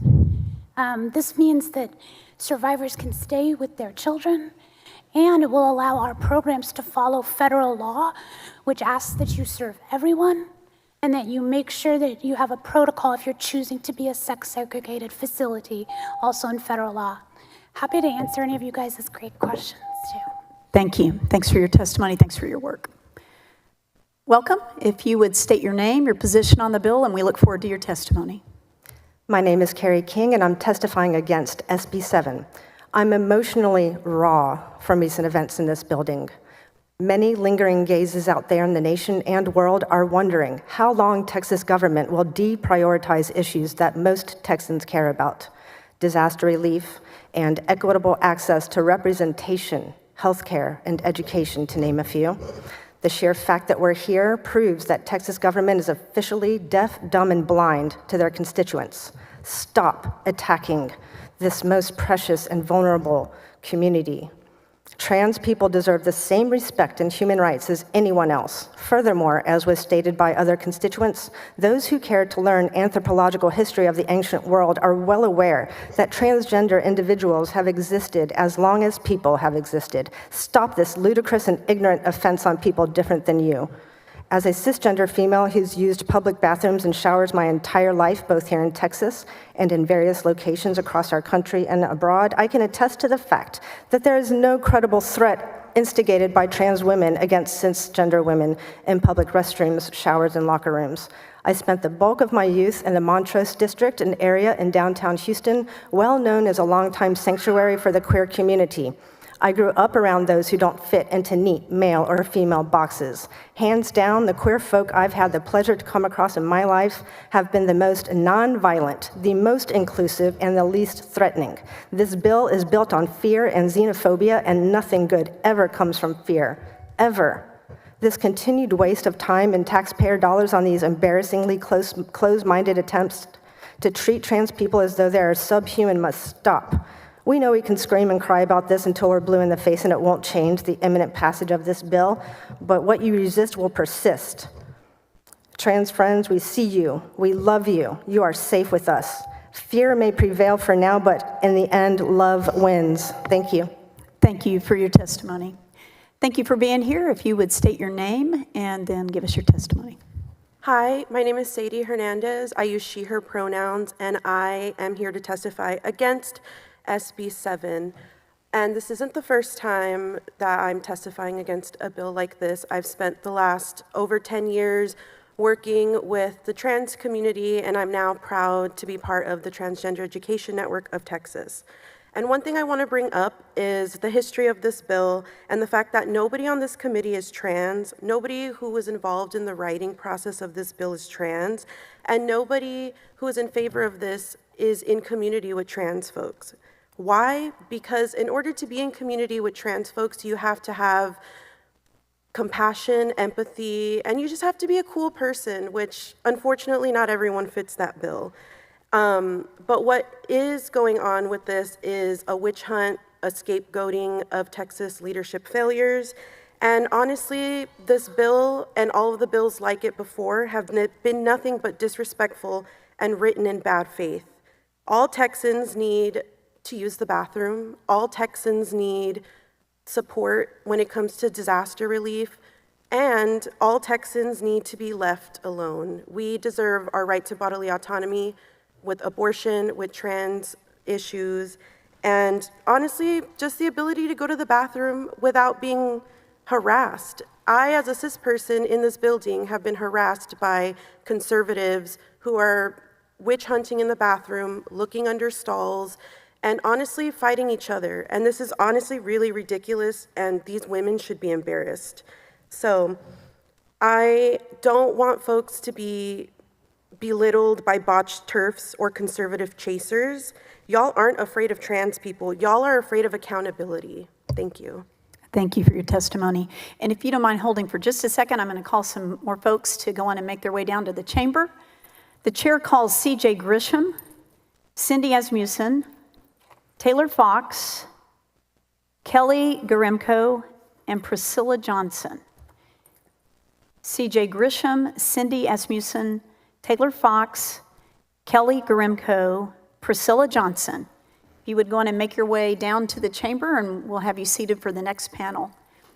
Thanks for waiting, and go ahead, state your name, and then give us your testimony, please. I'm Ryan Pascarella. I'm testifying in favor of SB 7, and I'm representing Texas values and myself as a private individual. Women and girls deserve private, safe spaces, especially in restrooms, showers, and change facilities as listed on this bill. Parents have the right to know that their daughters are in private, secure environments, especially at school. The law respects parental concerns and values, particularly in schools and youth programs, and protects the very facilities that I once used as a student of RISD. There are two cases which have been overlooked in the mainstream media of students who have suffered as a result of pro-transgender policies, enabling members of the opposite sex to enter their restrooms. One of these cases was in New Mexico, in which Ray, a sixth grader at ASK Academy, was reportedly raped by a trans student in the girls' school restroom. And as a result of her traumatic experience, Ray suffered from a mental health crisis, including symptoms of anxiety, depression, and suicidal thoughts. And before her mother knew of the event, Ray had diaried this in a journal before it was discovered by her mother. We have a second example in Virginia, in Loudoun County, where a superintendent's email revealed a situation in which a student in the restroom was reportedly sexually assaulted by a male transgender in the girls' bathroom. These two examples serve to demonstrate that this pro-transgender policy is not without examples of real-world harm and real-world victims as a result of an open transgender policy. So I'm asking the members of this committee to vote in favor of SB 7 and to protect our women and to protect bathrooms for sex-separated spaces.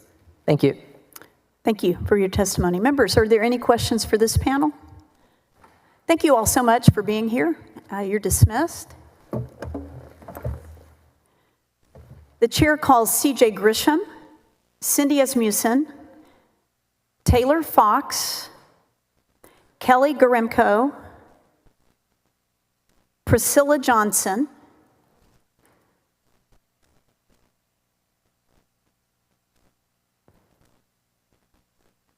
You can have a seat in any chair. Everybody's trying to not be in the first chair, I see, but you won.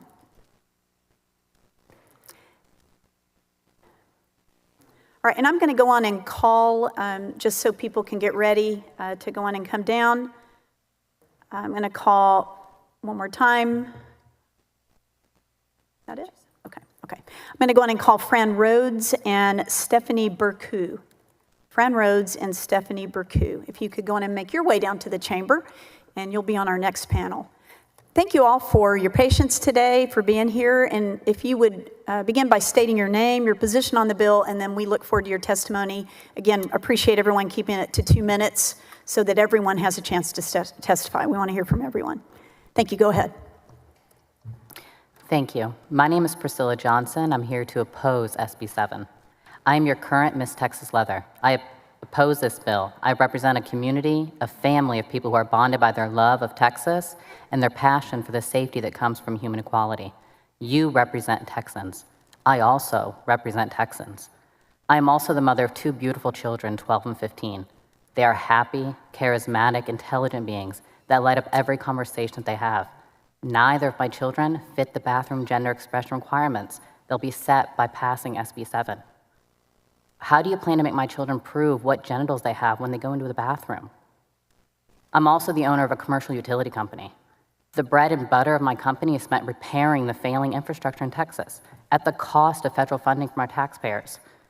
I can personally attest to how money from public bonds is misappropriated to pad the pockets of members of private utility districts, municipal utility districts, land developers, and the good old boy construction contracts. Correctly managing public funding could pay for the implementation of mental health services, restorative justice systems, and public education initiatives. We all know we have the money. Many of my fellow Texans who stand here today in favor of SB 7 are here to represent only what they have experience with. This bill doesn't impact them directly like it does so many in our state. They don't represent all of Texas, as you must. Passing a law that cannot be enforced without causing trauma to Texas youth is not the answer. You cannot enforce SB 7 safely. You cannot pass SB 7 safely. Thank you for your testimony. Thanks for being here. If you would introduce yourself, your position on the bill, and we look forward to your testimony. Good morning. My name is Kelly Gromko, and I am here testifying in opposition to SB 7.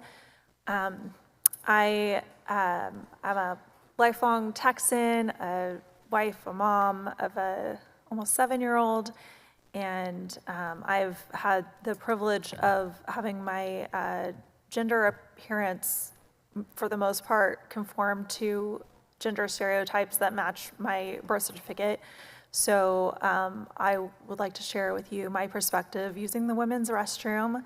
I think it's interesting. I feel like the expectation of privacy, that's the purported purpose of this bill, is really being conflated with safety, which are 2 different things.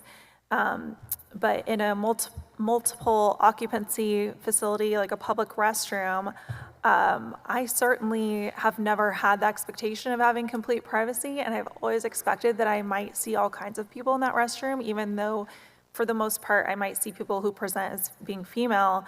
I'm a mom of a kid. We spend a lot of time in spaces with children, and I understand there might be a dad in there who's trying to look after his daughters that feel more comfortable in the women's restroom. There might be a child or caregiver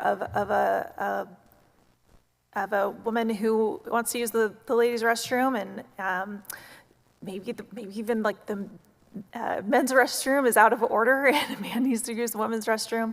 I would never consider my privacy or safety to be in any way at issue if I saw someone who was trans, non-binary, non-gender conforming, or male presenting in the women's restroom. I would love to see more of a focus on... Go on and wrap up your thought. Go on and just finish your thought. I would love to see more of a focus on providing more single occupancy and family restrooms in public spaces. I think that would benefit everyone. Thank you. Thanks for your testimony. Welcome. If you would start with your name, your position on the bill, and then we look forward to your testimony. Thank you, Madam Chair. My name is CJ Grisham, here testifying in in support of Senator Middleton's bill here. I want to start with a story. This weekend that just passed, we had Comic-Con in Bell County. Comic-Con is where people get to dress up and pretend to be whomever they want. I'm the Texalorian. I identify as a powerful Texas Jedi. You will give me 5 more minutes. See, it doesn't work. It doesn't work. Just because I identify as a Jedi. These are not the droids you seek. So just because I identify as I like that, thank you, as a powerful Jedi doesn't make me a powerful Jedi. I don't have 5 extra minutes on the clock. There's no such thing as trans. Trans people don't exist. There are people who think that they're something that they're not. But the fact of the matter is that the human race cannot transition into something that they're not, just like there's no such thing as a cis man or a cis woman. That's not hate, it's called reality. As a matter of fact, the word trans is nowhere in this bill. Senator Middleton, I did a search, I didn't see the word trans. Why? Because there's no such thing as a trans person. There's just a mentally ill man or a mentally ill woman. And if this bill is so dangerous, where are the Democrats? If this is such a bad thing, where'd they go? Why aren't they here to oppose it? Why aren't they here to ask the tough questions? Oh, they're in Chicago. The problem isn't that the supporters of this bill, like me, won't accept these identities that people think that they are. Really, what the problem is that the people who oppose this bill can't accept their own identity, that they're a man or that they're a woman, and they want the rest of us to live in that delusion with them. They want us to play in their fantasy playground, and that's just not going to happen. And then a lot of these people are talking about we should focus on the floods. Every time somebody's come up here and said floods, I've checked their names against the hearings that have already been had on the floods. Guess what? Those people were nowhere to be found at those hearings. Interesting. Please vote for this bill. Thank you for your testimony.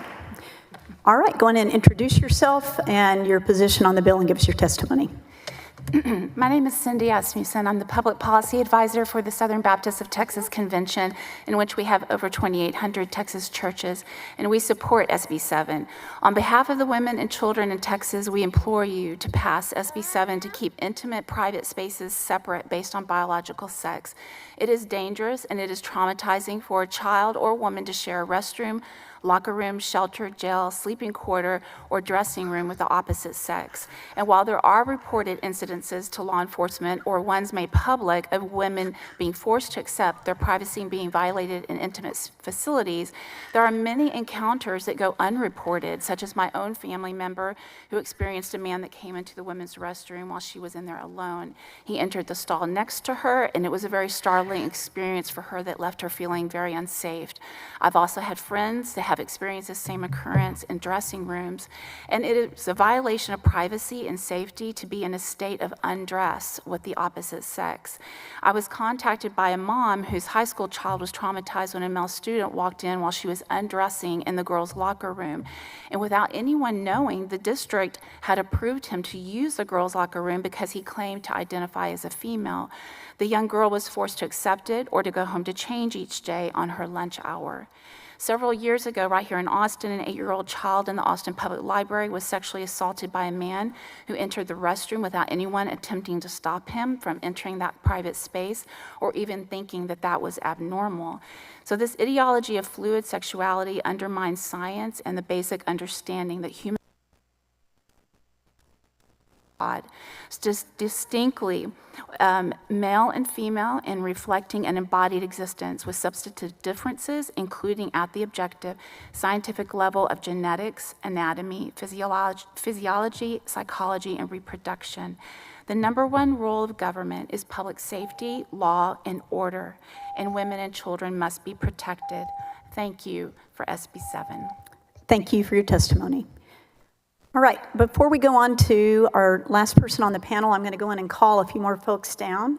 The chair calls Jonathan Sines, Allie Schmude, Fran Rhodes, Jera Turner, and Stephanie Burku. Jonathan Sines, Allie Schmude, Fran Rhodes, Jera Turner, and Stephanie Burku. If I called your name, would you go on and make your way down to the chamber, and we'll get you on the next panel. And with that, get a double bonus there. Hi. Welcome, thank you for being here. And if you'd start by giving us your name and give us your testimony, please. Sure. I'll give it my best go. We've been here since like 9:40 this morning. My name's Taylor, my pronouns are she, her, and I am against SB 7. I thought I heard earlier, maybe I didn't hear it right, but I thought I heard earlier that the only difference between this bill and the one that I think already passed is harsher penalties. I don't think this bill goes far enough, because men are not only a threat in women's restrooms, men are also a threat in restaurants, in schools, at work, definitely in churches, as police, as domestic partners, in the White House, and here in this Capitol. So men shouldn't be allowed in any of those spaces, in my opinion. In fact, everywhere men go, they could possibly assault or harass an unsuspecting woman. So I think the best solution is to just sequester men entirely, and only then will women and children truly be protected. Alternatively, I think another potential route to take with this issue is to treat it exactly the way we treat school shootings. Do nothing except pray about it. In all seriousness, the only thing trans people threaten is Senator Middleton's fragile masculinity, and I wonder if this hearing makes you feel like a big, strong man. To every trans and non-binary Texan listening to this, you are not the problem. You belong here in our workplaces, in our classrooms, in our communities. All right, thank you for your testimony. You're welcome. This is to give your opinion about a bill, but not to attack the members. So thank you all for being here. Members, do you have any questions for this panel? All right, thank you. You're dismissed. Senator Betancourt, you're recognized. I just wanted to make sure that in the talking to the bill author that the penalties have not increased.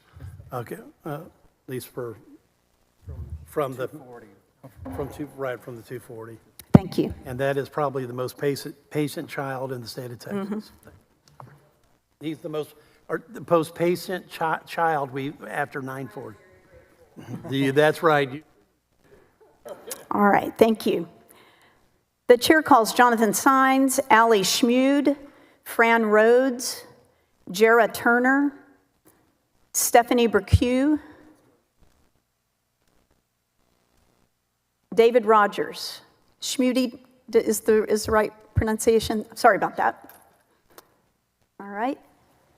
All right, we've got 5. Let me go on and call a couple more. David Rogers, Angel Fierro. And if there's not a seat right now, if you'll just have a place at the back. Sir, if you can just have a seat right back here on the wall, and then we'll have you come down on the next panel. Anyone else whose name I have already called, if you'll go on and make your way down to the chamber and have a seat, and then we'll call you on the next panel. All right, well, welcome. Thank you for being here. Go on and introduce yourself. Give us your name, your position on the bill, and then your testimony. Hi, I am Fran Rhodes. I'm president of True Texas Project, and I'm here testifying on behalf of myself and True Texas Project in support of SB 7. I will not be giving you my resume or my gender preference or my pronouns today. I'm a common sense girl. I'm a big fan of common sense, and I believe SB 7 is common sense. Maybe it's because I'm old, I don't know, but what I do know is that God created men and women differently for a very good reason, and one cannot become the other. They can dress up in the appropriate clothing, they can take drugs, they can even have surgeries, but a man will never become a woman, and a woman will never become a man. So here we are today debating who should use which public bathroom in public buildings. I'm still astonished that we have to be here today. I've heard lots of other witnesses say, why are we here today talking about this? There are so many more other important things we should be talking about, and I agree. There are, and yet here we are discussing who should use which bathroom, and why is that? It's because we have men in ladies' bathrooms. That's the whole reason we're here today. 20 years ago, that was unheard of. Today, it's a common problem, and so we come to you as legislators to do this. It is unfortunate that we have to do things. Women and girls deserve to have privacy in their private spaces, and accommodating less than 1% of the population who believe they can alter their gender is not reason enough to put women and girls at risk. This is especially true in our public schools. As Jennifer Fleck pointed out, it's exposing young children to sexual things way before they are prepared to do it. So please support SB 7. Thank you. Thanks for your testimony. Welcome. If you would introduce yourself, your position on the bill, and we look forward to your testimony. Good afternoon. My name is Ali Shmoody. I'm a proud native Texan from Montgomery County, and I'm representing myself as a college student in support of SB 7. I want to cut to the chase and outline 3 main reasons why I support this bill. The first is that it protects the obvious vulnerability of women. Just a quick story. I have been exercising for several years, and my little brother, who just started going to the gym, is already significantly stronger than I will ever be. While this is slightly annoying, it reminds me of the clear differences between men and women, differences that penetrate into our very biology and genetic makeup, a genetic makeup that cannot be altered by surgeries. There are certainly amazing things women can do that men cannot, most notably having children. But that does not change the fact that men are naturally stronger than women. Constantly hearing stories of human trafficking, rape, and sexual harassment that men have committed against women, I often feel vulnerable and unsafe in public places, knowing that there are men who are both capable of such crimes and of overpowering me. With that being said, restrooms and changing rooms, which are where women are the most vulnerable, should be upheld as safe places exclusively for biological women. Off of this point, this bill allows for women who are victims of human trafficking or abusive relationships to find an escape from their abuser and seek help from and confide in another woman. Lastly, and most importantly, SB 7 upholds the profound dignity of women. Women are so much more than people who wear dresses, makeup, or simply identify as a woman. By reserving restrooms and changing rooms for biological women alone, SB 7 not only protects women who are already vulnerable, but it advances the truth that a woman is a beautiful masterpiece of creation made by God that cannot be surgically manufactured by men. Thank you all for listening. Thank you. Thanks for your testimony. Appreciate you being here. Mr. Sines, if you would introduce yourself, give us your testimony, we look forward to hearing it. Good afternoon, Madam Chair and members of the committee. My name is Jonathan Sines. I'm president and attorney for Texas Values, and I'm here testifying in support of Senate Bill 7. I'm also a proud resident and constituent of Senator Schwertner. Good to see you this afternoon, sir. Texas Values is the largest faith, family, and freedom law and policy organization in the state of Texas. And for over a decade, we've been advocating on behalf of women's privacy and safety that's covered quite well in this legislation. We thank Governor Greg Abbott for making this a priority for this special session, and also for Lieutenant Governor Dan Patrick for making this a priority during this special session. We're also thankful that the majority of the Texas House also has indicated their support, and they'll be glad to be passing that bill once this is passed over to that Texas House chamber. That's a major accomplishment from the regular session. And we're looking forward to Texas joining nearly half of the country. 19 states have already passed a law like Senate Bill 7 because of the necessity and the urgency. That includes bordering states like Oklahoma, Louisiana, and Arkansas, and nearby states of Florida and Mississippi. The court rulings recently from the Ninth Circuit have made it clear that states have a right to have these type of laws. This was the Roe versus Critchfield case, and the SCOTUS case of the Skermeti case recently shows that the Supreme Court is moving in the direction of deferring to states on these type of issues. Riley Gaines supports this law. We heard from the mother of Brooke Slusser, a Texas athlete, in support of this issue earlier. What Brooke went through was awful. To have a male student use a tuck kit to disguise his genitalia that left her vulnerable is something that we don't want to see happen in Texas. This has been an issue in Round Rock ISD. This has been an issue in Dripping Springs ISD. We've seen laws that pass in the opposite direction of the city of Austin.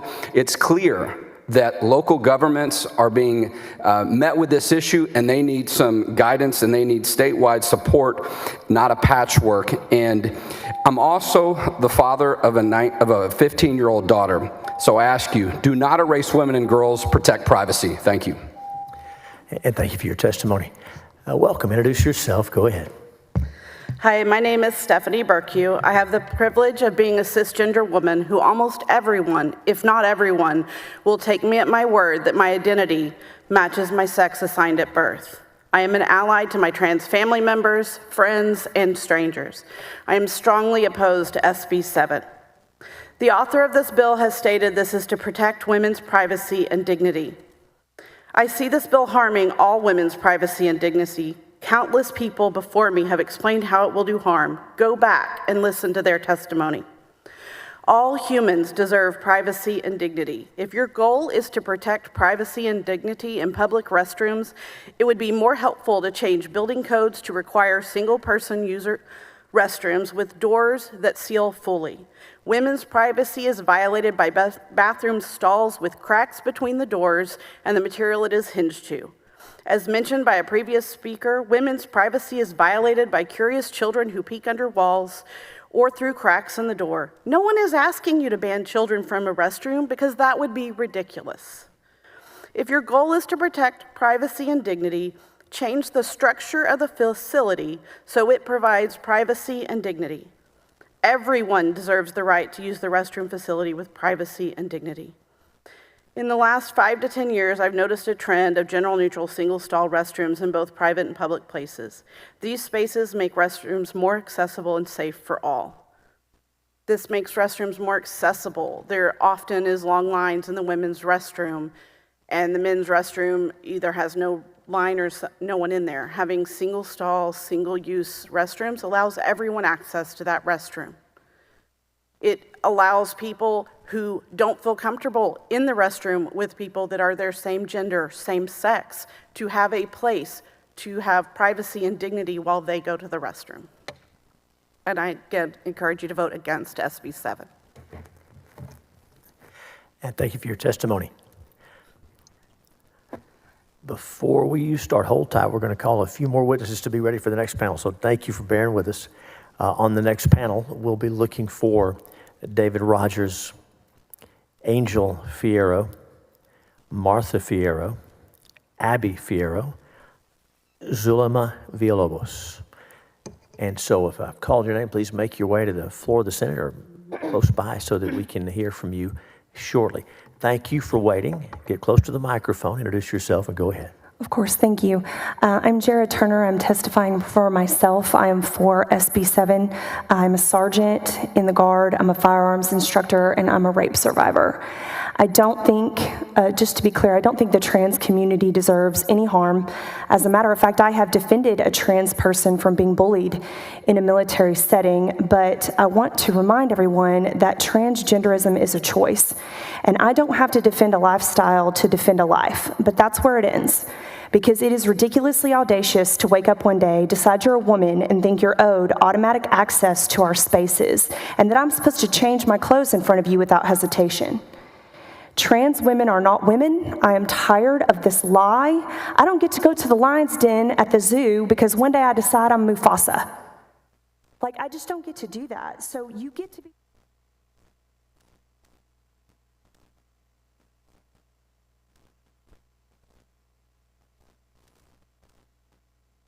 Women deserve to have their spaces and not relinquish them to whoever chooses to be a woman that day.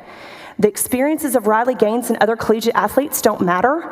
Being forced to change and shower in front of a man playing pretend isn't relevant and, more importantly, dangerous. The way actual women feel about this trumps those who merely cosplay as females.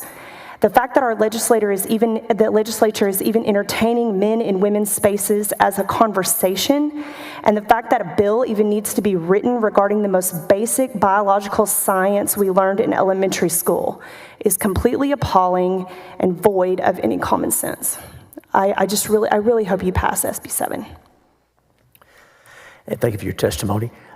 Senators, any questions for any of our witnesses on this panel?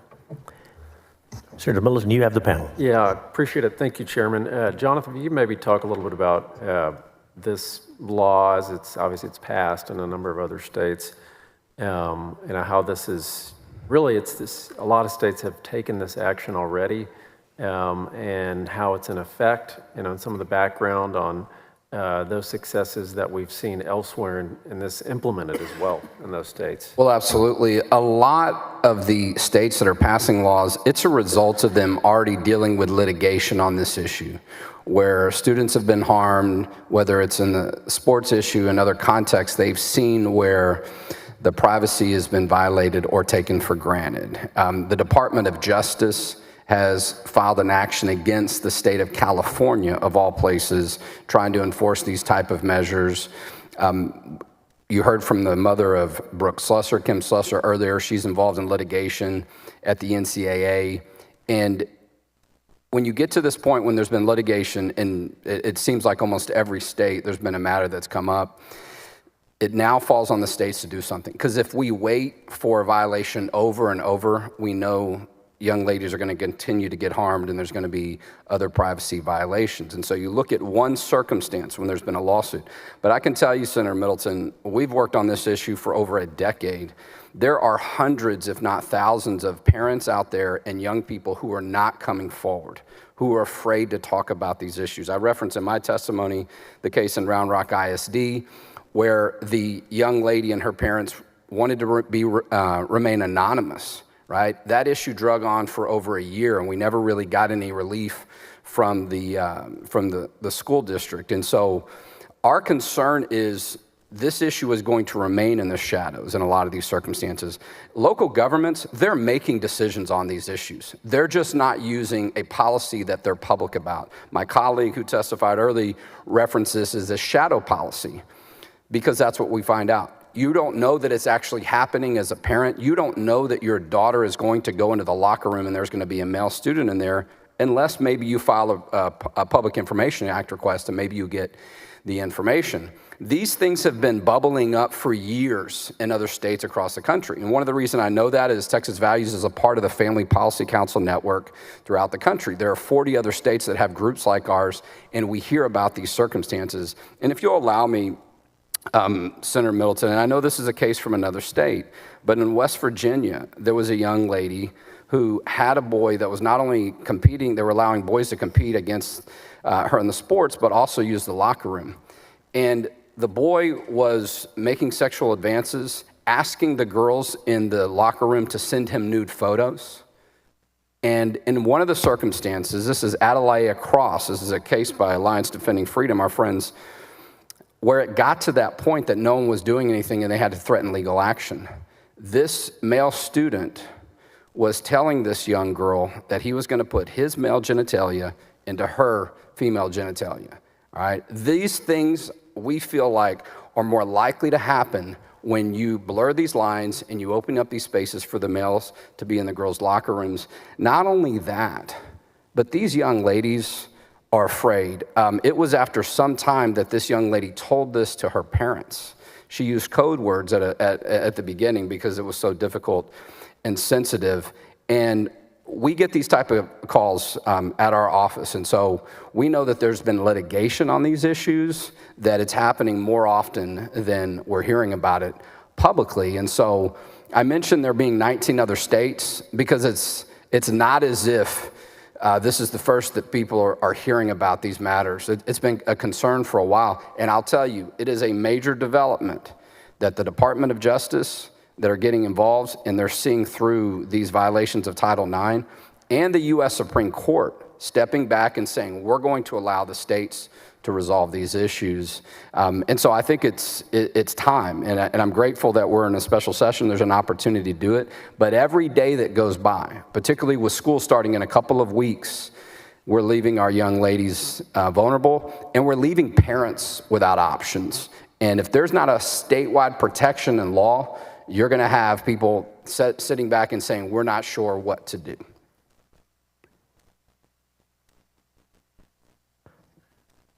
Thank you. Senator Bettencourt. Thank you, Mr. Chairman. What's your name again? Jared Turner. Ms. Turner, thank you for coming, and thank you for having the strength to tell us what happened to you, because that takes a strong survivor, and especially one to come and testify today. So appreciate it. Senator Hall. My question is for you. Thank you for being here. I think your testimony is one of the most revealing or truthful things said here today. because it is a choice. And we as individuals have a right. And it's one of the things that we fail to recognize, that it's a right to make a choice. But we don't have rights independent of responsibility. They're like a two-sided of a coin. Rights on one side and responsibility on the other. And we exercise a right to make a choice. It's our responsibility to not violate the other people's rights in doing that. Just because I choose to walk into a room swinging a baseball bat, everybody doesn't, it's not their responsibility to get out of my way any more than it is to accept someone who decides to break basic law that has existed since man was created in there. Well, and if I may, as an NCO in the military, my job is to protect all of my service members, even the transgender ones. And so that puts us in a little bit of a very prickly situation to have to make those decisions where we're trying to respect the transgender community, but we also have to be a ready and capable military force, and that's very difficult. Absolutely. Everyone deserves equal protection under the law. But when people are doing things that step out and interfere with the responsibilities of others, that's when it changes. I agree. In there. But I thank you for coming with your testimony. Senators, any other questions? Thank you each for your testimony. You're excused. Thank you for being here. I call David Rogers, Angel Fierro, Martha Fierro, Abby Fierro, Zulema Villalobos.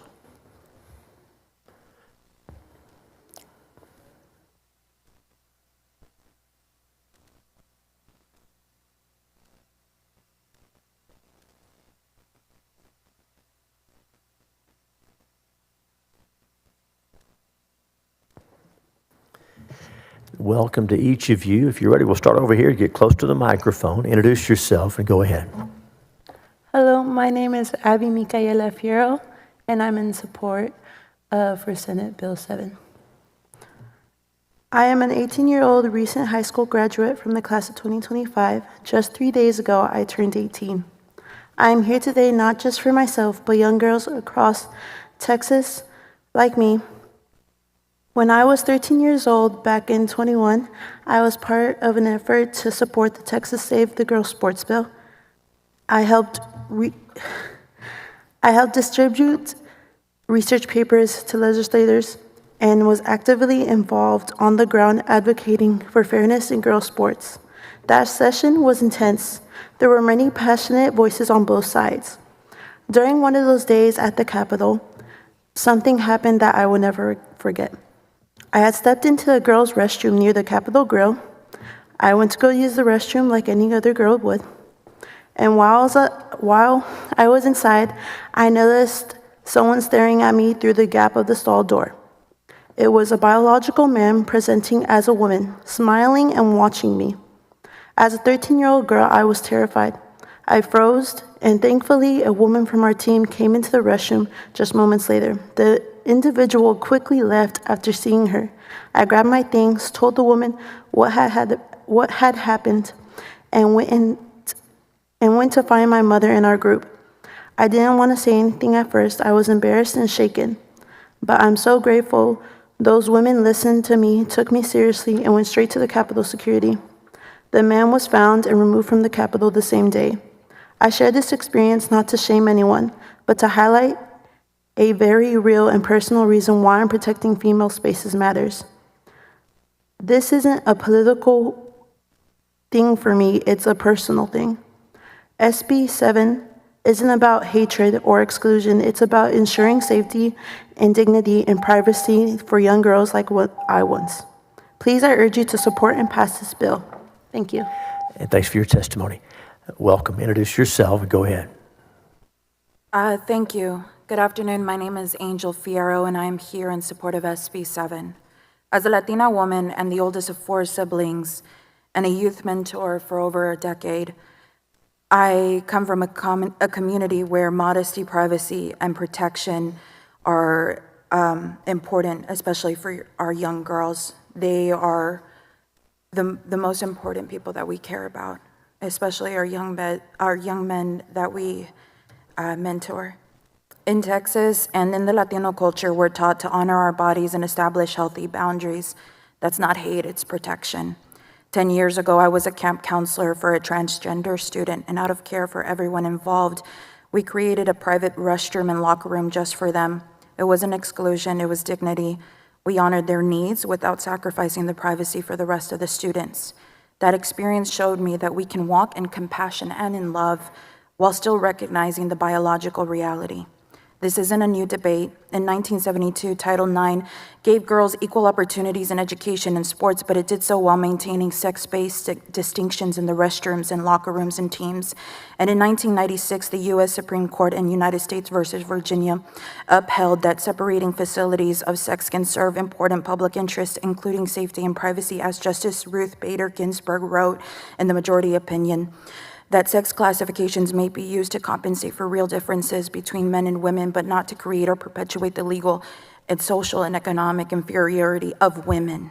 SB 7 follows that same logic. It respects differences without demeaning another. Lastly, we cannot ignore history. In the early 20th century, eugenics policies have targeted Black, brown, immigrant, and disabled and Latino communities, often under the claim of science and progress. Today, some of those same ideologies have resurfaced through gender ideology, encouraging irreversible interventions in young people, particularly in minority communities, in a way that often forgets their natural identity. SB 7 doesn't erase anybody, it protects.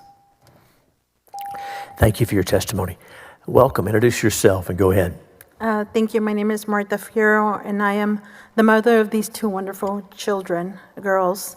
I'm the Texas Rotunda Prayer Worship founder and director, as well as the Moms for America Espanol Hispanic coordinator. I am representing 1,000 ministries all over the state of Texas, along with their families. I am for SB 7. My daughter, at the age of 13, Abby, was harassed and traumatized in the bathroom in this Texas Capitol. A confused, mentally ill biological male, dressed as a woman, was allowed to enter into the women's bathroom, and he pervertedly peeked through the slot in between the bathrooms to gaze lustfully at my innocent 13-year-old. My daughter suffered trauma, fear, and PTSD. Of all places for a young girl to be traumatized, I would never have thought it would be here, where law and order are supposed to take place. After we told the Texas Capitol Police, they did do something about it, but we had to speak and speak, because they said unless he put his hands on her, they could not do anything. This is wrong and horrific. I ask you, as a Texas mother, to please pass SB 7, not just for me, but for all the girls, young ladies, and women in the state of Texas. For our safety and our dignity, please pass SB 7. And I thank you for your time. And thank you for your testimony. Welcome. Introduce yourself and go ahead. Thank you. My name is Zulema Villalobos, and I'm here supporting the SB 7 as a mom, as a friend, and as a member of the community. I am here because I care deeply about the values, faith, responsibility, and the protection of our community. We all want to live in a state where everyone feels respected, safe, and secure. Ensuring that women can use these spaces without fear. And it's not about exclusion, it's about safety, dignity, and respect for privacy. Values that should be fundamental for everyone. I believe that if you pass this value, it will protect us all, and this will avoid child molested, and a lot of problems and consequences that will come with this bill. Thank you. And thank you for your testimony. Welcome. Get close to that microphone. Introduce yourself and go ahead. My name is David Rogers. I'm from Granbury, Texas. I'm a retired law enforcement official. I served for 24 years in the Air Force. I was assigned to the Air Force Office of Special Investigation. Part of my duties included crime reporting. One of the things that's troubling today, this is a real problem, is some of the witnesses here earlier today said, well, this hasn't happened in Texas. We don't have this problem in Texas. There is a lot of really highly publicized reports in Oklahoma of young girls, female students getting assaulted by biological males that self-identified as females going into their bathrooms and physically assaulting them. And there's many parents having lawsuits against the ISDs there. And there's also several other highly publicized cases across the country in Washington State, and New York, and California, for example, female inmates having biological males self-identifying as transgender females going in and raping them, physically assaulting them, brutalizing them, lawsuits, several highly publicized lawsuits going on. In Seattle, there was a battered women's shelter where a lady was a victim of domestic violence, and she went in there seeking protection for her and her young child, and a biological male went in there identifying as a female and assaulted her. Tucker Carlson did like a half episode on that. I mean, this is a real problem, and people that don't think it's the potential for this causing violence to our young girls and women are just wrong. Martin Luther King Jr. used to say, injustice anywhere is a threat to justice everywhere. And if we can't protect our young girls and our women, how can we give justice to all our people? Ayn Rand used to say, communism causes the abnormal absurdities of today to become the normal of tomorrow. And so the time to prevent this is now. So I'm asking all the senators and people on this committee to be in favor of SB 7. And thank you for your testimony. Before we see if there are questions, I'm going to get folks to come down for the next panel. On the next panel, we're going to be looking for Vanessa Savage, Liz Case, Dan Chandler, Perla Hopkins, Teresa Thomas. So if you're not on the floor of the Senate, please make your way down. We're going to have you up in just a moment. And Senator, if there's any questions for the witnesses on this panel, we thank each of you for being here. Thank you for your testimony. You're excused. Call Vanessa Savage, Liz Case, Dan Chandler, Perla Hopkins, Teresa Thomas.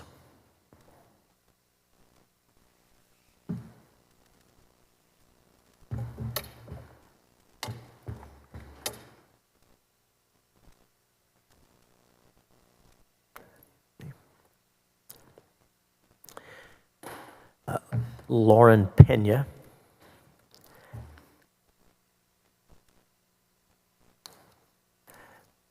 Caden Lopez,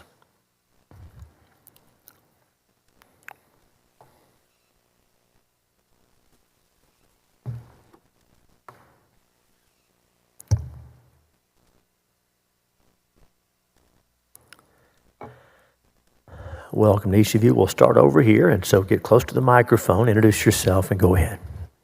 Thank you. My name is Vanessa Savage. I'm the founder of Protecting Texas Children, and I'm here testifying in strong support of SB 7 on behalf of myself and our organization. I want to first address the many people today who have claimed that men pretending to be women have never harmed biological girls in the bathroom, that issue doesn't exist. In 2021, a young girl in Loudoun County, Virginia, was sexually assaulted in a school bathroom by a teenage boy masquerading as a girl in a skirt. Instead of protecting her, the school transferred the offender, who then assaulted another girl. Shockingly, the perpetrator was later released without being required to register as a sex offender. This incident made national news. It's easy to claim that this isn't happening, but it is, and any claim made to the contrary is at best ignorant and at worst a complete lie. This failure of the Loudoun County School District puts every girl at risk and should be a wake-up call to every school district, county, and state in America. Opponents of this legislation today will attempt to gaslight supporters of this bill into believing that our concern for women's safety is an attack on their quote-unquote right to exist. They will undoubtedly say and repeat the entire narrative that this legislation is hateful. Make no mistake, it is not hateful to protect girls in vulnerable spaces. It is not hateful to protect survivors of rape from re-traumatization in areas that should be secure. It is not hateful to continue to affirm that in the state of Texas, biological sex will be upheld and defended. Governor Greg Abbott has made it emphatically clear he wants to see this legislation passed. He understands.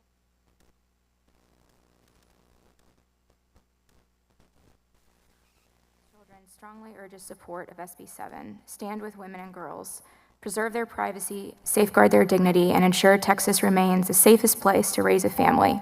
Thank you. And thank you for your testimony. Welcome. Introduce yourself. Go ahead.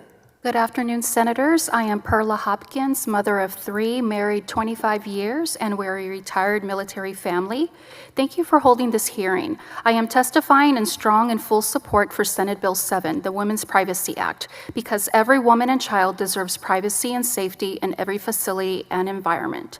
Visitors to the Texas Capitol should not have to be exposed to grown men utilizing women-designated spaces.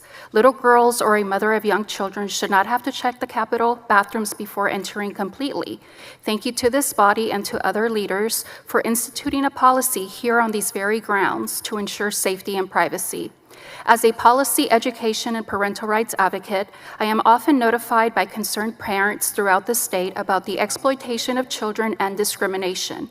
For example, in the local Leander Independent School District, educators have crossed the line by pushing identity politics and social justice agendas. Students have been exploited by explicit instructional materials, gender unicorn practices, pronoun surveys, asking children to hide things from their parents, or by administrator-authorized sharing of bathrooms at schools like at Camacho Elementary School. We have also heard of traumatic crimes all day, such as the high school male student raping a girl in a bathroom, women also rape victims in prisons and women's shelters, young children from the opposite sex being instructed to share locker rooms or beds during field trips. The list abounds. Senate Bill 7 is extremely important because the mixed issue and misuse of one's biological sex continues to place women and girls in danger, and it robs them of equal opportunity as well. This bill addresses enforcement and civil penalties. That is crucial in order to protect women and children and their privacy and safety once and for all. I have also been recently informed by a 1990s A&M Women's Choir member and by parents of current Women's Choir students that A&M is changing the name of the chorus by eradicating the word women's, basing and blaming that on SB 17 of the 88th legislature. Thank you. And thank you for your testimony. Welcome. Introduce yourself. Go ahead. Hello, I'm Teresa Thomas. I'm a mother, a grandmother, and I'm the state director for Moms for America. And we're here to say we support Senate Bill 7. But I would first like to ask some questions. How do you feel when you accidentally go into the wrong bathroom? We intuitively know it's wrong. Do you get embarrassed? Do you have anxiety? Do you revert to fright and flight with an adrenaline spike? Do you actively rush out? Do you know those feelings and actions are also experienced by many women and girls when they are taken by surprise to find a man in their private spaces? I experienced these things at Texas Tech in a female dorm room while I was in grad school. While I was showering, I heard a male voice laughing with the RA who was his girlfriend. They were chasing each other in sexual play. I had to stay in the shower until they were done. This happened over and over again. I had to forfeit. But the most disturbing fact was having to escort my daughters to the restroom when they came to visit me because I knew they weren't safe. I was forced to give up my rights as a woman to privacy and security to get my degree. I had no choice and no voice. We need to ask the recovering trafficked women and children, the abused, the raped, do they have a voice and a choice? We are a trafficking hub. The chances are increasing that these victims will be in public private spaces. How does one know if the male in a female private space is claiming to be a woman to keep an eye on his property so they can't reach out for help?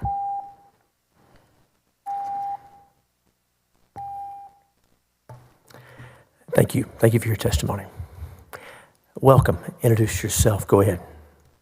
Good afternoon. My name is Liz Case. I'm here representing Texas Eagle Forum and myself. Well, we're back again. We were here to protect women and girls with the Girls Sports Bill in 2021, and it took us 4 sessions to get that done, amazingly. And then we had to come back the next session to get it done for college. It's not easy to protect women and girls. It takes courage and it takes fortitude, and we appreciate you, Senator Middleton, for filing this bill for us.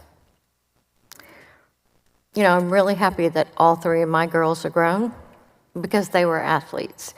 And if I'd had to face this problem of having boys in their locker room, it would not have been a good thing.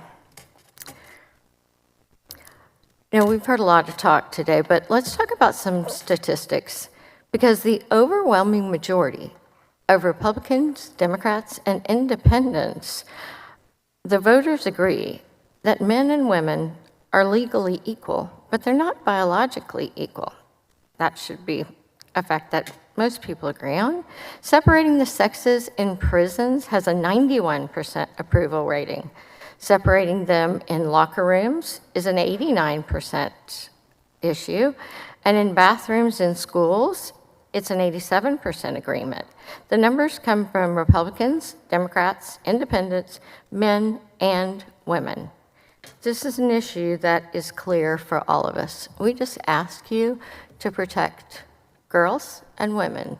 Think about the women and the girls in your life, and we appreciate you voting to do that. And thank you for your testimony. And before we hear from you, hold tight. We want to hear your testimony. We want to get the next panel ready, so just a moment.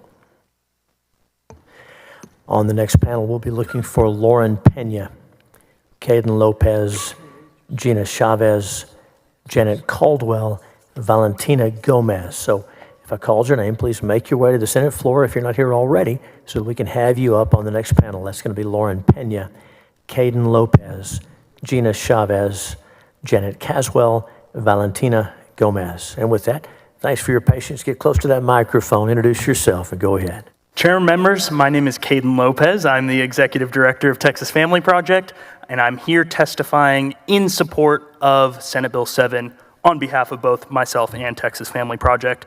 I just wanted to say, first off, thank you to Senator Middleton and the rest of you guys for really pushing this issue, both in the regular session and in years past. We really appreciate it. Senate Bill 7 is a common sense bill that Texans both want and need. I have my first child on the way, and we are very blessed to be having a girl, so now more than ever, I see the need for Senate Bill 7 as a necessary measure to protect the safety and dignity of young Texans. We shouldn't have to live in a world where we fear men walking into bathrooms after our daughters go in it. It is truly sickening that this is actually an issue that we actually have to address, but I'm glad we're addressing it now. We heard a lot of stories today of young women being targeted in their spaces and little that they could do about it. That all changes now. The Bible affirms that God created us male and female, and God does not make mistakes. This means that we were made with very real differences, and spaces need to account for that. It's common sense. Once again, I want to thank all of you guys, especially Senator Middleton, for taking charge on this issue. I strongly urge you to pass Senate Bill 7. Texans deserve safety and protection. Thank you. Thank you. Congratulations on that little one. If there's any questions for any of our witnesses on this panel, we thank each of you for being here. Thanks for your testimony.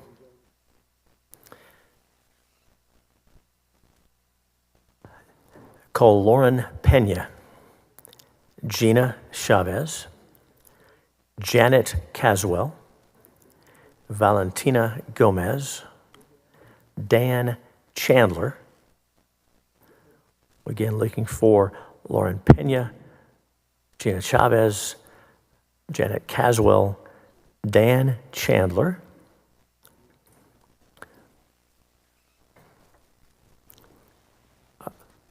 Julian Jurado.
All right, welcome.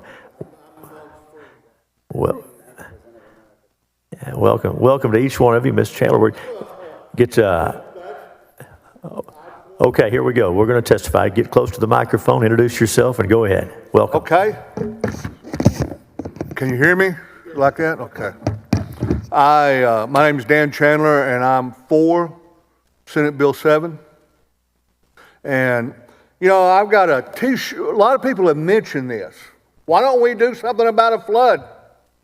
I got a T-shirt about that. What does it say? The princes of Judah are like those who tear down a monument. I will pour out my wrath on them like water. Duh. Okay?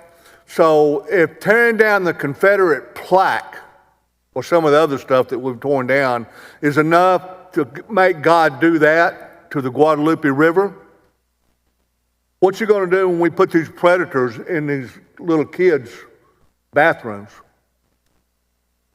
I'm a guy, I don't tear down the flags, the statues, the monuments, the Ten Commandments, the babies born. The little tranny kids, don't tear down America piece by piece, plank by plank. That's my message from the start. I'm an advocate for the statues.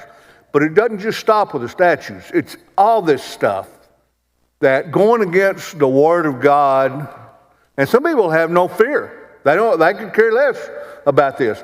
I'm saying there's blood moons in the sky and there's X lines in the sky, and we've got a flood, and we've got a lot of things right now.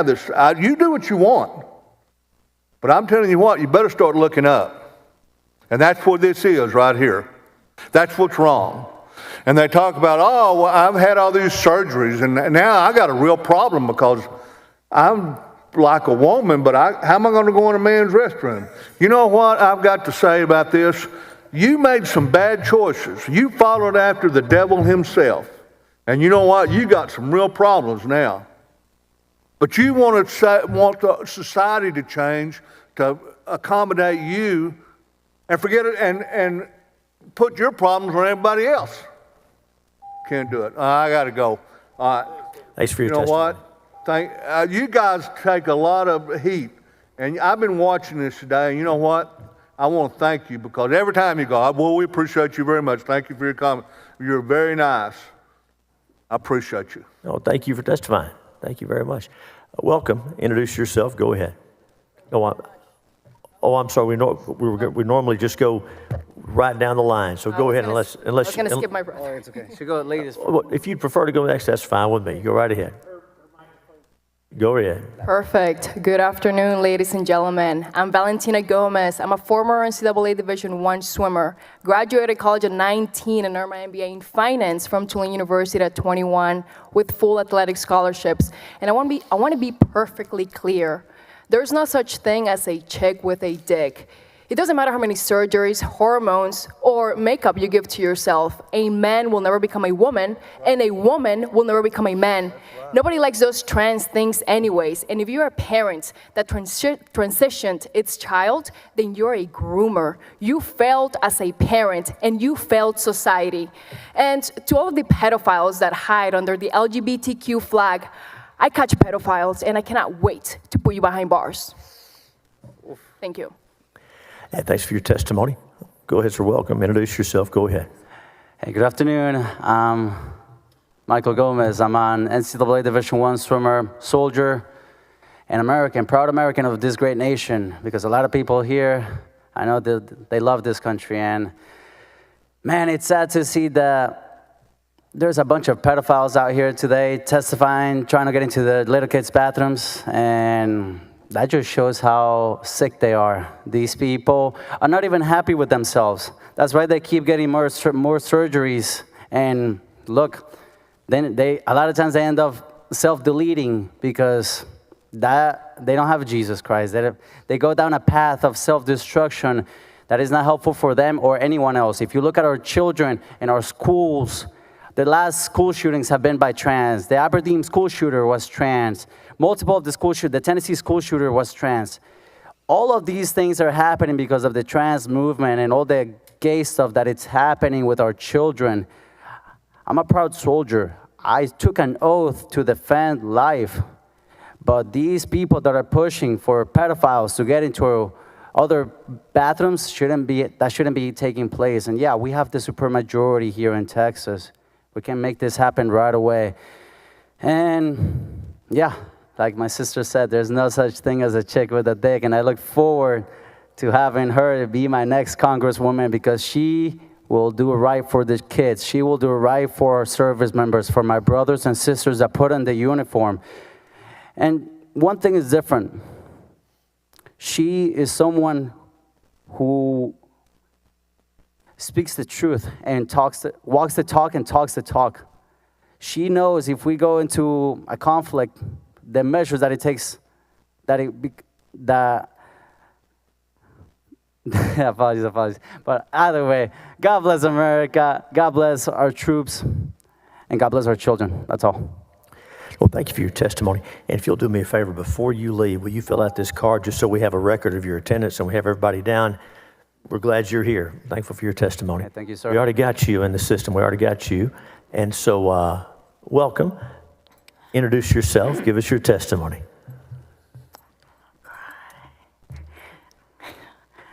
Okay, so yeah, my name is Janet Caswell. Get a little closer to the mic. Janet, get closer to that mic so we can hear you, okay? My name is Janet Caswell. I'm a native Houstonian, born and raised in Houston, Texas. My dad was a private investigator, a bounty hunter, and I grew up with my father. And I know the law. I know right from wrong. My grandmother raised me. And I remember there was times when I was a little girl and I would look at her on the telephone. You know, she was senior, and she would be calling Austin, you know, to get her Social Security straightened out, et cetera. And it was hard for her, you know, to get through and get the right questions answered. I later became an activity director in long-term care. I'm a prison minister. I do a lot for the Lord. I attend a great church in Houston, and I know right from wrong. I'm not confused. And I have to take breaks throughout the hours I've been sitting over there to get unconfused in this room. And I know that each one of y'all are fine men. My dad wore a tie and a suit. And I know that you wake up and you have breakfast and you see your children and your family and your wives.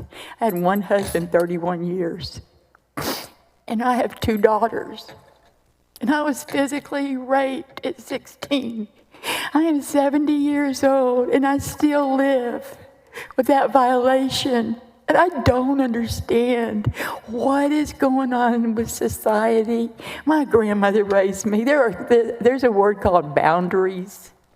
Boundaries. Let's just get back to the heart of God. You know right from wrong. Little House on the Prairie. Horace Cartwright, whatever his name, the Bonanza. Y'all know those shows. You know right from wrong. Do your job. Keep my little granddaughter safe. Her daddy touched her at 3 years old. She's going to be 16. Please, I just say please, with a grandma's heart, a wife's heart, and a mother's heart, do what's right. Please. I won't be here forever, but y'all will be here longer than I will. God bless y'all. Thank you. Thank you for being here, for testifying. Yes. Before we get to you, we're going to call the next panel, so hold tight, all right? On the next panel, we'll be looking for Lauren Pena,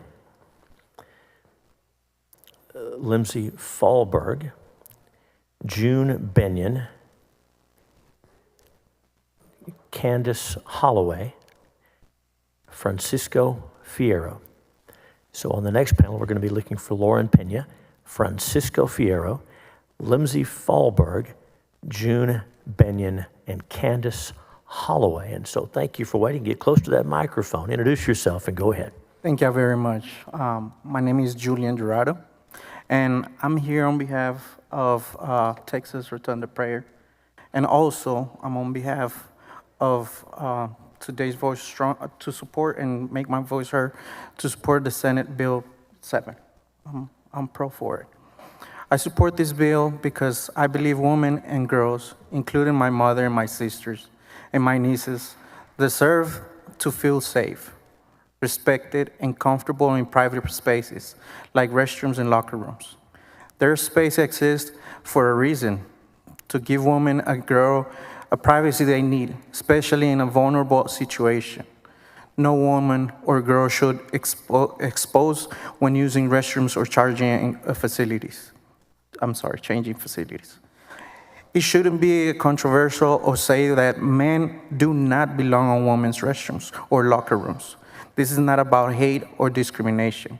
It's about common sense and boundaries. I want the woman in my life to have the same level of comfort and for anyone, including your daughters, your wives, your mothers. SB 7 gives Texas clear, fair guidelines to protect privacy while still allowing accommodations for those who need them, and draw reasonable lines to make sure that biological males cannot freely enter women's private spaces. Please pass this bill and stand up for the safety, dignity, and privacy for Texas women and girls. Thank you. And thank you for your testimony. Thank you for being here. Senators, any questions for any of our witnesses on this panel? Thank each of you for being here. You're excused.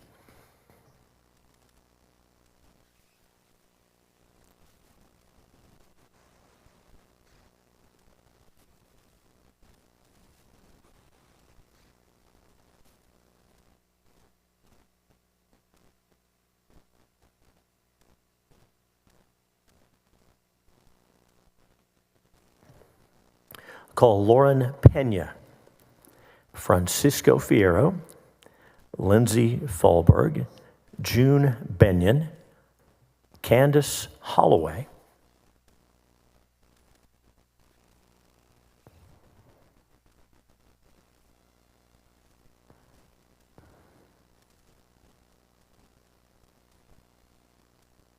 Michael Gomez, Allison Hoke,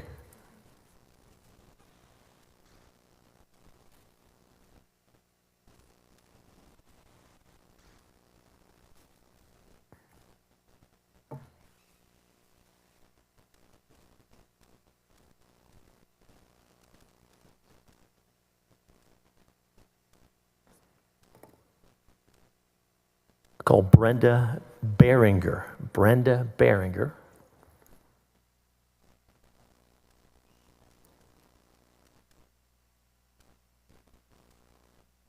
Denise Palacios. Denise Palacios.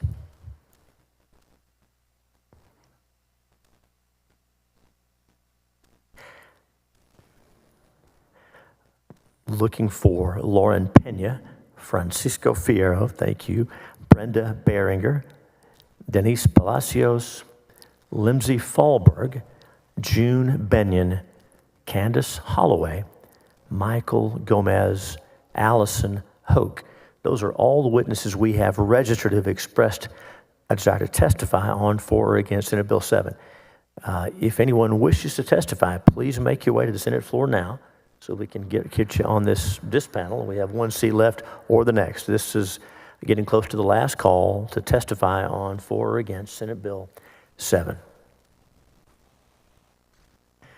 Welcome. Introduce yourself. Go ahead. Thank you. Good afternoon. My name is Lindsay Fallberg, and I am a proud Catholic transgender woman and a long life living Texan. I have been known also to be a trans performer by the name of Lindsay Andrews. I'm here today to speak in strong opposition of SB 7. Let me say this clearly. This bill is not about protecting women. It's about controlling trans people. And if this bill passes, you're telling every trans person in Texas that we should be living in fear, that our lives and safety matter less than others. Let's be honest, trans people are not a threat. If this bill becomes law, it will force me into situations where I'm likely to be harassed, attacked, humiliated, or even worse, killed. If you really care about protecting women, we'd be talking about access to health care and safe housing. I want to say something to my trans brothers and sisters who may be listening today, whether you're here at home. You are real, you are loved, and you matter. Don't let anyone tell you otherwise, not even your state government. To those in power, I ask you to do what's right. Don't turn your backs on us. The only place we are dangerous is at the ballot box. Thank you. And thank you for your testimony. And if I called your name to testify, please come over. We have a seat for you right over here. Come on down, and I think we'll get to you in just a moment. Welcome. Introduce yourself and go ahead.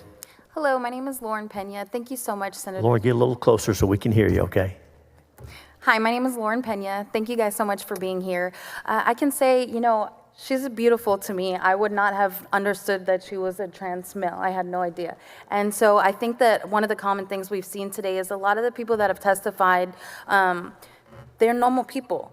But I happen to live in affordable housing over across the highway, and they are fast-tracking people from the homeless shelters into my building. So I do have a transgender that lives 2 doors down from me and my kids, who unfortunately suffers with addiction and has mental health crisis issues.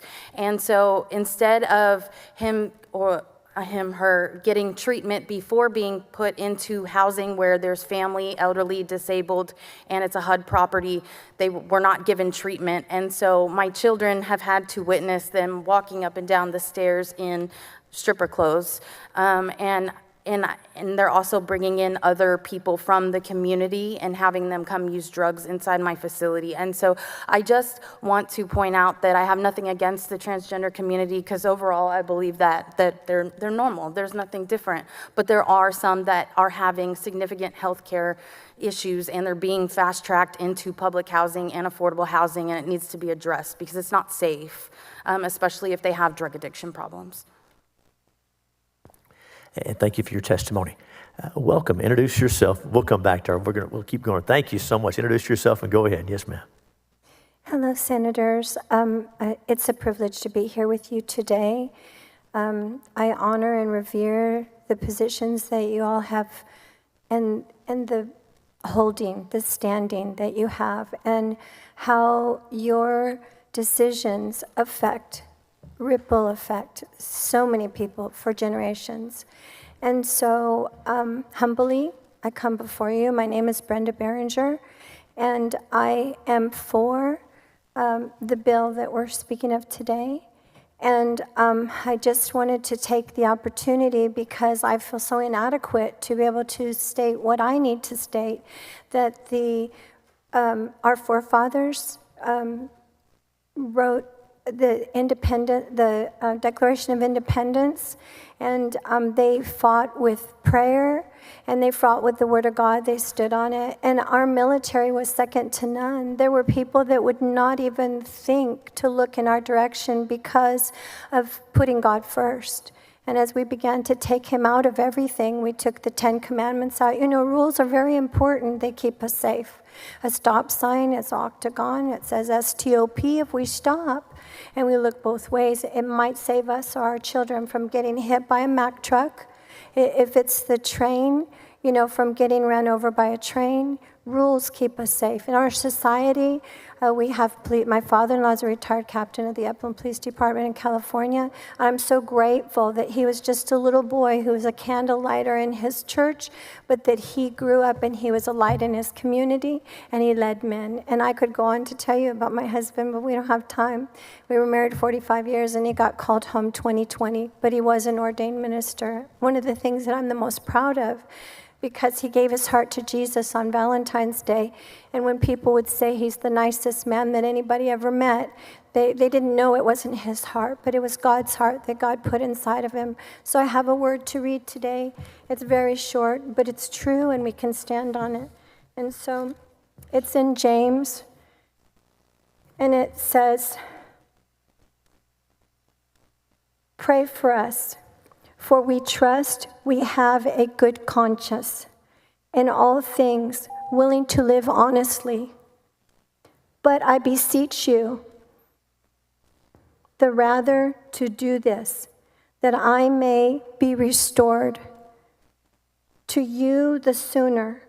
Now the God of peace, that brought again from the dead our Lord Jesus, that great shepherd of his sheep, that through the blood of everlasting covenant make you perfect in every good work, to do the will, working in you that which is well-pleasing, in the sight of thou Jesus Christ, to whom be glory forever and ever."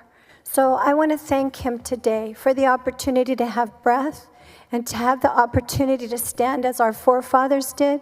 Some things have happened in the United States of America as we began to take God out of everything.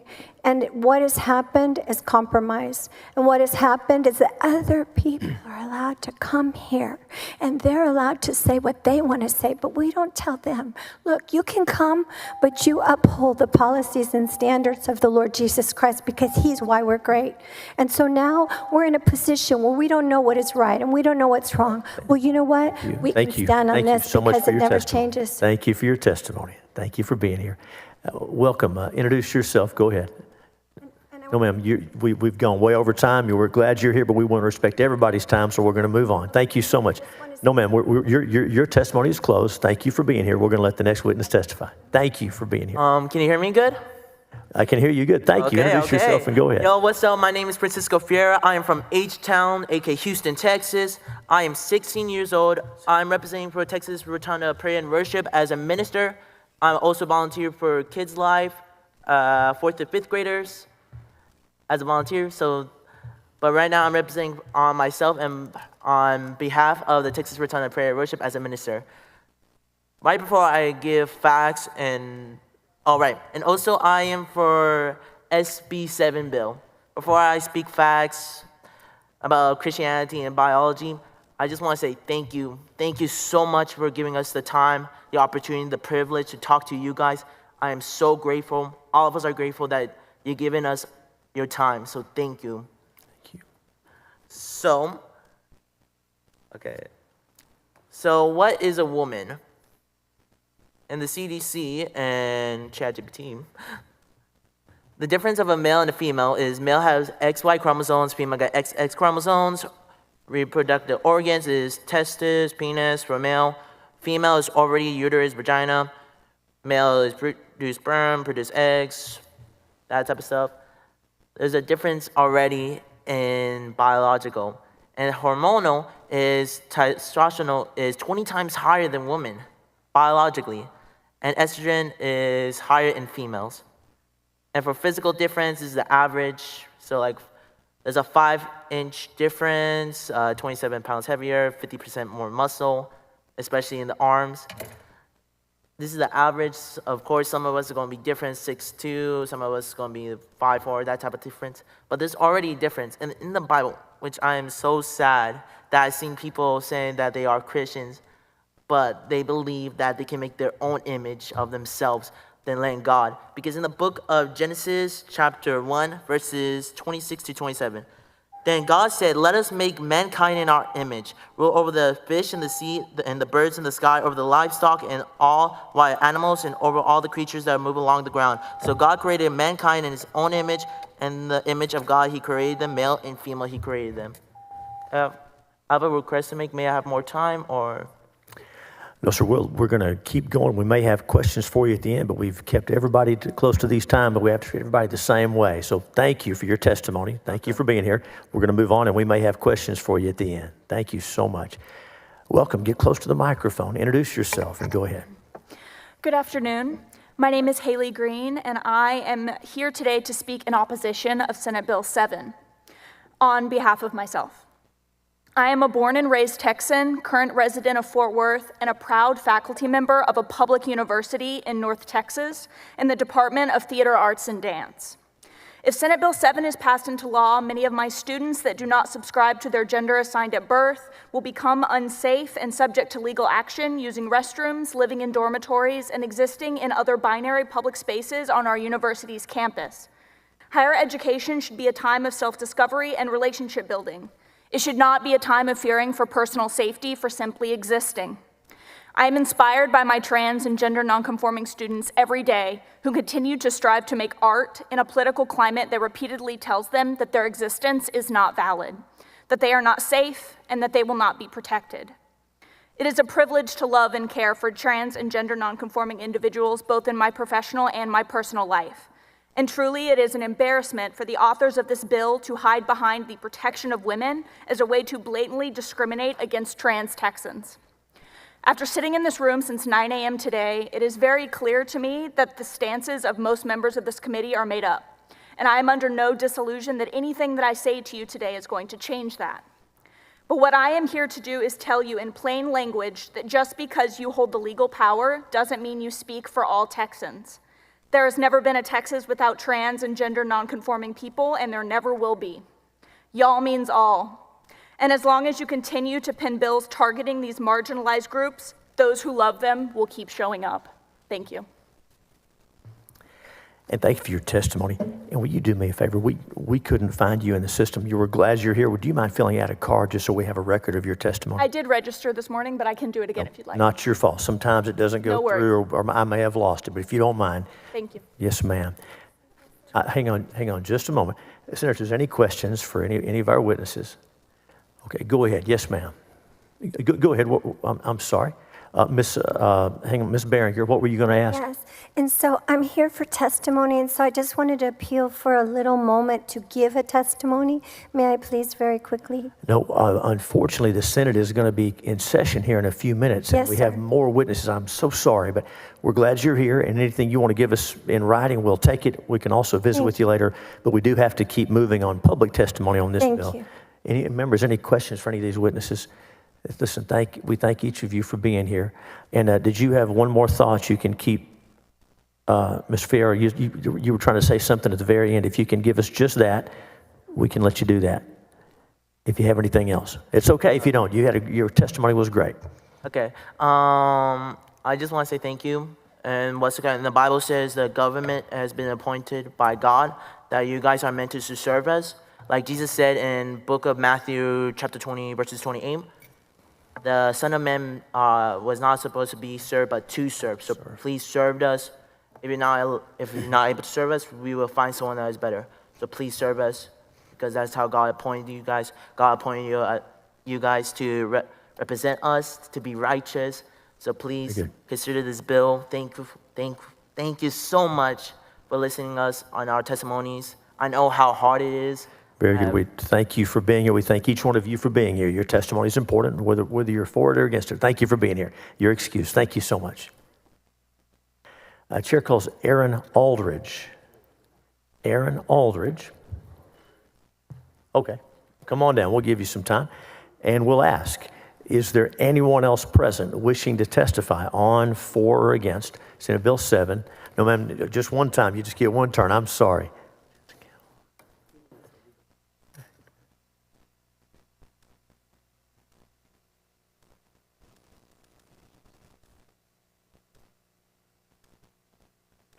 Is there anyone else present Mr. Aldridge is coming downstairs. Anyone else wishing to testify on, for, or against Senate Bill 7? Seeing none, and we'll close public testimony after Mr. Aldridge testifies.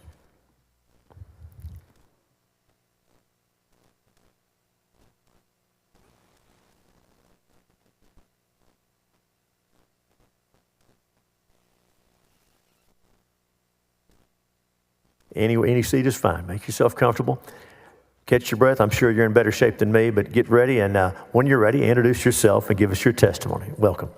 Sure. I'm Aaron Aldridge. I didn't prepare a statement, but I've been listening. I have a trans friend, and we were talking about the practicality of a bill like this just the other day.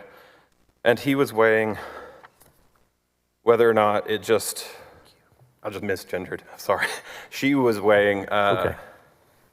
whether or not it was just better to like look up a statute and figure out what was more expensive, like public indecency and just peeing on the wall, or going to a bathroom. And like, it's just weird. I don't know why we would legislate something like this. The practicality of it seems impossible. So yeah, I don't have much to say past that. I'm just very confused at our priorities. I don't understand something like this. It seems just beyond the scope of where I thought this state, this country could go. I appreciate what y'all do. Thank you for the time. And thank you for taking time to testify. Let's see if there's questions for you. Senators, any questions for Mr. Aldridge? Thank you for being here. Thank you for testifying. You're excused. Public testimony on Senate Bill 7 is closed.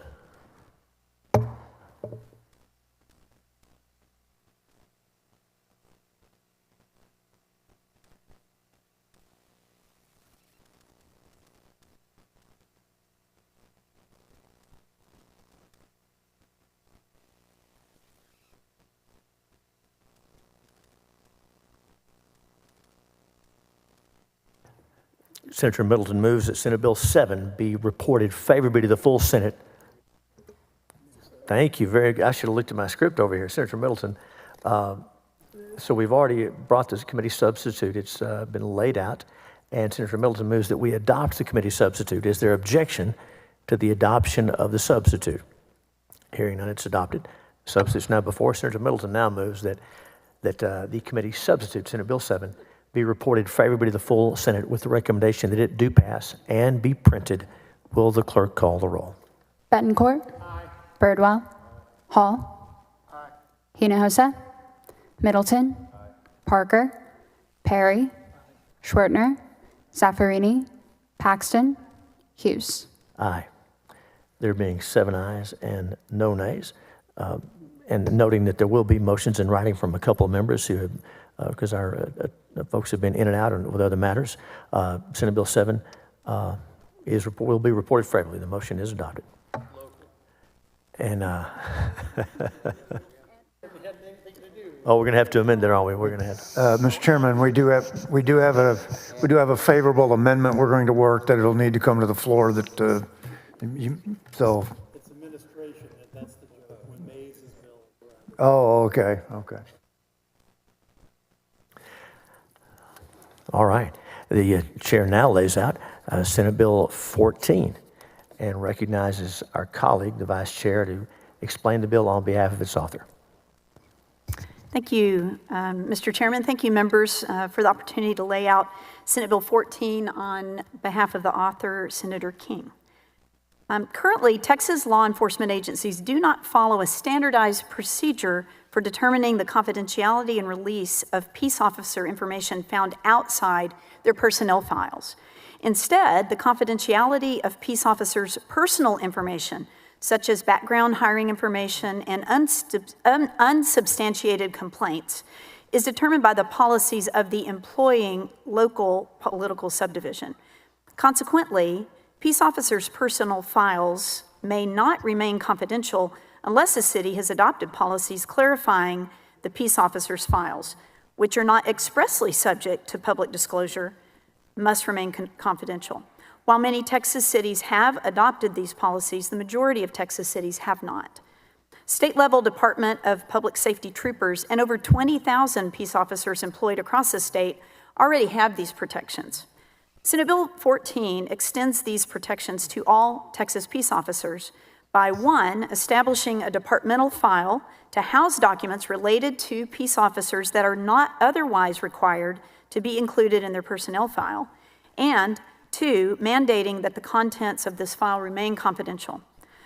Under Senate Bill 14, the contents of a peace officer's department file will still be available for disclosure for, number one, misconduct investigations and standard hiring procedures, and two, ongoing investigations by the Texas Commission on Law Enforcement, TCOLE.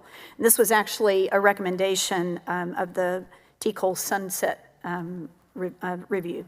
Importantly, the bill clarifies that its provisions do not conflict with disclosure required by the Michael Morton Act, third-party law enforcement under the Sandra Bland Act, and a meet and confer agreement entered into before September 1st, 2025. Thank you, Mr. Chairman. Thank you, members, and there are some witnesses here who can further explain the bill if there is a need for that. Thank you, Senator Paxton. Members, any questions for the Vice Chair on behalf of the author? Very well, we'll open testimony, begin with invited testimony on Senate Bill 14. Chair calls Jennifer Szymanski, testifying in favor or for the bill, Senate Bill 14. And after Ms. Szymanski, we'll open up public testimony. Welcome. Get situated there, introduce yourself, give us your testimony. Thank you, Chair, Vice Chair, and Senators, members. And get a little closer as you do it, please, if you can. Okay. I'm Jennifer Szymanski. I'm the Deputy Executive Director for CLEAT, the Combined Law Enforcement Associations of Texas, here on behalf of our 28,000 members. Thank you for the layout, Senator Paxton.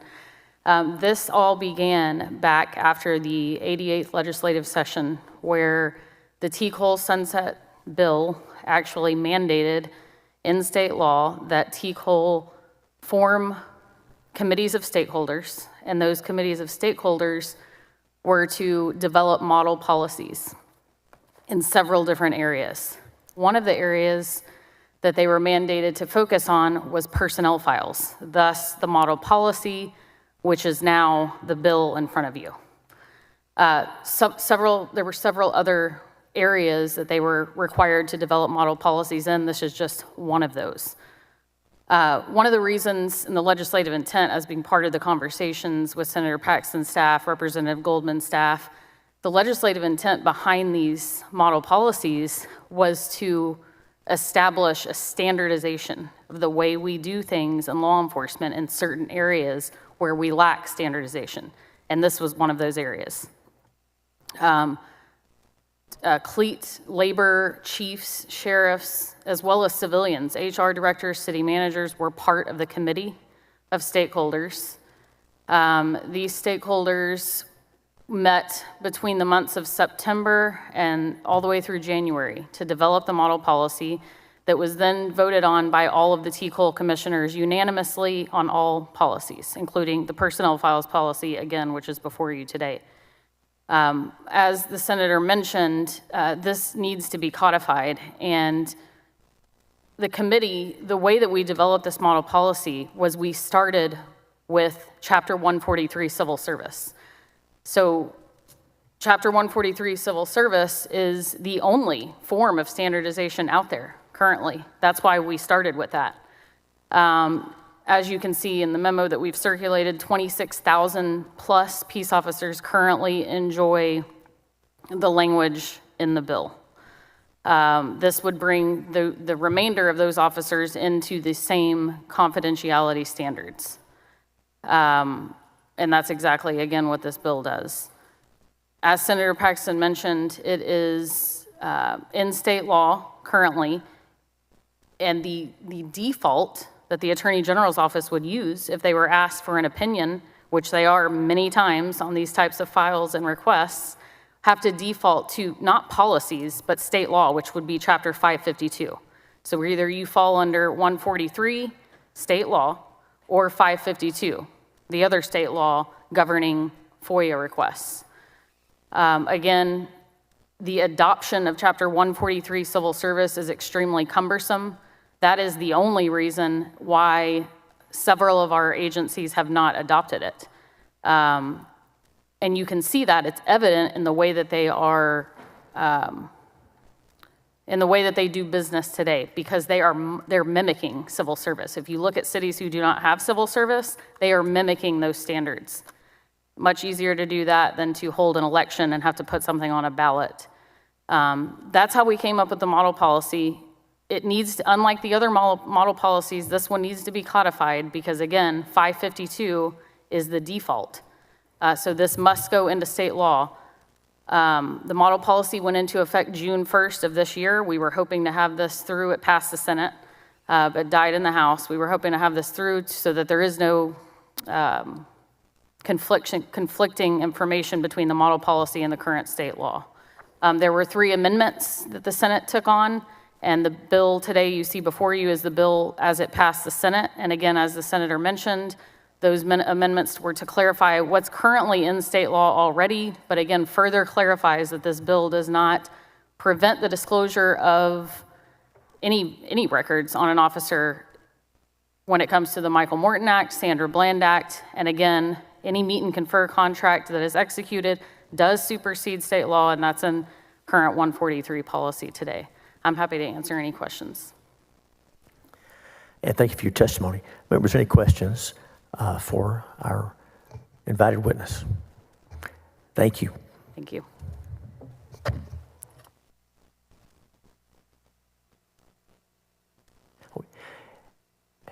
And Jennifer, just in case some questions come up, you okay to hang around for a little while just in case?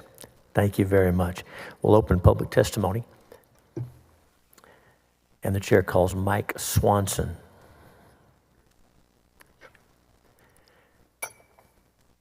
Juliet Thurber. Rye Vasquez. Charlotte LeMay.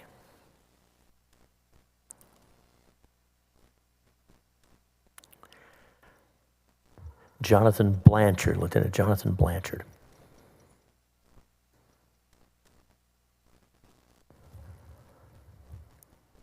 So looking for Mike Swanson, Juliet Thurber, Rye Vasquez, Charlotte LeMay,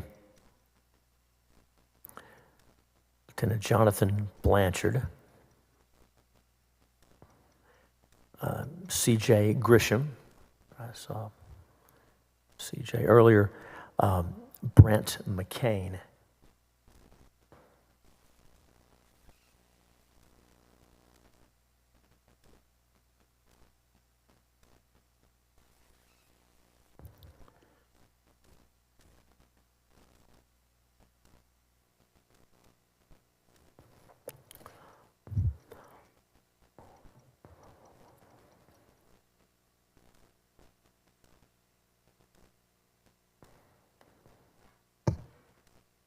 All right.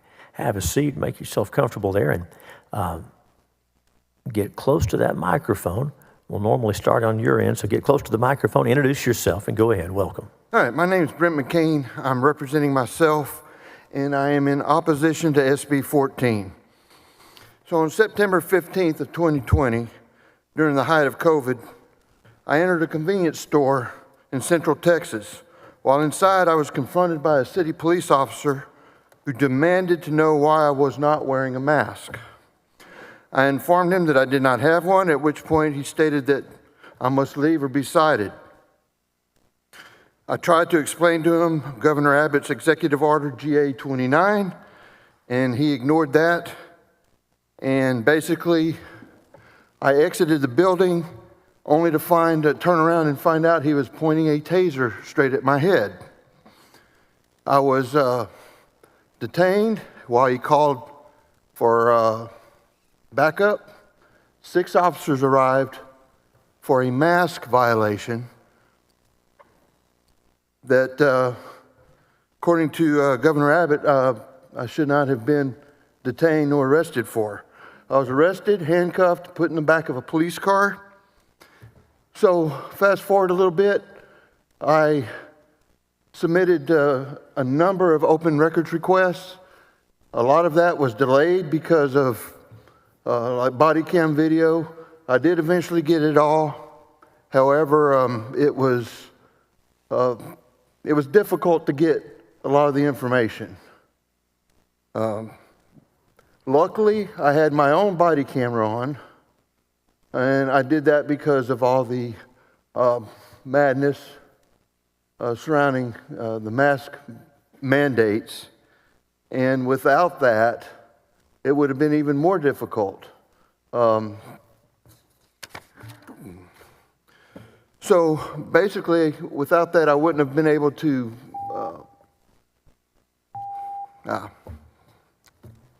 Anyway, I oppose SB 14. And thank you for your testimony. Welcome. Introduce yourself. Welcome back. Introduce yourself. Give us your testimony. Hello again, Senators. My name is Mike Swanson. I stand in opposition of Senate Bill 14 because of stories like his. If we're to allow records of our law enforcement to remain closed off and not able to be subpoenaed, that leaves instances where he cannot seek justice. And in a country like ours, it's important that we're always able to find justice when injustice has been caused. As a citizen's perspective, I like to think back towards what the Black Lives Matter protests that happened many years ago and think about the reasons why those existed. The enforcements that have been caused well past necessary authority. Now, I'm not strictly opposed to law enforcement. I believe that law enforcement does have a vital service to our community. However, in certain situations, there are bad things that happen to where authority is overstepped. Things that are used with excessive force versus being able to manage the situation. On a case-by-case basis, it's understandable to why a police officer or law enforcement personnel would overstep their authority in some cases if necessary to protect their own human life or to protect those of those around them. But we do not need to block off the ability to have a citizen's check on our government when the government has done us wrong. As the Republican Party, I thought that y'all would care more about keeping the government in check, not protecting those that overstep their authority within it. And thank you for your testimony. Welcome. Introduce yourself. Go ahead. All right. Good afternoon, Chair and committee members. My name's Lieutenant Jonathan Blanchard. I'm here representing the Dallas Police Department in support of Senate Bill 14 as an opportunity to make some specific reports confidential. Automatically generated reports related to officer performance and attendance provide a good starting point when addressing an officer's productivity. We would like to utilize these reports as part of an early warning system, but we are not a Chapter 143 civil service agency. As a result, reports related to an early warning system, including performance improvement plans, would be subject to release even before their accuracy is verified. Additionally, reports related to an officer's use of sick leave, vacation time, and when they choose to take their holiday are subject to release and are not currently confidential. If an officer's performance or attendance rises to the level of misconduct through violations of policy or law, then it becomes a matter of public concern and our department has no issues with releasing that information. Until such a scenario, we'd like to keep attendance and performance-related reports confidential. Thank you for the opportunity to speak in support of this bill on behalf of the Dallas Police Department, as this bill provides us with an avenue to be a responsible employer by developing our staff and implementing a robust early warning system. Thank you, Lieutenant. Thanks for your testimony. Welcome back. Introduce yourself. Give us your testimony. Thanks, y'all. I hope we spend a little bit more time voting on this rather than the past bill. But my name is Rai Vaz. I'm opposed to this bill. I think making it harder for people to hold cops accountable will encourage cops to break the law. I'm sorry. There's no secret we've handed law enforcement a blank check anytime there's wrongdoing or they do something horrible. Wrongful deaths in the past decade average about 1,000 deaths per year. In 2023, an officer was captured on tape laughing about a woman he ran over going 74 miles per hour down an alleyway.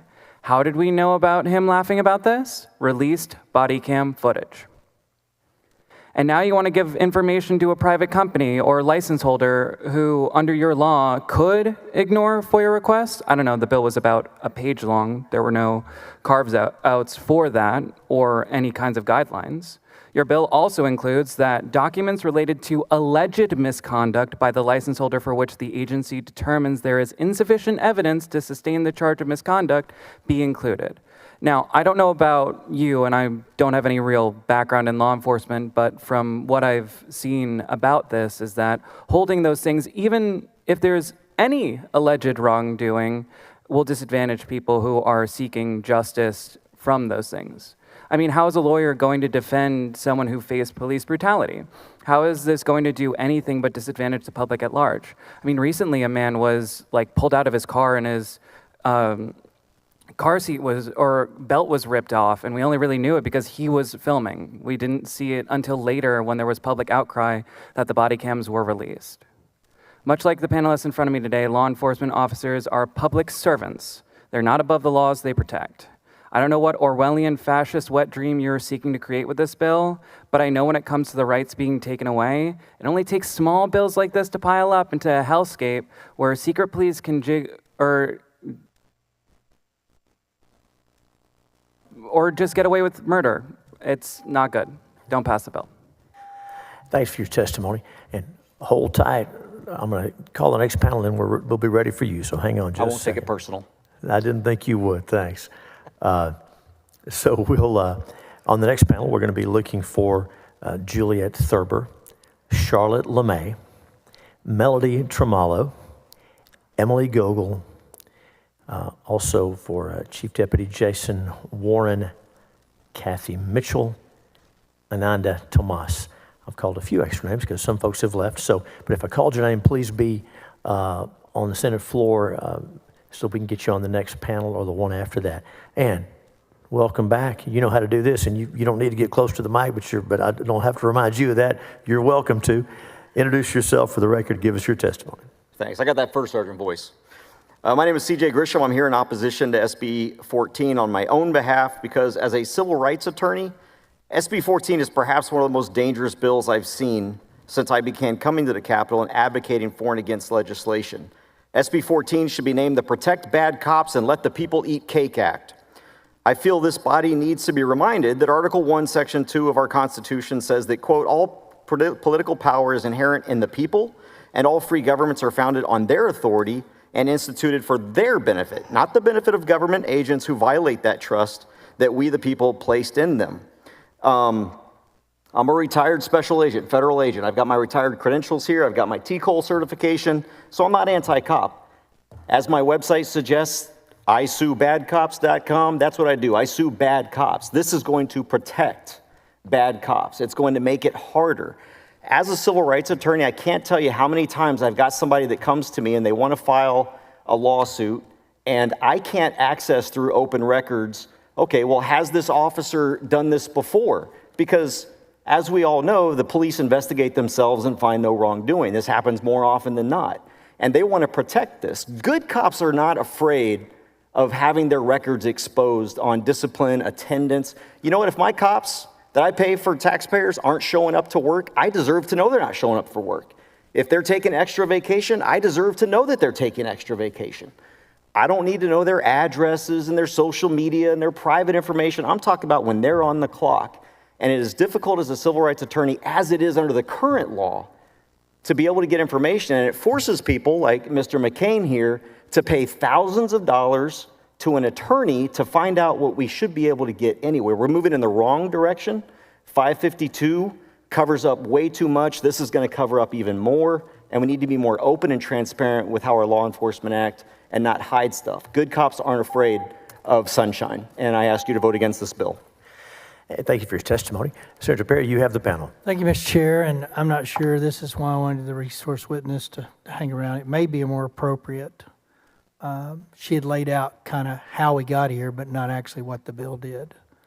And my recollection and the origin of this conversation has gone on for a long time if it's the same concept. So I'm going to ask the gentleman in uniform there, the officer, And if you're not comfortable or you can't explain it, it's not going to hurt my feelings because you would be one of several, I'm afraid, that we're going to find out that can explain it.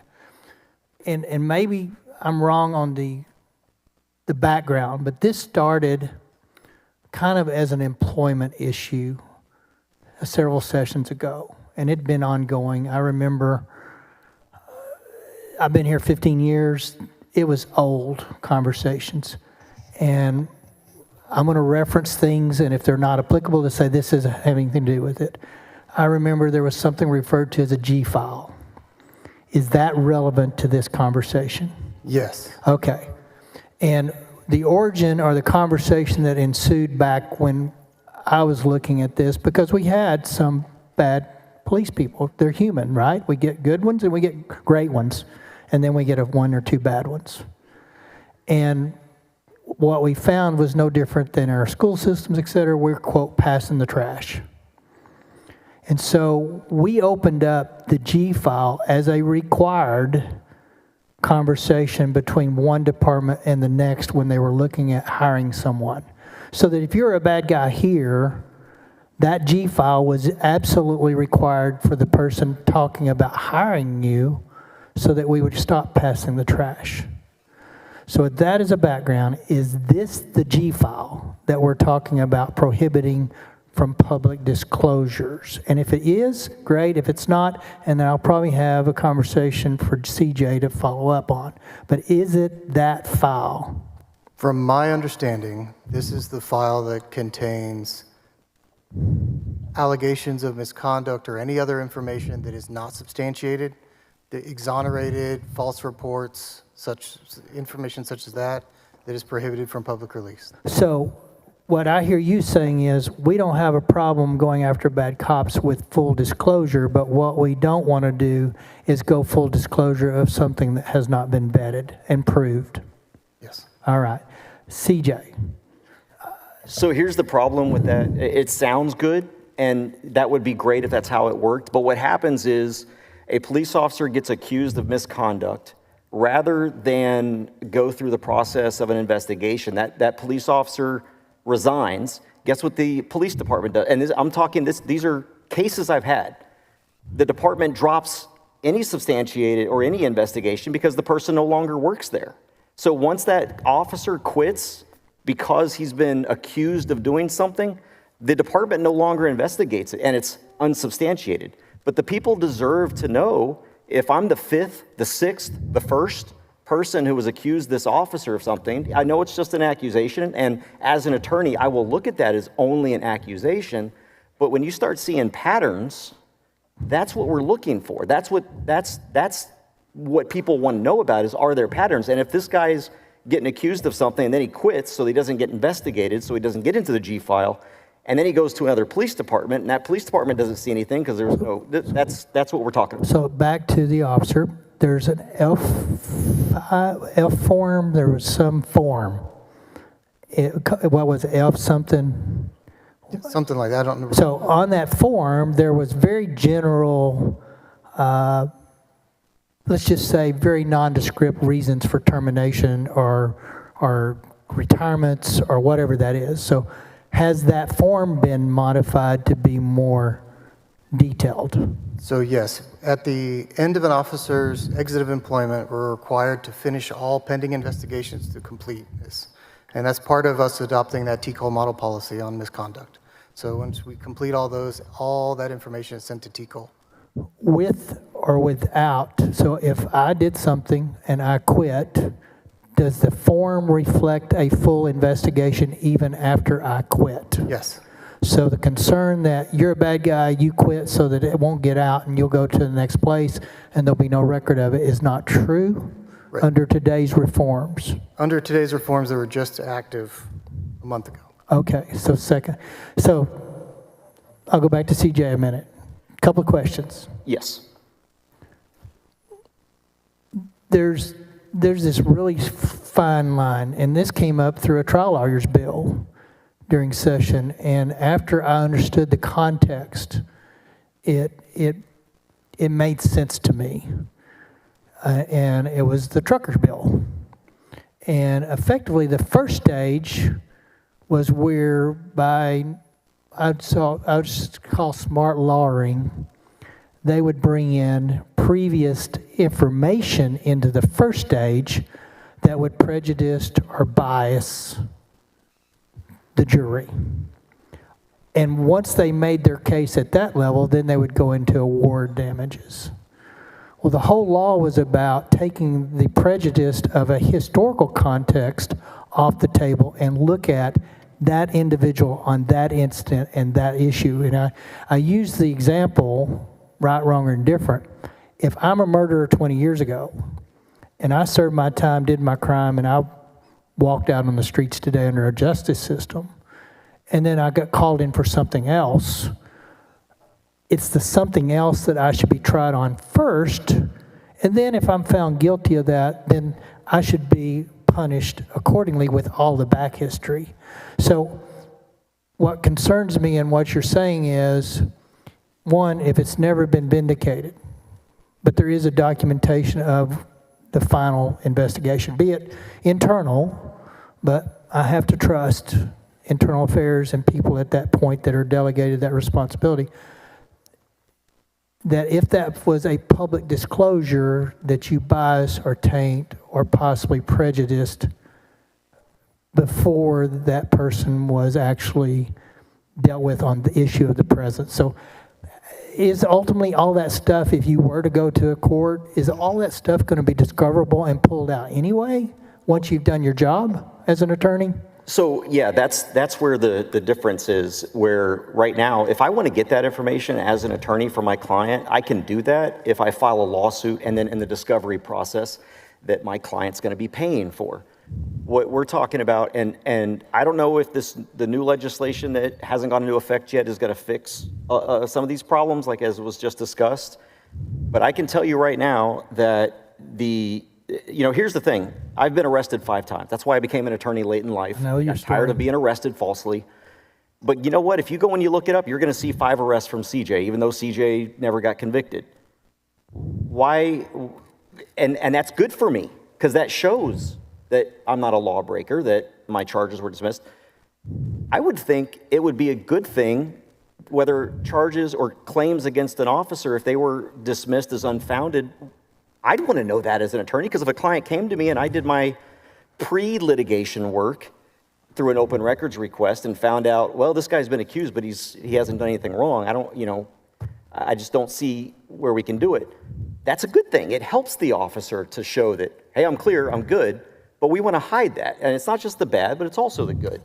And the people, the citizens who pay that salary and for him to do those services, again, we deserve to know, because what if there's been 12 different claims from 12 different people in 12 different areas that have all said the same thing about this officer, but yet for some reason that corrupt police chief keeps finding no wrongdoing. Sometimes where there's smoke, there's fire. Sure. But we won't know that with this bill. So, Mr. Chair, when the members are through with this group, I do want the resource to come back and clear up current law that we passed that you said went in effect a month ago? Yeah, it's just okay. June 1st. Thank you. Thank you, Senator Perry. Senator Schwartner, you have the panel. Thank you. On the lines of Senator Perry's questioning, there is concern that I have regarding pass the trash, whether it's regarding our educators or our police officers. In Williamson County, we had the Michael Morden case in which exculpatory evidence was hidden by the sheriff and DA a long time ago, and he served a long time in jail before he was released. We also had an unfortunate incident with a prior sheriff as well, Sheriff Chody. I think you actually referenced that. But I have some concern that this bill, which, if I'm reading it correctly, allows for the creation of a confidential department file to be produced and maintained if there was insufficient evidence of a misconduct, of an alleged misconduct. And on the surface, that seems okay, but as I think Senator Perry was saying, a chief that's befriended somebody that is a subordinate could continue to hide wrongful action. And then if I remember correctly, when TCLOS went through sunset, and hopefully someone on this panel can help out with this, the chief of that department, whether it's a sheriff's department or a municipal police officer's department, has to sign some sort of form. Is it a pink form, blue form, something before their, L5, yeah, something like that. And so I want some clarification as to how this confidential file fits in with their L5. I think it's an L5. L5. Resource witness. The resource witness can help us with that? Yeah. All right, well, am I, CJ, I guess, you're an attorney, prior police officer? Federal agent. Federal agent. I did national security. Am I thinking incorrectly that this could be a way in which bad cops can be passed on and are hidden from being properly overseen and any misconduct found out that they are perpetrating on a repetitive basis against citizens? And like I said, and by the way, I represent good cops too, by the way. I don't just sue bad cops, but I represent good cops. But I'm more concerned really what this does in a lot of the smaller towns where all the cops know each other and they're all buddy-buddy, and guess who the IA is? It's their buddies. But yes, I literally had, and I don't want to call out anybody, but I literally had a department tell me that, well, we dropped the investigation because he resigned. So there was no investigation done. I couldn't find out whether it was substantiated or not substantiated. I have to go off my client's word, which that's why I always tell my clients, record everything, because sometimes this gentleman here, this officer said that all those investigations get completed. Is that wrong? As of a month ago. With the TCO model policy requires us to complete all investigations upon employee's exit. Well, and what I would say to that, I understand where he's coming from. I am in no way demeaning his integrity on this, but I doubt he follows every single department, whether it's an ISD police department, a city officer, the counties, the constables. And we have laws on the books already, but guess what? They get broken. I gave you 2 pages of police officers just in the last couple of years who have been arrested for very serious crimes. So just the fact that we've got that's not what's happening in practice. And by covering up even more, we're just making it easier for them to cover it up. And it's already being covered up. If I may jump in just real quick on this, because I don't have a lot of experience with Texas law enforcement, but in other larger cities like New York, I have family who was affected in certain cases like this. A lot of the times, whether it's law enforcement unions or different precincts or chiefs who are buddy and buddy, there'll be these officers who do have these allegations and they're ongoing investigations, but then they are transferred, so then the ongoing information doesn't get passed along until that is wrapped up, and then these other precincts will draw out that investigation so that the people don't get the info. It's an ongoing investigation. We're still looking in, well, it's been 4 months and this happened 8 months ago, and we're trying to start our trial on this issue. So when it comes to those kinds of things. Thank you. It's a difficult issue because I think police officers are probably repetitively and wrongly subjected to misconduct allegations, especially in this day and age. And how do we handle that as a state regarding the allowance of a separate personnel file for unquote unsubstantiated, insufficient evidence type of allegations versus substantiated and true allegations are ones that should have been at least evaluated fully. So it's interesting. We need to ask more questions. I agree. Thank you, Senator Schwartner. Senator Perry, you're recognized. So the resource witness, I hope, is going to clear this up. History with the agency, maybe not. CJ, one question, quick and easy. You have a client. You, under the old law, subpoena the records, freedom of information, and you get a list of 20 different times this person's been written up. All either ultimately dealt with and no problems, or 20 of a correct record you can't tell because, quote, quit one 15th and then did it again. But here's the question. I don't have the answer. Is there anything to keep C.J. Grissom from making that information public before you file a lawsuit? Currently, yes. I'm sorry, say your question. So I don't know. I'm not an attorney. As I've said 100 times, I chose not to be one. Didn't want to go. Good call. It was. Yeah. I'm still married 43 years to the same person after it because I think I didn't go down that road. It's a frustrating profession. But if you were to get one of these files, because you have someone that has come to you and said, I've been wronged, is there anything that keeps you legally, not morally or integrity, because I think you're a moral and integrity guy, but you can't count on that. But legally, is there anything to keep you from making that information public before there is a formal lawsuit filed? So not under open records, but under discovery rules potentially, and it depends on whether it's a criminal or civil case. And that lies, and I was going to make that distinction, but you made it for me, civil and criminal, discovery and law processes. But since you don't have a formal charge, I mean, you're not formally lawsuit, you could say anything you want and disclose anything you want and then go to discovery after the fact, correct? Correct. So you could make a public case public and work the press and the public long before there's a formal lawsuit, correct? That's correct, but I became an attorney to be an ethical attorney because I can't stand most attorneys. I wish if most attorneys had your history and background, we wouldn't be having this conversation, and we wouldn't be in quite the quandary that we as legislatures, with our good men and women in uniform, act. So I do look forward to the resource witness coming back up. Thank you, sir. Yes, sir. Thank you, Senator. Senator Birdwell, you're recognized. You have the panel. Thank you, Mr. Chairman. CJ, I want to, the purpose of the bill is to, you'll understand these terms, I don't know if the other gentleman will, but the difference between the 201 file and the local file. Right. I know what that is. So, even though it's Alpha 2-1 now.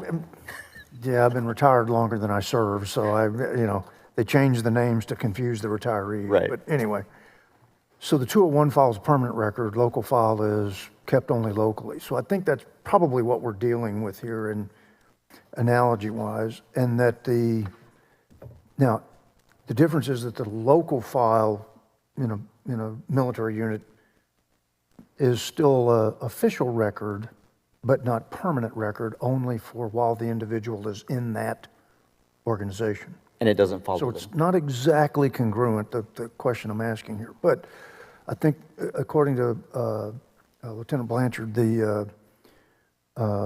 and then what I've read from the layout on the bill author is that it's designed for the things that are unsubstantiated. And when I read this list you've given me, are you telling me that this is all unsubstantiated that was hidden, or these are things that occurred, but there may be other things in these folks' files that was not accessible, but also not substantiated? Because I'm the one that had the trucking bill that because what we were, not to belabor, but what we had is in the phase one of a trial, it wasn't, what are the facts of this case? It's, hey, you had this violation 20 years ago. That's now evidence that, you must have had this violation now. So it corrupts the phase one of the trial, as opposed to in phase one, if you're found substantiated or guilty, now that history can be brought into the penalty phase, but it shouldn't be in the trial phase. And so I guess what I'm asking here is are all of these, everything from child pornography to DUIs, were these all things that were unsubstantiated in these officers' cases? So in all of these cases that I brought before you, not all of these have been fully litigated. What I brought you, obviously, were extreme examples. But what I have seen, and the reason I bring these up, because I don't want to go into my personal caseload and potentially expose clients. Sure, I'm not asking you to. So I tried to be both vague and a little extremist in the examples that I used. But in these examples, there are underlying allegations that occurred before this person was ever charged that were found unsubstantiated. And then come to find out that there actually was a conspiracy, or this person, it's not his first DWI, it's just the first time that he got caught, even though other people had reported him, hey, this guy's driving crazy, only to find out he was a police officer, and it was never substantiated. That's what I'm talking about, is those kinds of complaints that because each of these has an underlying victim to them, a citizen that is except for the DWI, there's a potential victim, but each of these has a victim. I even included kind of a crazy one here: loafing, sleeping, inattention, and leaving his workstation. These kinds of things likely, and this one I don't know specifically, likely there were allegations before, oh no, he was fine, kind of thing. So, but to a lot of these cases, and I tried to bury the story in the mass so that I wasn't pinpointing any clients. In a lot of these cases, there were underlying unsubstantiated reports that eventually the client was vindicated because the officer got caught later and kept doing it. Because okay, let me finish what I'm, because the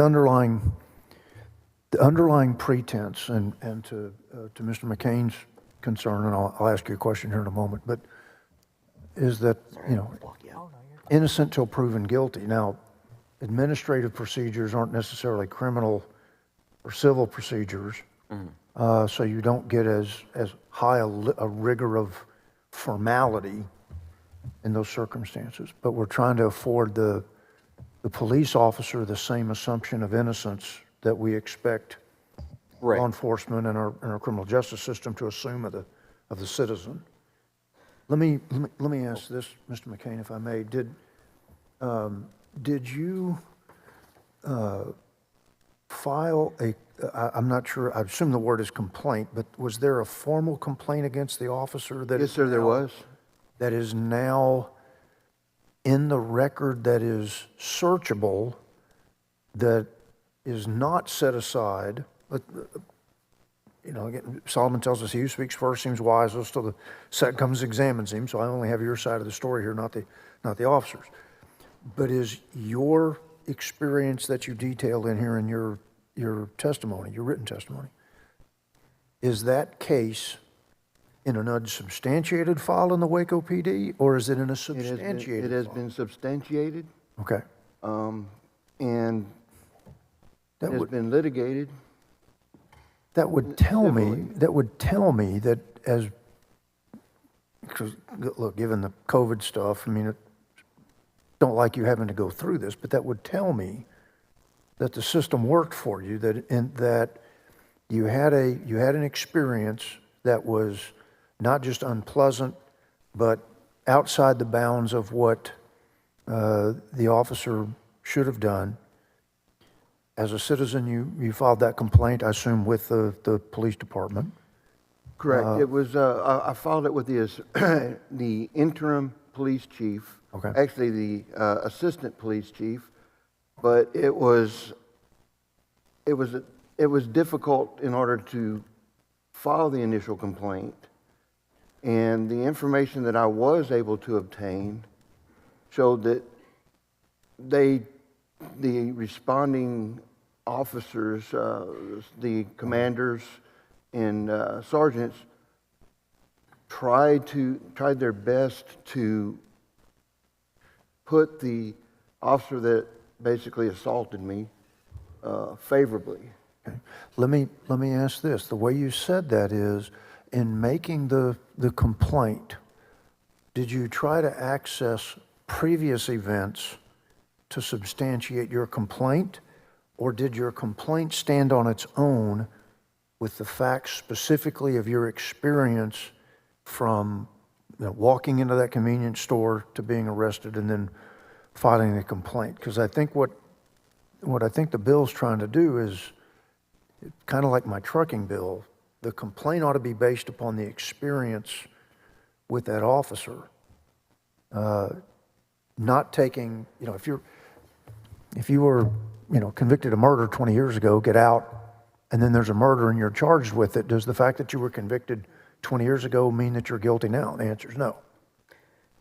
So it would be appropriate that if and you've told me that your case was substantiated, then if you wish to civilly litigate it in some way for damages, then at that point, that other information may be relevant to a penalty phase as opposed to the guilt or innocence of the officer. Is that fundamentally what I think you're trying to express to me? That Yes, and I filed the complaint, then I researched it throughout this time period, and I was able to get the officer's civil service personnel file. Not the one that the police department carried. And in that civil service file is where I found other issues or issue with this officer previously. Okay. And is that civil service file held by what, CLEAT, TCOL, or was it a completely different public service organization besides the police department of Waco? Local. Yeah, I guess it's been 5 years since then, but. Okay. Okay. Let me ask, Lieutenant, if I may, are your most effective officers, and I have not defined what the definition of effective is, but are your most effective officers the ones with the greatest numbers of complaints because of their effectiveness? Or is the numbers of complaints against an officer not statistically relevant to how successful they are in whether it's patrol, homicide, whatever their particular division is? There is a direct proportion to the number of citizen contacts an officer has versus how many complaints they get. Now, that is not indicative of misconduct, that's just indicative of their activity. Right? It is possible to be an officer and go through your entire career and not get a complaint. That's a great officer, right? Okay. It is also very easy to have a few citizen complaints and every single one generates a complaint, right? I don't think, to your question, I think that yes, you will probably get complaints if you're a active officer and you're enforcing the law. Okay. In a department as large as yours, I would assume, internal affairs does every department have somebody that's checking the validity and the veracity of, or is there an independent, and I say independent of the department's authority, that is checking the veracity or sustainability, not sustainability, that's not the right word, but the verification of a complaint? So I can speak to what we do. We take a complaint when we preliminarily review it. If we can review body-worn camera and verify that it just didn't happen, we clear the complaint. If we don't, and we still have the complaint that we weren't able to verify that it was false, we will start an investigation, and then we will determine whether there's enough evidence to sustain. Okay. Who checks internal affairs? We have a civilian oversight board that we work closely with. And how are they made up? Are they they appointed by the mayor? Are they appointed by, how do they? Each council member appoints a board member, and we also have an office of community police oversight that works closely with our internal affairs division and reviews our investigations as we do them.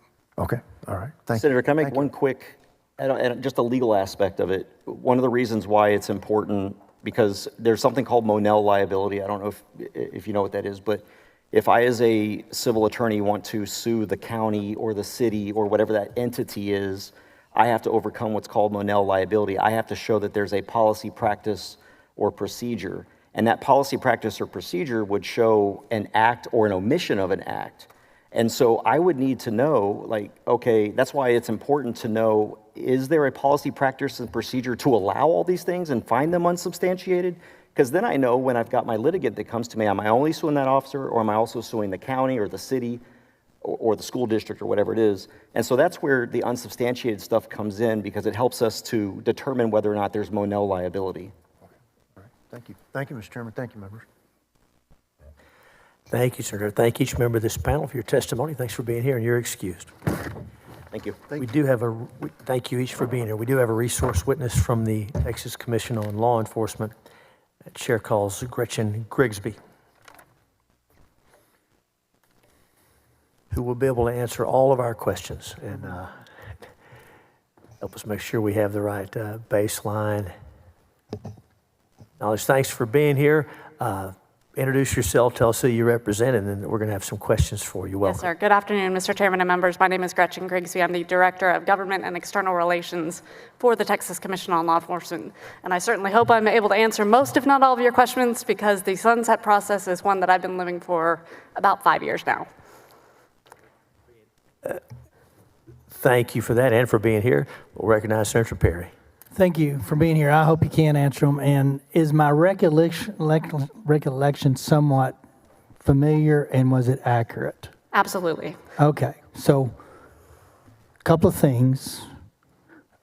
Where we were at prior to any of the conversations for multiple sessions was there really wasn't any transparency, and there was no requirement that an HR person would talk to the previous HR person regarding, and it could be chief to chief, about the G file. Or there might have been a requirement to have a conversation, but they didn't do anything with it, one of the two. Talk first about the F5, is that what it is? Yes, sir. Did y'all change the F5 report to be more detailed? First. Thank you, Senator. So the F5 has now actually been replaced by a mere report of separation. So no longer do we have the categories of honorable, general, or dishonorable, but instead what you've done is actually made a more comprehensive process that requires a much more detailed list of what a law enforcement agency should receive and review in order to hire a law enforcement officer or one of our other licensees.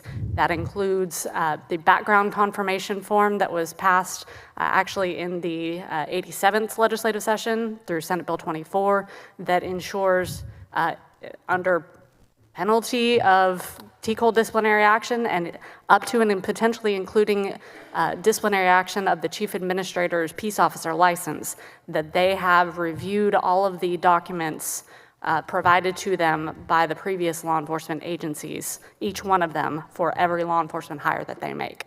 And that report would detail in great detail, I remember this conversation, everything good about and everything bad about, nothing left out. Absolutely, Senator. So in fact, in the bill that's before you, under 1701-45351E1, that is the explicit requirement that the misconduct investigations, any allegation of misconduct against a licensee, regardless of whether they leave that law enforcement agency under whatever circumstances, is concluded, and a summary report of that investigation is submitted to TCOL within 30 days of their separation. So practically speaking, I do something, I quit, you're going to go out and do the full documentation regardless of the fact I'm no longer there. The law enforcement agency that was employing them is required to complete that. Person reviewing for potential hire, if they choose to hire me and something bad goes on and it's in that particular report of a recurring theme, that person's taking that liability and responsibility on. That's correct, Senator. Okay. Secondly, you heard the conversation. This law came into effect 30 days ago. Would it address the concerns of Mr. Grissom in that, let me back up. Basically today, could there still be unsubstantiated claims reported to the press, if not but for this law? So if I can address Sure. a couple of things real quick. So the requirement that a misconduct investigation be completed and a summary report submitted to TCOL actually took effect last September, and we have been receiving those.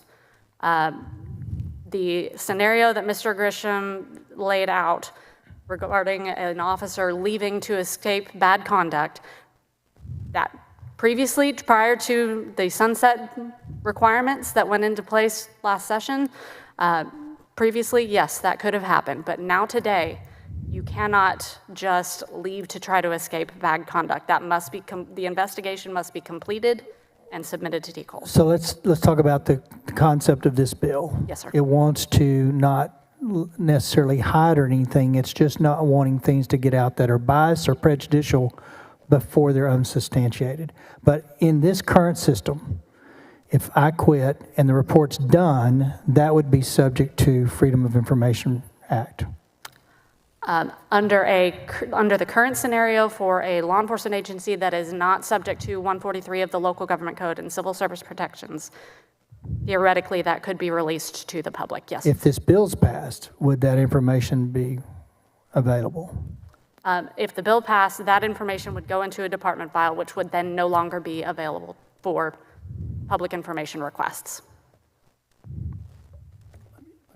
So, first of all, I don't think there's anybody who's not a huge supporter and fan. And this conversation gets, when you lay something out through Sunset and other places, you just assume that everything's going to get cleaned up. Why would y'all protect something that has been substantiated through internal investigations, literally keeping someone from being hired going forward?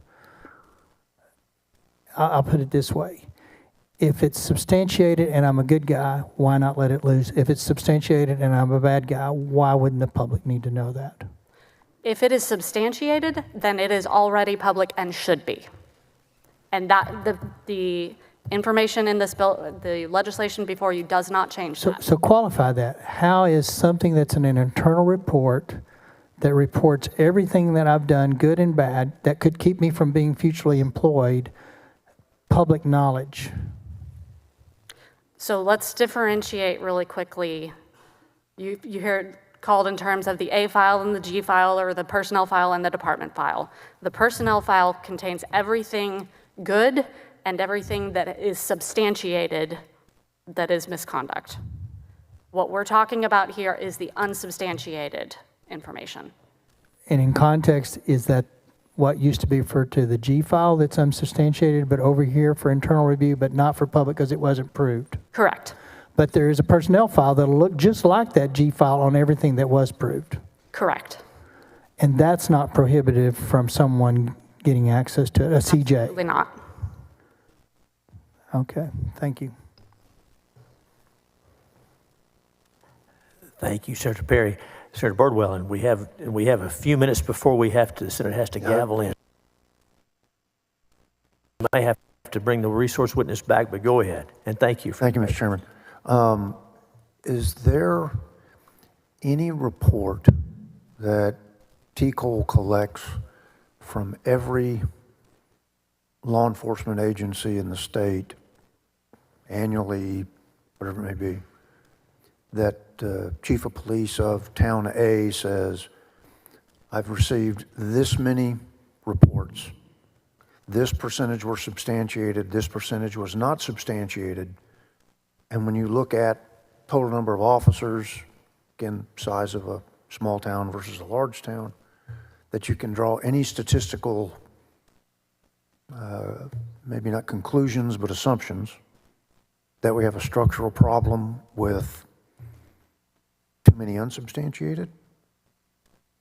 Is there some mechanism you have for some statistical review and analysis across the state in the same way we have statistical analysis across education and other fields? Senator, I don't know that there is at this time. However, with the information that TCOL will now be receiving post-sunset, I think we will be getting closer to something like that where we might be able to put that information together. But there is not a statewide recording at this time that would give you that kind of analysis. If I've got a department with 50 officers over here, 50 officers over there, and I've got 207 unsubstantiated over here, but only 3 unsubstantiated over here with the same operational tempo, things that make you go, kind of thing. And so we've got to have some mechanism for y'all to do some review and analysis. I think with the information we're going to be receiving, we can get closer. I don't know that we can get quite there, but we will certainly get closer to that. All right. Thank you, Mr. Chairman. Thank you, Senator Birdwell. And do you mind sticking around? I apologize. The committee's going to have to recess here in a moment so that the Senate can come in, but it won't be long and we'll be back. Do you mind sticking around a little bit longer? Yes, sir. I'd be happy to. Thank you very much. You're excused for now then. Thank you. And the Senate Committee on State Affairs will stand in recess, subject to call of the chair. For those participating, in a moment the Senate will gavel in. There's not a whole lot of business to do that I'm aware of. So the committee will be back upon adjournment of the Senate or final recess of the Senate, and we'll make an announcement as well. So for those waiting to testify, I apologize. We'll be back, and I don't think it's going to be all that long. So with that, Committee on State Affairs stands in recess up to the call of the chair. Good afternoon.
Senate will come to order. The following bills and resolutions on first reading and reference to committee. Secretary will read the bills and resolutions. Senate Bill 4 by King relating the composition of the districts for the election of members of the United States House of Representatives from the state of Texas to the Special Committee on Congressional Redistricting. Senate Bill 8 by Betancourt et al. Relating to public school accountability and transparency to education K through 16. Senate Bill 60 by Colcourse relating to emergency preparedness and safety requirements for youth camps to the Select Committee on Disaster Preparedness and Flooding. Following motion in writing, Secretary will read the motion.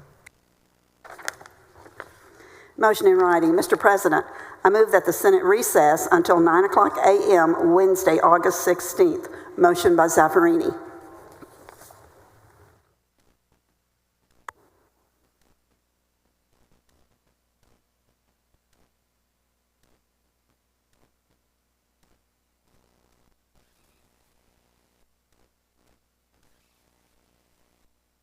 August the 6th. Any objection? Chair hears none. Senate stands in recess until 9 a.m. Wednesday, August 6th.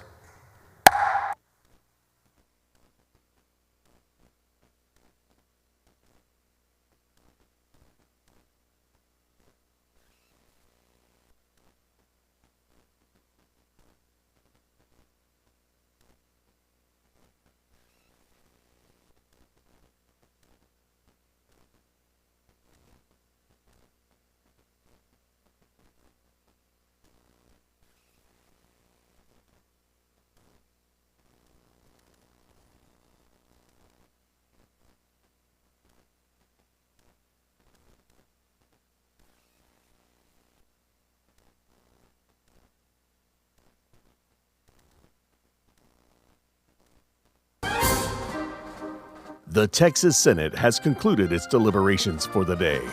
Please join us on this same channel live for the next meeting of the Texas Senate.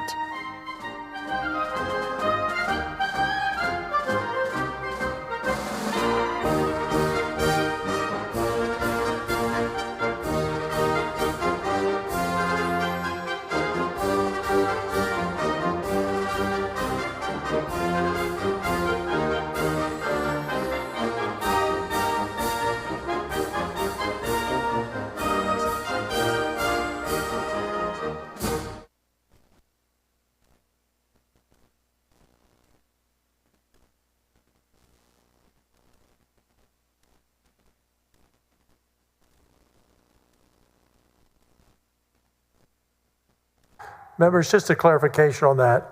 We stand in recess pending the receipt of committee reports.